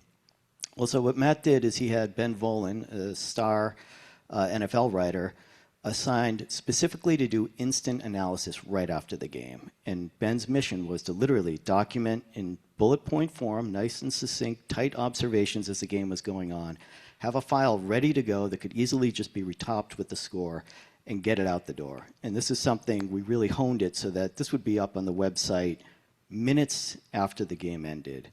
Because we would know from looking at our data that right after the game ended is when you would see a surge in readers coming to the website wanting to read the reaction from Globe writers. So, you know, again, we put this out there. It was a thesis. It really worked. What we started to see, even putting side by side, if you put instant analysis on the page next to a traditional game story, you would see 2 to 3 times the clicks on the instant analysis. That's where readers were going. And we started to build audience plans around it. You could build a breaking news email ahead of time, relying on the fact that we're going to have an instant analysis coming out the door and get that link all ready to send the moment the game is over. So that was another way in which we were able to use data and informed analysis to get readers to connect to our journalism. But there was another side of this. As we were looking at the data, how people read games, stories, and such, we realized that, you know, people would come the night of expecting, you know, detailed analysis on the games. They would also come back the next morning. So even though we were putting this emphasis on getting stories out the night of, and really sort of like turning around the stories a lot quicker than we had in the past, we were in danger of hitting this point where readers were coming in the next morning and reading the same things that they saw last night. And we knew just from looking at our sports readers that our sports readers were among the most engaged, among the most loyal subscribers we had, among the longest tenured readers we had. And so these are people who are really expecting a lot from us. So one thing Matt did to that effect is he would assign someone specifically not to write on the night of the game. He would call it the last person in the locker room. And the person's job was literally to go there, cover the game, but be the one person who didn't file, had no obligation to file the night of, and literally would stay in the locker room late, you know, pick up all the chatter. And the goal there would be to find that angle that is going to pick up into tomorrow. So when everyone has digested what's happened tonight, what are the things people are going to talk about tomorrow? And they would write that overnight. We would time it to go live 6 in the morning the next day. We would pop it up, lead the sports page, lead the website with it. And again, what we would find is that having that fresh, forward-looking take in the morning, that's where we would see the surge in traffic. That a lot of the reaction from the night before had already been processed and digested in one form or another, but us coming in the next morning with a fresh take to push through to the morning, that was where readers really gravitated towards. So, you know, I cite these examples just to get a little more specific of what we mean by audience engagement, and, you know, to make it clear that it's not always having some like big data dives or some really sophisticated tools. It can be as simple as just trying things out, paying attention to what your audience responds to, and then building from there. So in terms of which metrics actually matter, I mean, this is a question I get a lot. It really depends on what your goals are, and this is something I encourage everyone to do is, you know, what are your goals, and build backwards from there. What are the metrics that are going to lead you to those goals? So, you know, what are your journalistic goals? What type of reader do you want? Do you want a huge audience? Do you want a concentrated audience that is heavily engaged? Do you want some mixture of both? Do you want to have resonance on social media platforms and off platform? Do you like the idea of someone finding your journalism just, you know, from the phone in their pocket wherever they are? Or do you want a rallying place for readers to come, to rally around a site, to come consistently? There are different metrics that measure all of these behaviors I just explained. And I think the key is to work backwards and identify what success is going to look like from your perspective and how you can use numbers to actually track your progress there. But digging into that a little bit more, I'll, you know, outline a few of the ones that I look at and some core metrics and the behaviors they relate to. But one is page views and visits, right? And this is the most common, you know, metric and number that people might look at. And this really measures your total audience. This is an important one because this is your total reach, the total number of people who are engaging with your journalism, the largest amount of people you can work with. But there's also recirculation and time spent, and there are, you know, a few variations of this metric, but this really measures how deep readers go with your content in journalism. And it's equally important because it's one thing to have a broad audience, but if that audience doesn't stick around, you know, isn't finding it fulfilling, isn't highly engaged, you know, there's a limit to how much you're reaching them. Engagement is key because it really tells you how deep people are willing to go into your journalism. And then finally, return visits too, which is similar to engagement, but this measures, you know, beyond how much time people spend with an individual story or on an individual visit. This measures loyalty, that habit that you can form with readers. Do people like you enough so that they can keep coming back again and again? Can, you know, are you breeding this loyalty and engagement where people start to see you as a destination and a source and a place that they're not just going to land on if they have a bit of information they need, but they're willing to build and extend a relationship with you? And then finally, off-platform reach is another one to really watch. And this is, you know, this can take a variety of you know, different forms depending on what you're looking to do. But this would be social media. This would be building newsletters. This would be where can you have a presence and where can you go out and find people where they are and meet them there? And how can you tailor your journalism to work on these different platforms and do it in a way that you're engaging people natively, that you're not necessarily asking them to change their habits and come back to you, but that you're going to acknowledge that people use digital devices on a number of platforms in a variety of ways, and that you're going to be there and meet them where they are. So, I mean, I think these are four I really look at a lot. They're core to different user behavior, but they're ones that I find are always, you know, highly valuable. And then finally, talking a little bit about community. You know, community, building a community with readers and users is incredibly important. You know, I don't have to tell all of you that, but I think it's also like a real advantage when you get into the local news space because you're able to forge a more intimate relationship with readers around your communities in a way that you can't necessarily, you know, at the national level. You know, community can take a lot of different forms as well, but I think sort of key to that is encouraging a two-way relationship and a two-way communication with your users. The idea that the journalism you're putting out is not the sort of end of the conversation, that should actually be the start of the conversation, and encouraging it to continue from there. So, you know, a couple examples of this, you know, social media is obviously a big one, right? And social media can obviously be fraught if handled wrong, but, you know, a lot of local news organizations, you know, some of you included, are doing really good things with social media, and it can be a great rallying point for a community, a great destination to find news kind of day in and day out, but also to have the community weigh in and respond.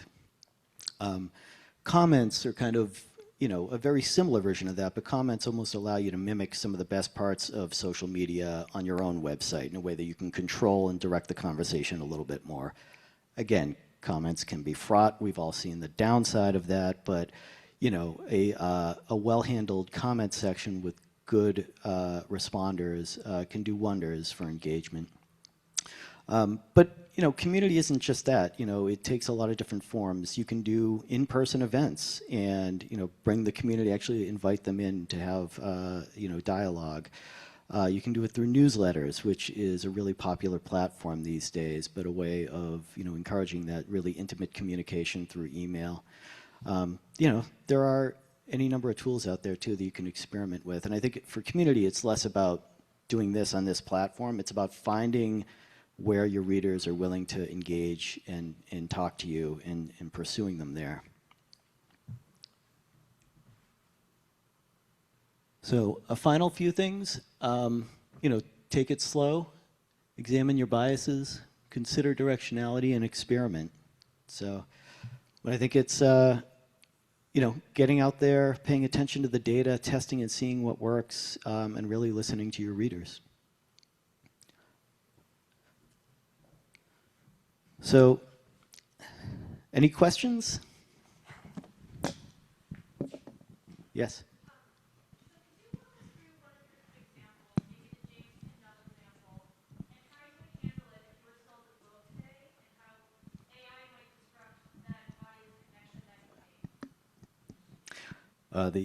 The big AI question. I mean, in terms of AI, I think one of the things that we can do is, you know, we're not AI. I think AI is obviously,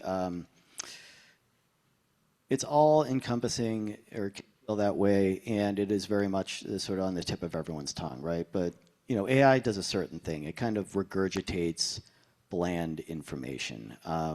You know, I think for the example you cite, but I think this would apply to like any of us here, the value in having a James Pindle is having a James Pindle and having a, you know, a knowledgeable human who can bring analysis that feels distinctly from a human. And I don't think AI can ever replicate that. You know, I think, not to open a sort of lengthy discussion about AI, but it's something I think about a lot and work with a lot in my current role. But I'm increasingly feeling like AI at its best is just an accelerant to the editorial process, right? It can take some of these processes in the back end that take us a lot of time, whether it's researching, whether it's formatting, whether it's, you know, all the boxes you need to check in WordPress to publish something, and it can just greatly speed that up. It can make human editors and reporters more efficient and allow them to spend more of their time focusing on what truly makes them distinct. Does that answer the question? Yeah.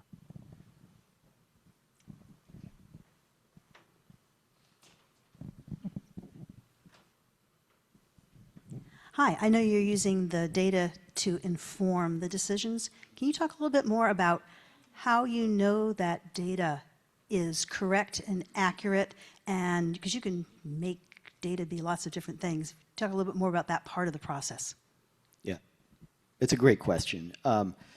So, I mean, I think it's important to note that, like, you should never blindly follow the data, right? And all data is it is a representation of the actions of your readers, right? You know, every time someone clicks on a page on your website, that's a reader deciding to go and read a story.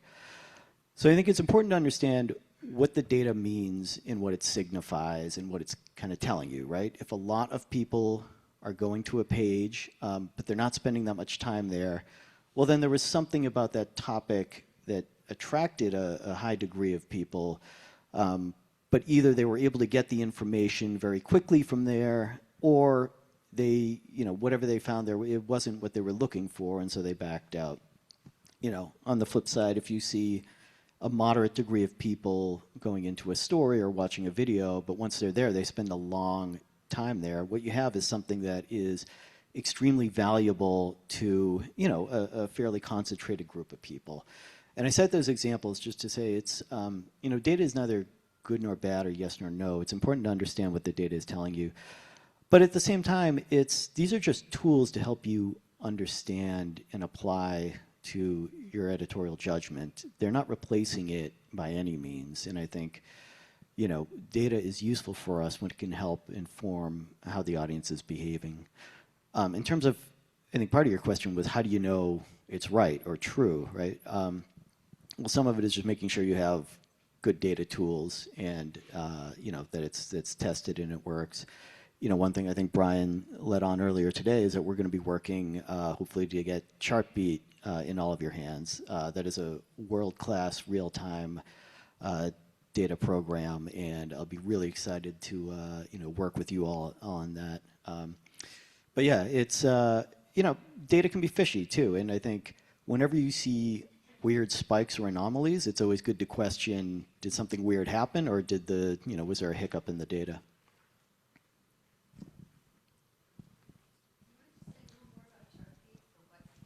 Yes. Yeah.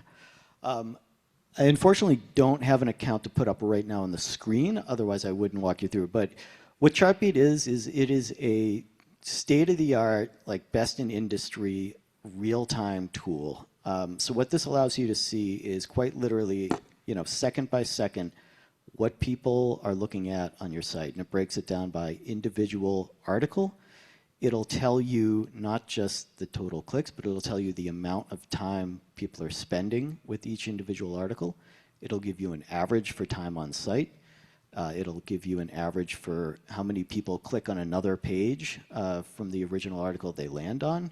So it is this wealth of information and data, and the value is that you can see it in real time as it's happening. You can literally sit there and watch the numbers go up and go down. It also will tell you where readers are coming from, and that is another huge thing. So you can look and see, you get X amount of readers who come directly to your website. You get Y amount who come in through Google search. You get Z amount who come in through newsletters. You get A amount from social media. And you can really get a sense of the patterns of readership coming in.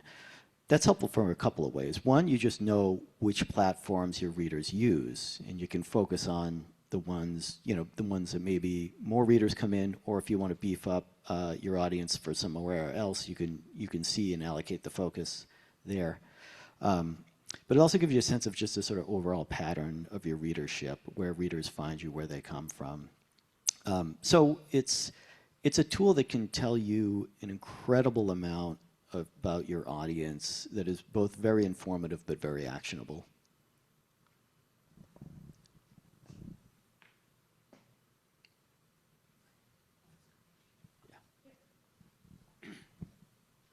So in some of your early charts, you showed that these ways that you'd change how you did the coverage, like using the scorecard for the politics and things like that, and the kind of the with the sports coverage, the immediacy that needed to be there. So these all sound like things that have to do with our short attention spans these days. So and influenced probably by social media and things like that. So is that the lesson? Should we be looking at our coverage and thinking of ways to create scorecards and immediate things and stuff like that? Or what is the lesson exactly?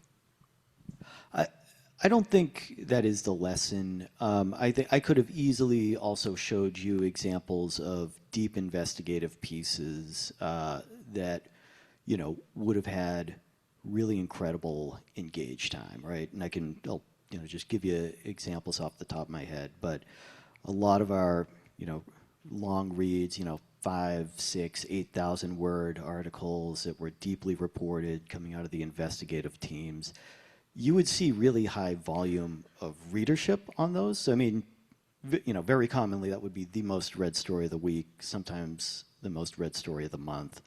But the real distinguishing factor from a data perspective would be the engage time, right? So the average article might only have about 1 minute of engage time. And take that with a grain of salt, because what that means is some people spend several minutes, but some people come in, click the back button, and so it nets out to about a minute. But some of these investigative pieces, you would see engage time of 7, 8, 9 minutes per user, even at an extremely high volume, which is incredible attention and would really show us that people were spending a lot of time with it. You know, that informs us on the editorial end. What we really started putting our efforts in for those are not trying to get recirculation or clicks, but actually to trap readers in those articles and make it as engaging as possible, you know, drive up that engaged time even more. So that's why a lot of the long reads even today you see at the Globe, they're going to have video interspersed. You'll run into an interactive graphic where you can spend a minute just sort of ping-ponging around the data and then go back to the narrative. You know, you're going to come to a different photo display where you can sift through several photos of what you just read for the past several hundred words. That's all strategic and by design, and the idea that for this type of article, for this type of journalism, the real goal and the real reader desire is to be as immersed as possible. So I think, you know, the examples I showed are maybe, you know, you're right, there may be sort of more front of mind, sort of daily news, how to, you know, attack an event right in front of you. But I think it also, it tells you that there are different metrics or different ways of looking at metrics depending on what your goal is and what the type of story is and what you think readers are going to want to get out of it. So it's important to identify those, but it's also something you can lean into on any front. Thank you. Jason, can I add to that a little bit? Yeah. So we used to, at the Globe, it's an excellent question. It's a really excellent question that we would, that was an excellent question that we would wrestle with all the time. The lesson that I drew from it is there are a lot of lessons to learn from data. I agree with absolutely everything Jason said, but routinely, sitting in the newsroom, I would have somebody come in from the front office, from the business side, and ask me, and I can't believe how often this happened, ask me if we used metrics. And they would say it in a loud voice like we were too dumb to understand what metrics were. And they would say, well, what are people reading a lot of? Why don't you just do more of that? And so that was brilliant. But what we learned over time, and Jason, I think you'll back me up on this, is that readers don't want one thing. Our readers are really sophisticated. What they want is everything we offer at a high level. And so they do want weather maps, but as Jason pointed out, they also want the Spotlight report that cost us $800,000 to produce and took us a year. The key is to not do one at the expense of the other. And I thought Sam and Michael's conversation was fantastic in trying to figure out what to cover, because you really want to cover all of these things. You just want to do it in a way that's as audience friendly as possible. And Jason used some excellent examples of alternative story formats that work really well, but that shouldn't come at the expense of doing the kind of in-depth journalism that Sam was talking about, making sure he didn't sacrifice to cover the daily news. Does that make sense? You backing me up? Yeah, absolutely. No, 100% what we found, and what, you know, we always used to talk about is that it wasn't any one thing, is that people wanted the spread, the entire, you know, everything we could cover. And that often it was, you know, a good story, it almost didn't matter what section it came from. Good journalism was good journalism.